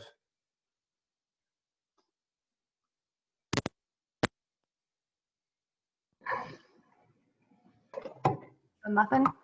Oh, there we go. We heard you. Smith? Aye. Warren? Aye. Vanden Heuvel? Aye. Nikow? Aye. Becker? Aye. Hoy? Aye. Dalton? Aye. Pass 7-0. Next, I move that the proposed revisions to Board of Education policy 431 and rule 431R as presented be approved. Second. Brenda, if I can just for a second, the infrastructure team, which composed of teachers and administrators, had asked for one minor change in that policy. After the board had met on Monday, they were still meeting and had one additional thought. In section 3 of the rule regarding taking of a secondary attendance, they just added that we add for an individual who could take the attendance to be the advisor or the designee, because there could be a para working with the teacher or other individuals who may not be the advisor themselves, but someone who was just designated to enter the attendance into Infinite Campus. I just wanted to point that out. And that came directly from the teachers and the principals and other administrators on that infrastructure committee. So that's in the current copy we have? Yeah, Beth updated it and posted it on Agenda Manager. Okay. Oh, I see. Yeah, there it is. Thanks, Melissa. Yep. All right, Beth. McCoy, Aye. Shelton, Aye. Becker,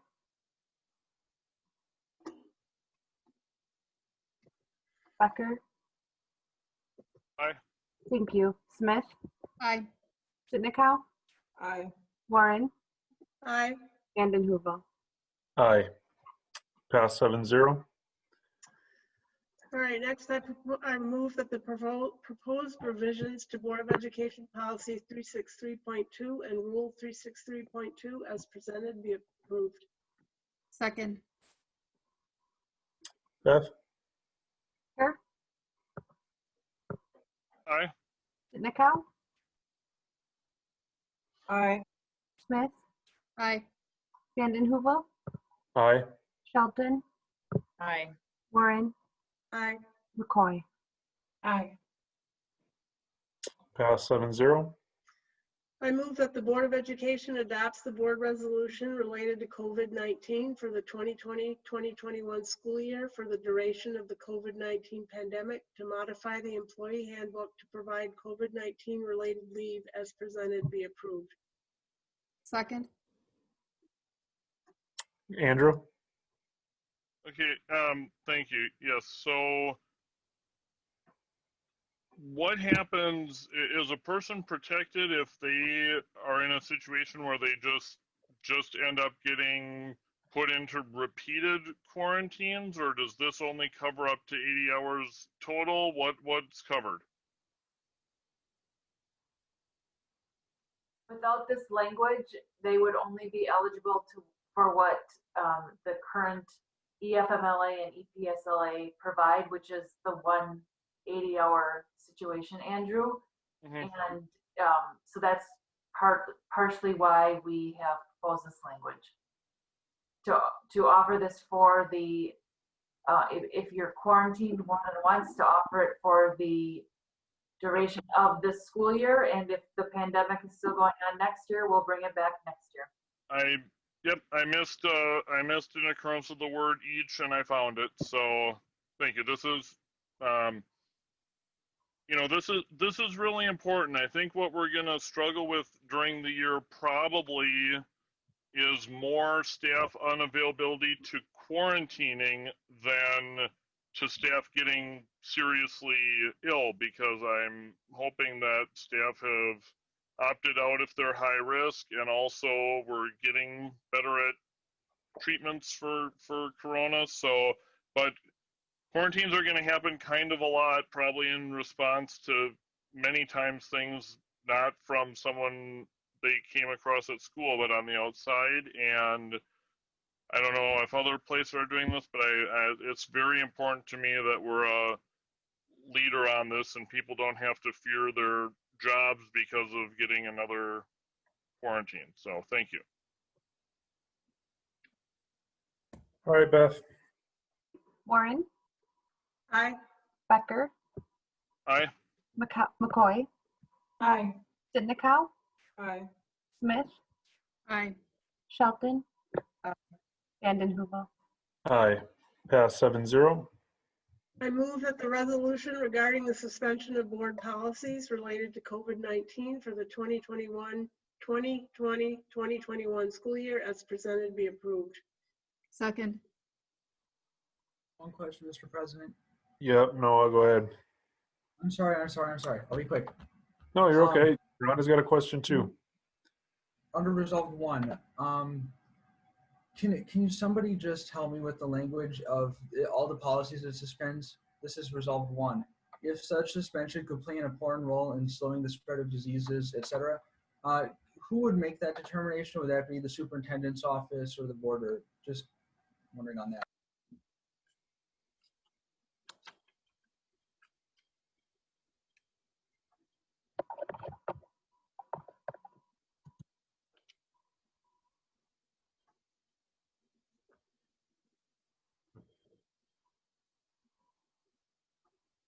Steve, are you answering that question? You're on mute.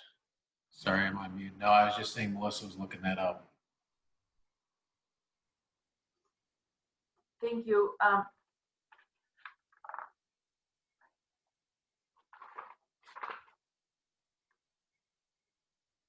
Well, that's why we're proposing it, Noah. That's the why behind what we're proposing tonight. So we're proposing to suspend this language because such suspension could play an important part in slowing the spread of the virus. Okay, so you're by voting yes, you're fulfilling the if clause in that piece then. Yeah, I think so. you answered my question. Thank you. I mean, it's 4 policies and 3 rules, and then there's a little more detail underneath, right? I'm sorry, I didn't hear. If someone was talking, I didn't hear it. Oh yeah, it's clear which policies. I mean, they're enumerated. There's yeah. Correct. I think it's very clear. Yeah, it's clear. I think. Okay. Beth? Oh, wait, Rhonda, did you have a question? Oh, I have more of a comment. So there's a portion of this where we're looking to revise or to suspend board policy 443.1, where it talks about clothing covering may not cover a student's face to the extent the student is not identifiable. I'm assuming this is obviously for mask purposes, right? So I obviously support masks in school and in public. Wear them often myself. But when I read this and I looked at this, and so we're opting to change this policy for safety purposes, right? Where we actually have it in place based on safety purposes, right? That's why it was initially put in there. We had a long conversation last year about this. We talked about how we need to be able to see faces because of safety, in the interest of safety and security. So my only comment here is it feels very, again, supportive of masks in school for safety, but it feels very hypocritical to be removing the policy and changing that because of safety purposes, and when the entire time we have had it in place, it's to deliver safety and security. So moving forward, whether this is ever revisited, if I'm on the board or not, I'm hoping that that will be a part of the conversation that's had when it comes to safety and having faces exposed. So I just read that and it just kind of struck me in a weird place. So that's it. I'm going to support it. I'm just hoping we can think about that in the future, about the context of safety in that board policy. Thank you. All right, Beth? Shelton?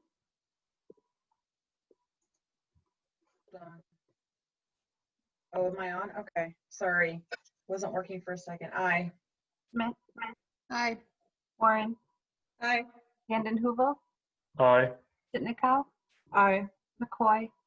Aye. Becker? Aye. I move. 7-0. Sorry. I move that the Boys and Girls Club of Green Bay be approved to provide services for the 21st Century Community Learning Centers and/or Fund 80 community-based after-school programs for the 2020-2021 school year for dance and Fort Howard Elementary Schools. Second. Beth? I have a question. Oh, I'm sorry, Rhonda. Sorry, Rhonda, I missed you. It's okay. So I just have a question about, so this is after school programs not happening or not functioning in an offsite model, correct? That's not going to happen, right? If we're strictly virtual offsite, these programs will not be occurring, correct? It's I don't want to speak out of turn, but it's my understanding that they'll still be occurring virtually. That's my understanding with it too. I was looking to see if Lisa was on. I don't see Lisa on anymore. I let Lisa go, but that is correct. It would be virtual. Okay. So when were can you remind me when the contracts were signed for this? Was it, I'm not remembering. There's no contract signed because you haven't. There's no contract? Because you haven't approved the awarding of the contract. No, so this, okay, so, but there was nothing, there's no agreement at all in regards to after-school programming other than for the off-site virtual plan. Is that what you're saying? There's no agreements for that either. Those are just discussions. Okay. No one has signed any contracts. Okay. All right. Are we able to also get information about engagement in these programs as well when it comes to the, if this is approved, obviously, and then they'll be conducting virtual after-school programs? Are we going to be able to have any sort of record of who participated, if people participated? A component of the program every year, and Eric, you may be able to speak better for this than I am, but a component of the program every year is that an evaluation has to be conducted that gets submitted to the DPI for purposes of the grant funding, and parent engagement, student engagement, all of that is part of that evaluation. And I don't believe that has been waived. That evaluation component has been waived for this school year. Okay. That's correct. And while the programs have to open up to any kid, they primarily, I would say, 99.9% of the after-school sites, whether they're Fund 80 funded or 21C funded, are students from that school. Okay. I'm just thinking, I mean, what everyone's thinking, I'm sure, that they're in school all day on a screen for hours and hours, and then they're supposed to somehow engage additionally in an after-school program. I just wonder about that, and I have concerns about that, so I just wanted to share that. Okay, Beth. Hoy. Aye. Vanden Heuvel. Aye. Becker. Aye. Warren. Aye. Smith. Aye. Sitnikau. Aye. Shelton. Aye. Pass 7-0. I move that the YMCA of Green Bay be approved to provide services for the 21st Century Community Learning Centers and/or Fund 80 community-based after-school programs for the 2020-2021 school year for Baird, Beaumont, Doty, Eisenhower, Howe, Sullivan, and Tank Elementary Schools. Second. Beth? Sitnikau. Aye. Smith. Aye. Warren. Aye. McCoy. Aye. Vanden Heuvel. Aye. Shelton. Aye. Becker. Aye.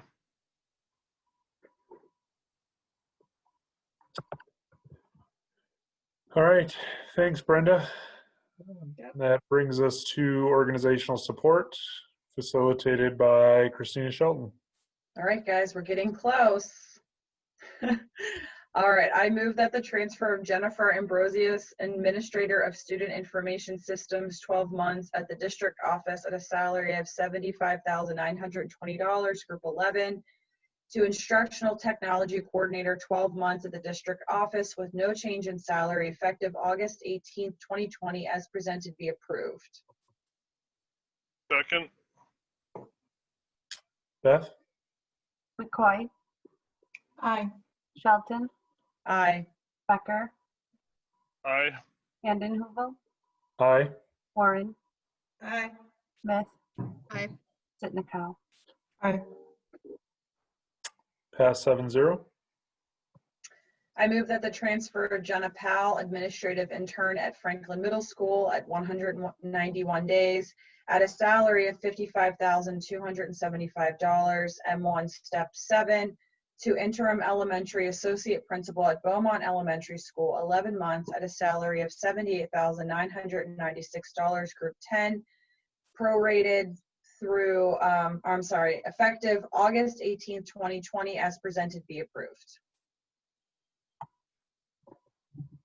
Second. Beth? Warren, Aye. Vanden Heuvel, Aye. Becker, Aye. McCoy, Aye. Shelton, Aye. Sitnikow, Aye. Smith. Aye. Pass 7-0. I move that the extension of retirement under emeritus as non-precedent setting due to current events in the country related to COVID-19 pandemic as presented be approved. Second. Beth?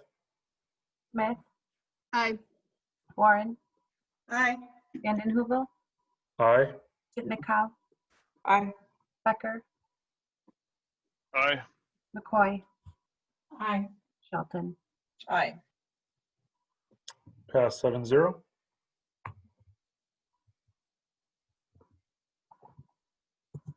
Christina, can you do the consent agenda? Oh, yes, sorry. I move that the consent items as presented be approved. Second. Beth? Aye. Aye. Shelton, Aye. Becker, Aye. Smith, Aye. Sitnikow, Aye. Warren, Aye. Vanden Heuvel. Aye. Pass 7-0. Next up, future agenda items. Obviously, there's a lot of things that we talked about tonight that Steve and Christina and I will discuss. Anything outside of that? Go ahead, Rhonda. I brought this up a few other times and just gonna bring it up again, wondering what the status is and what the criteria looks like for us to meet in person. Okay. Yeah, we'll continue to discuss that and see what we can do. Well, I'll the add biggest, that to our list for Wednesday. yep. I could respond to it now, but we're not posted for it, so I won't go down that rabbit hole. But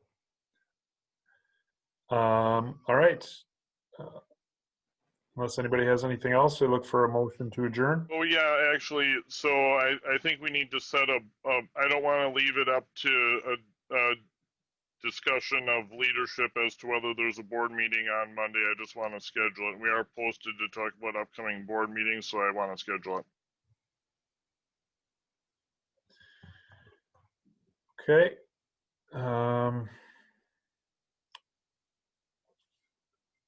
I mean, unless people can't go on Monday at 6, then a different time. I just picked that one first because it's Monday. Andrew, can you refresh what we're gonna be doing? Well, at a minimum, deciding on our approving metrics, I would assume. Don't we have a retreat that day? Yeah. Yep. Not at the same time, but the only question that I would have would be if the DHS doesn't come out with their final version. Steve, would you feel comfortable having that meeting on Monday? The only thing that I'd be bringing to you that would be different than what we shared today would be a two-factor system with a K5 and a 612 track in it that we don't have right now. And then even without DHS guidance, there's certainly an opportunity for the board to discuss whether or not they want to be, or how aggressive they want to be. And so we could start to look for some breakpoints in there. Okay. Steve, do you see any issue with meeting on Monday at 6? No, I don't. We may not have the DHS piece, but that wouldn't stop us from continuing that conversation.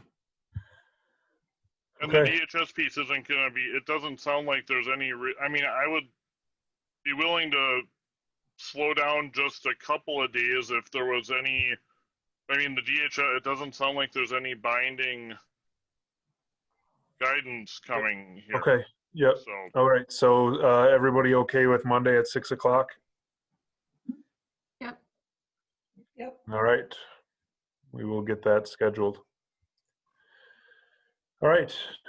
Without anything else, look for a motion to adjourn. So moved. Second. Beth? Warren, Aye. Becker, Aye. McCoy, Aye. Sitnikow, Aye. Smith, Aye. Shelton, Aye. Vanden Heuvel. Aye. Pass 7-0. Thanks.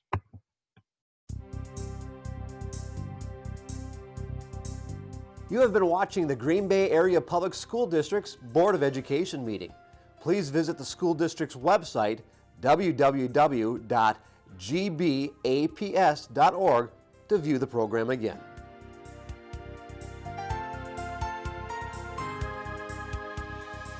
If you cannot fully access the information on this video, please let us know the accessibility issue you are having by calling 920-448-2025 or by email at communications@gbaps.org. We will try to provide the information to you in an alternative format and/or make the necessary improvements to make the information accessible.